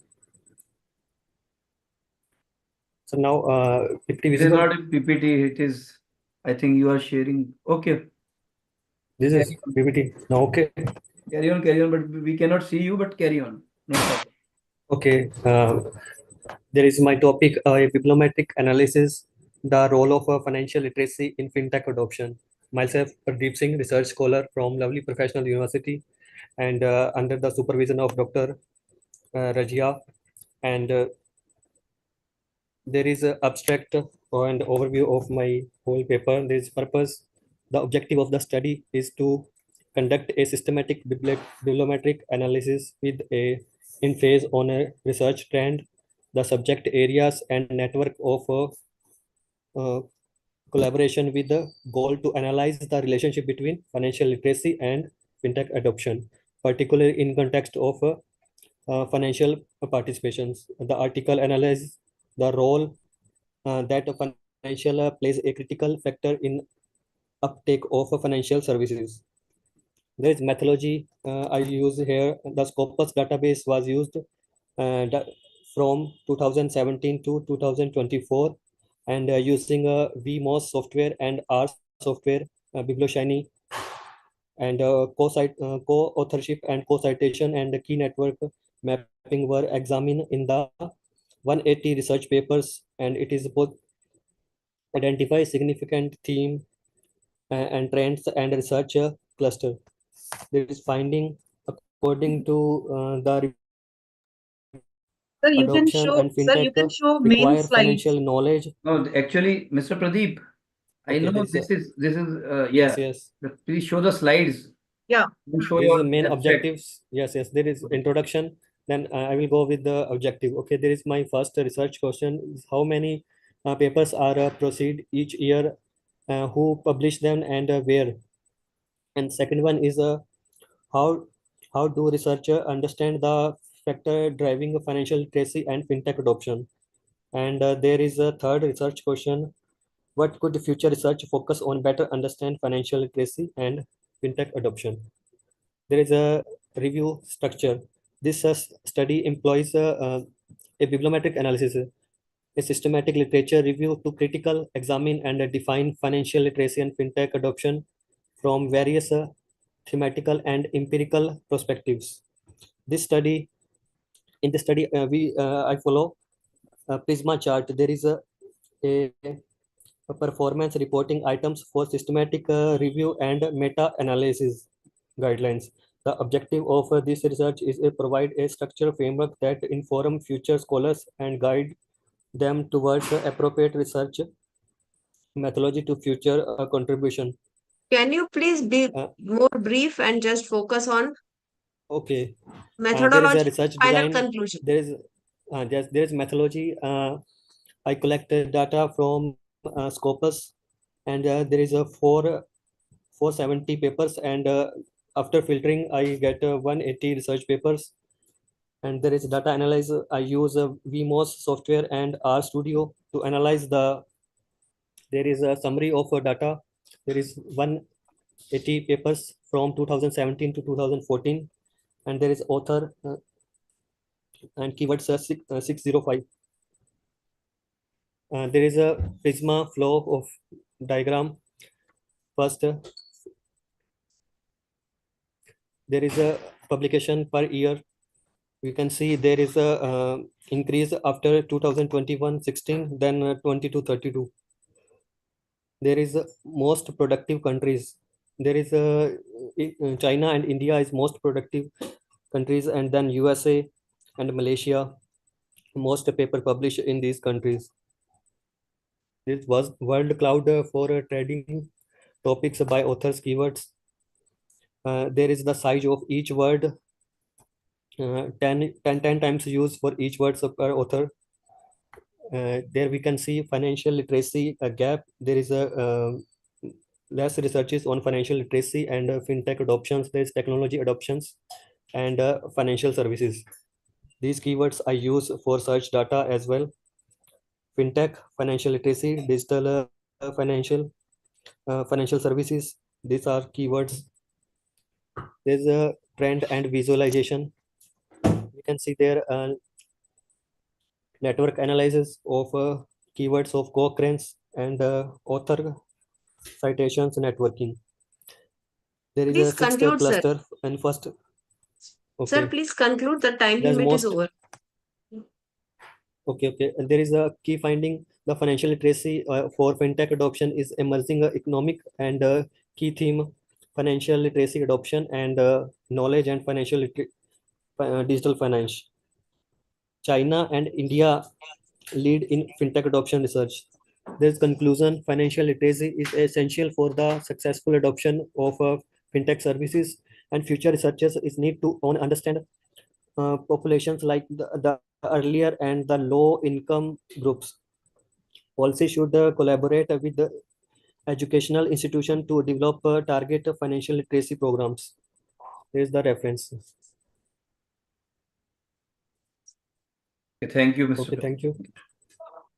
Yeah, Mr. Sunil Kumar. Sir, one suggestion. One suggestion that I want to give to Mr. Pradeep. Yeah, Singh. please. Yeah, Mr. Pradeep Singh, thank you for the presentation. The questions that you mentioned under the objectives part should be a Yes, part of ma'am. your research questions, and you should reframe. You should work on reframing the objectives. No, there's a not my research objectives. Is for only just for paper, review paper. I'm writing a review paper, bibliometric analysis. Okay, fine, sir. Fine. Sir. Yes. Okay, thank you, ma'am. Thank you. Thank you for the suggestions. Thank you. Yes, Mr. Sunil Kumar, serial number 57. Assistant Professor from MJP Rohilkhand University, Bareilly. Yes, sir. Am I audible? Yes, sir. Yes. Please keep your video on. Other participants, I will invite you after this. Those who keep the video on.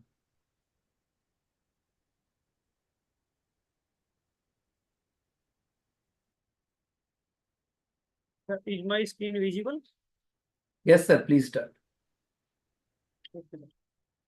So myself, Sunil Kumar, Assistant Professor, Department of Commerce, Hindu College, Moradabad. Sir, my topic is a study on the role of khadi and village industry in rural development.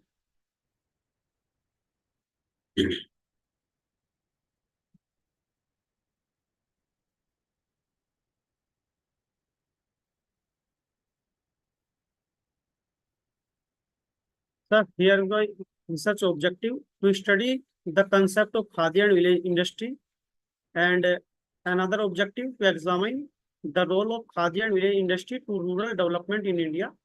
And third is to analyze the contribution of khadi and village industry to employment generation in India. Sir, this research is based on the secondary data that were collected from the annual reports of Khadi and Village Industry Commission. Sir, the limitation of the study is that the study is based on secondary data only, and the data are collected from the annual reports of Khadi and Village Industry from 2012, 13 and to 2022 or 23. Sir, here are some data. The production of khadi and village industry in India, and here I show annual growth and annual growth rate, and another data table, sales of khadi and village industry. Sales are different years, and annual growth of sales and annual growth of rate in every year. And another tables are earnings of khadi and village industry, different years earnings and annual growth of earnings and annual growth rate per year.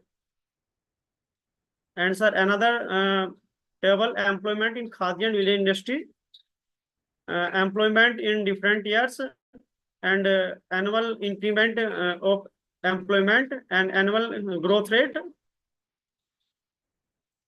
And this is my conclusion and findings.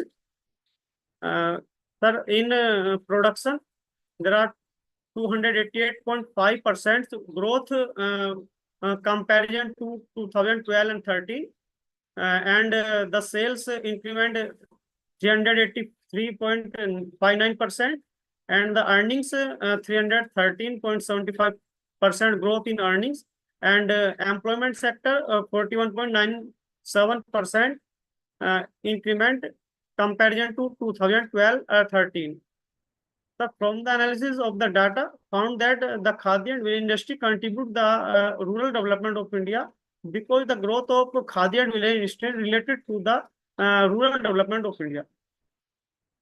So here are some references. Thank you, sir.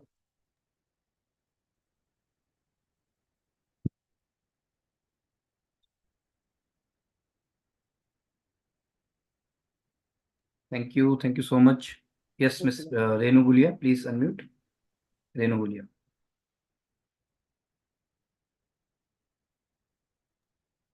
Yes, ma'am.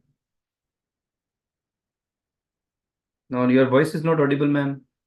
Renu Gulia, please connect with your audio. Okay, I will invite you after some time. Kanupriya, please unmute. Kanupriya. Yes, sir. Sir, I'm sharing my screen. Yes, please. What is the serial number? Sir, 16. 16. Okay, 16. Now, those who left for presentation, please keep your video on. I will directly invite you. I think 4 or 5 are left.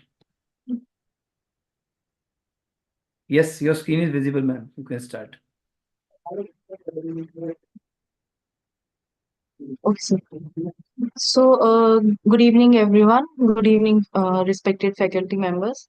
I will be presenting my bibliometric paper on diversity management today. So, coming to the introductory part, diversity management. Diversity management is defined as a means of adopting policies to enhance the performance of any organization. Diversity can be in terms of religious diversity, gender diversity, age diversity, or it can even be psychological diversity, which means there are differences of opinion or perception related differences. So, the bibliometric review paper on diversity management will help us in analyzing the overall themes, overall how the existing literature is going on in which direction. And these were the objectives of our writing the paper to analyze the conceptual framework of existing studies in this area and to identify the commonly explored themes by researchers in this field. So the methodology that we followed in the paper was that first we decided the database. The database selected was Scopus. The range of period that was selected was 2019 to 2023 because the recent bibliometric paper on diversity management was done in 2019. So after that, 5 years time frame was taken, and the keyword diversity management was taken in context of management and social sciences and social sciences and psychology related domains.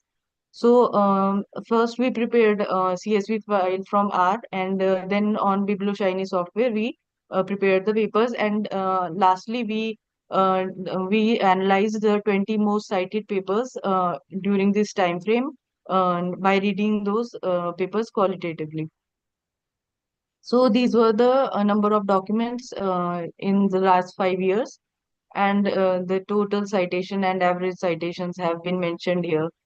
The sources, mainly the top 10 sources, like journals, which are the top 10 journals related to diversity management, include Advanced Series in Management, Equality, Diversity and Inclusion, which is a fourth category journal. So Personal Review, Employer Relations, these are the top 10 journals that we identified. The top 10 universities that are researching on diversity management all over the globe are these. But Indian Institute of Technology, Roorkee, is the only Indian university that is among the top 10 universities that are doing research on diversity management. So the major themes and emerging topics that we found after our bibliometric review were the accountability in diversity initiatives topic, the role of leadership in promoting diversity, impact of diversity on organizational performance. And the emerging themes that are being studied in the recent 2-3 years are intersectionality in diversity management and mental health and well-being related to the workforce diversity. Now, the practical implications of our paper was for practitioners, they can work on enhancing the diversity management related initiative and policies, and they can be mainly training programs should be done in organizations at a more higher level, so that creates a awareness related to diversity management and regarding those policies. And the future directions can be that some longitudinal studies, there is a lack of longitudinal study related to diversity management, and culturally and religiously, if differences could be studied related to diversity management, that would be adding to the literature of diversity management. So concluding the top 20 papers that we read, and qualitatively we did the analysis of that.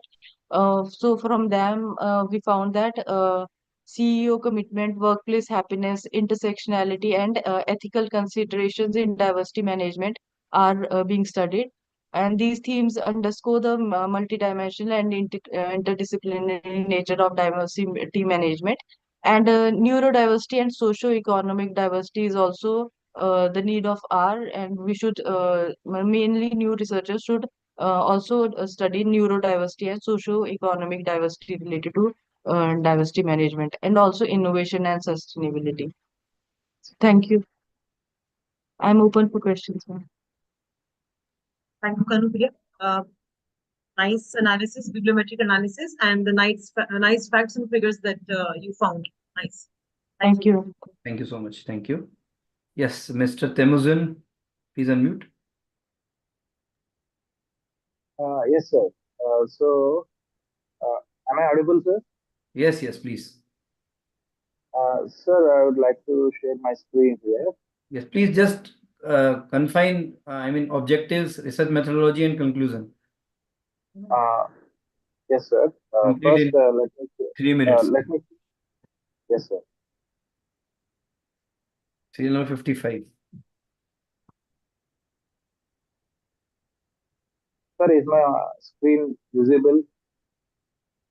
No, it is. Yes, now it's visible. Yes, sir. So you can see that my topic is actually both related to assessment and examination, and that too in the context of NEP 2020.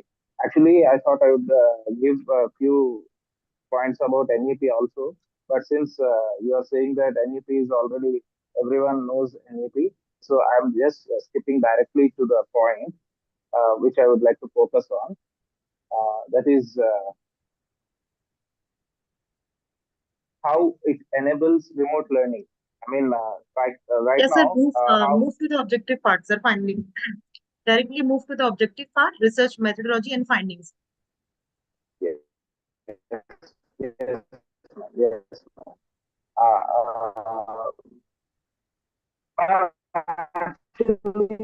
There is some disturbance also in Here, your voice. to 6 parts. Yes, 1 minute, ma'am. Am I clear now, ma'am? Yeah, better, sir. And please move slides also, because first slide is we can see only first slide, sir. Oh, actually, I You have have to already move. moved. I'm actually in 5th slide, ma'am. No problem, sir. Carry on. Carry on, sir.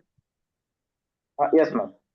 So here actually I'm talking about 6 types of ICT tools for assessment. That too, I'm talking about inclusive learning. And inclusive learning means where we all speak about how students all round kind of assessment can be done. And that 6 out of 6, first one is LMS. So LMS means learning management systems, and I have taken context of 2 LMS systems. First one is Moodle. It's an open source platform that allows educators to create the personalized learning environments, facilitating both online and blended learning experiences. And in the same thing, second example I have taken is Google Classroom. So I'm not going deep into the Google Classroom because this is all something that we use regularly. It's directly we are doing that with Google Workspace. So there we also manage coursework, assignments, and feedback, all these things efficiently. And second one, second type of after LMS, I would like to talk about assistive technologies. And here text to speech tools are there. So we can see that a lot of students have reading difficulties, and those students who have some reading difficulties, now these text to speech tools, they are helping them in acquiring some natural kind of, it's like a reader, it will naturally read the content into the convert the content into written text to spoken words. Thus, it is assisting students with these reading difficulties and backward kind of students. And we have another one, that is digital content creation tools. And for that, I have chosen the context of Edmodo. Edmodo, I think most of us might have heard the concept of Edmodo. It's a platform for sharing resources and assignments while fostering collaboration among students. So, Sir, please conclude. Yes. Please conclude, sir. Ma'am, sixth one also I'd like to say before concluding. So sixth one is specialized Actually your slides are not moving. We cannot see your slides. So you can sir, conclude. 1 minute, sir. Your slides are not, yes, now it's moving. Can you see that now, sir? Yeah. Yes. Okay now. Sir, half a minute more. Sir, 1 minute, sir. Sir, so what I would like to say is, if we wanted to implement the NEP 2020, then what we can do is we have to improve this. I mean, integrate these ICT tools into educational practices more, and thereby we also can create more inclusive kind of environment where we use more ICT tools and accommodate all the diverse needs of all the learners, and that too. Fostering more, what do you say, assessment practices, examination practices and assessment practices, which includes all the learners to, sorry, sir, actually. Time over, sir. Please. Sir, please time over now. Time over. Last slide. It's No, okay. no problem, sir. Don't worry. It was a good presentation. Thank you. Yes, Miss Raji. I don't know what is your name, Raji. Please unmute. What is your name? Sir, I'm audible. Yeah. Your name and serial number? Miss R. Rajakumari. Serial number? Serial number was 30. Okay. Yes, not Sir, is visible. my presentation is visible? Yes, please start.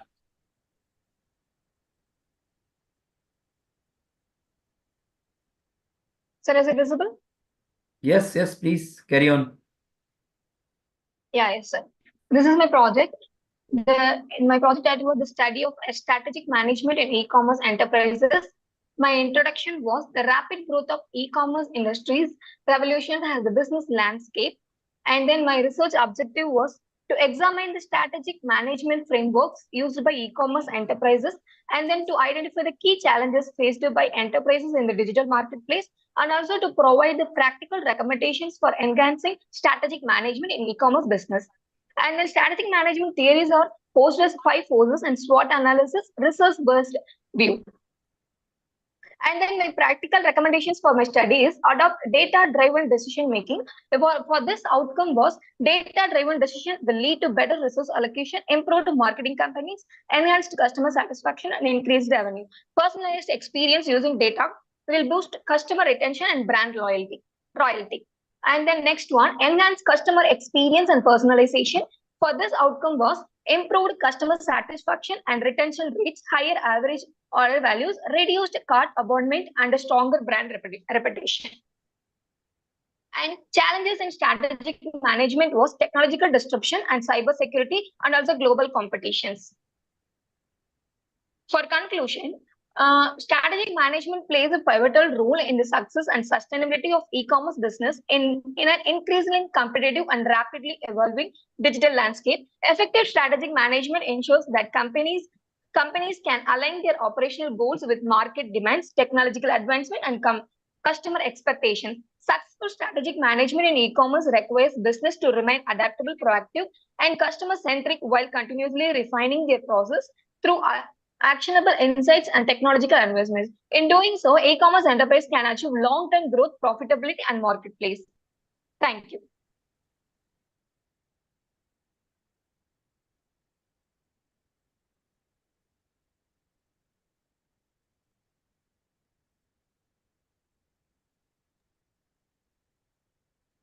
Thank you so much. Yeah, please unmute, ma'am. I can't recognize your name because you are logged with ICICAR. Can you tell me your name? You are the last presenter, I think. Yeah. Hello. Yeah, what is your name, ma'am? My name is Rajashri Shekokare. And what is your serial number? My serial number is 49, sir. Okay. Yes. You can start your presentation. Okay.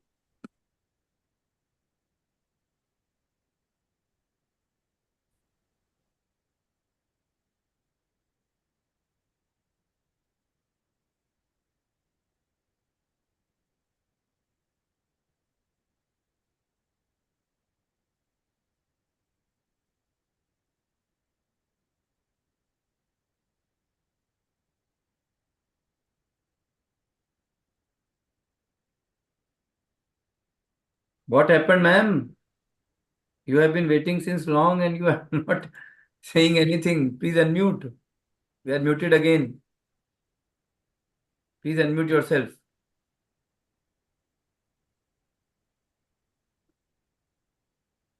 So anybody is left? If still anybody is left, he or she can open up the video. We will surely give the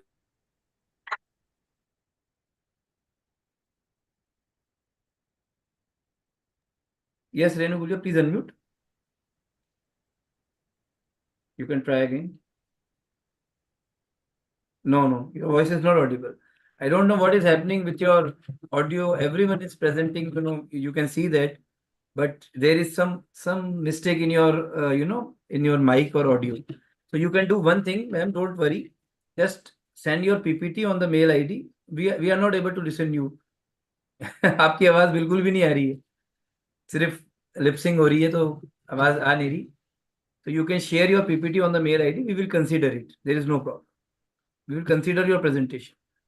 And those who are not able to present due to some technical reasons, they can share the PPT on the mail ID, which is given, the brochure also.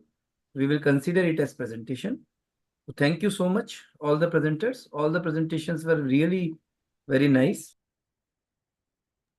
I would like to invite Professor Kindri ma'am, the chairperson of today's session, for her remarks. Professor Kindri ma'am. Yes. So good evening once again to everyone. And now as we conclude the enriching conference, let me share some thoughts regarding the way the presentation and the participants were sharing their experiences. So overall, I found that the exchange of ideas was very vibrant, and everybody were presented and selected the topic which was obviously related to the theme. And we could also find that there was a lot of other topics which actually could be taken at a very different level when you really work in depth. So few topics I found which was very interesting and very good study, more in-depth study. If you really take, then you can go to for publication and extend the topic and go for a very good level of publication, considering the choice of the topics which the participants have selected. Diverse topics, because multidisciplinary conference hai, so we could also witness the diversity in the topics, choice of the topics, and most of them, they were all focused, and they presented to the point what is expected from these type of participation at these type of conferences. So I congratulate each and every participant, and I thank that the Modi sir for giving me the opportunity, and also for and madam, a very good first time we are meeting Dr. Baljit Kaur madam, but it was very interesting to listen to her, and thank you very much all of you for this opportunity. And congratulations to all of them, and wish you good luck for your future endeavors in academic research.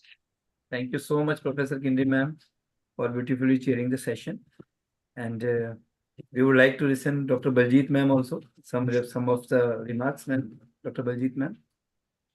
Thank you, sir, for your invitation. And yes, good evening to everyone. As Kinnari ma'am has concluded everything, and she has covered all the points that I also want to mention. My best wishes to everyone. Very nice presentations. You all were very good participants, and few presentations were very unique.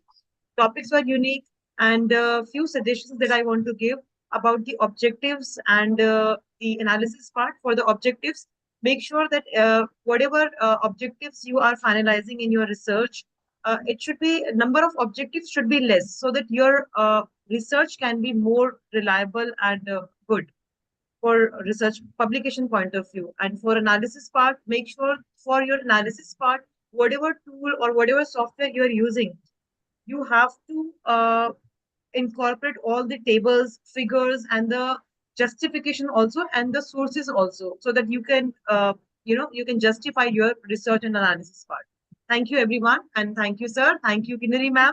It was nice meeting to you, ma'am. Thank you. Thank you, sir.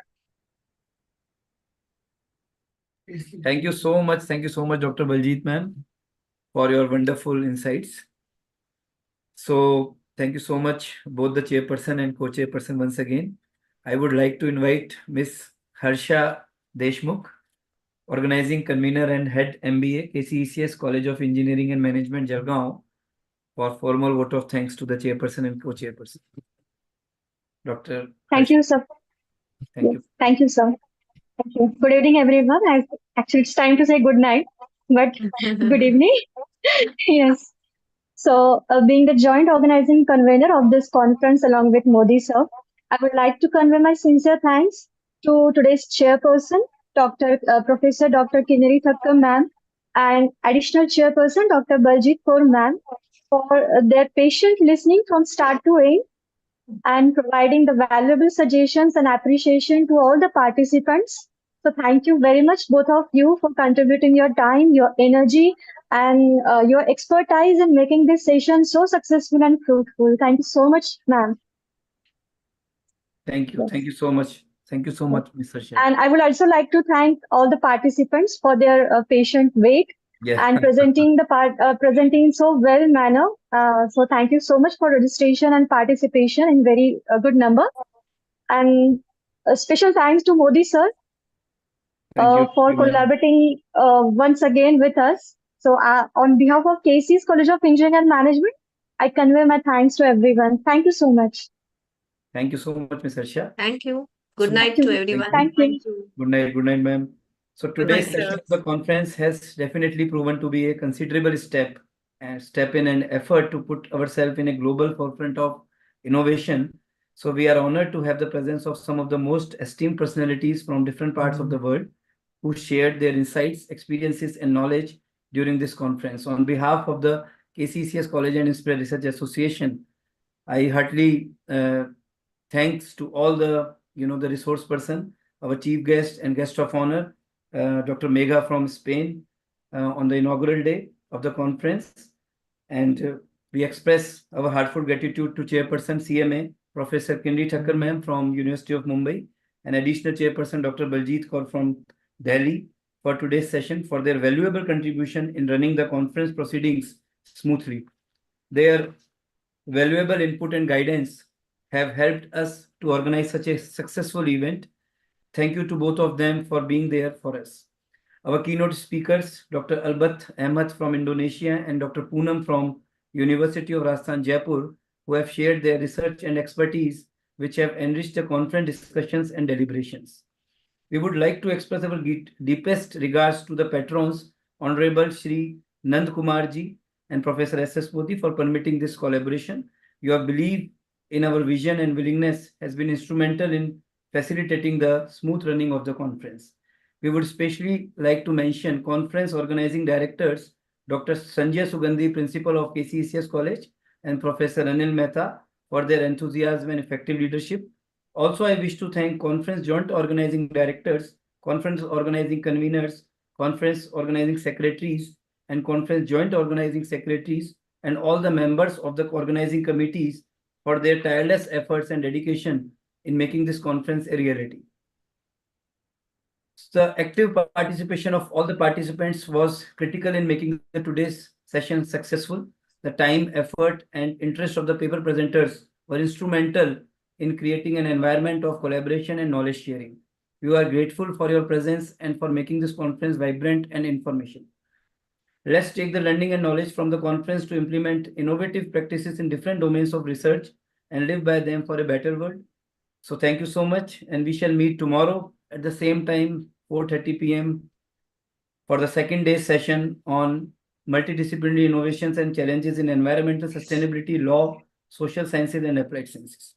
Thank you so much. Good night. Thank you, ma'am, once again. Good Thank night. you, Ms. Harsha. Thank you, sir. Thank you, Professor Good Kinnari. night, Thank you, sir. sir. Thank you, ma'am. Thank you. Thank you, Harsha, ma'am. Thank you, ma'am. Thank you. Regarding the announcement of Good awards, night. we will announce the awards tomorrow's session at the valedictory session tomorrow's. Thank you so much.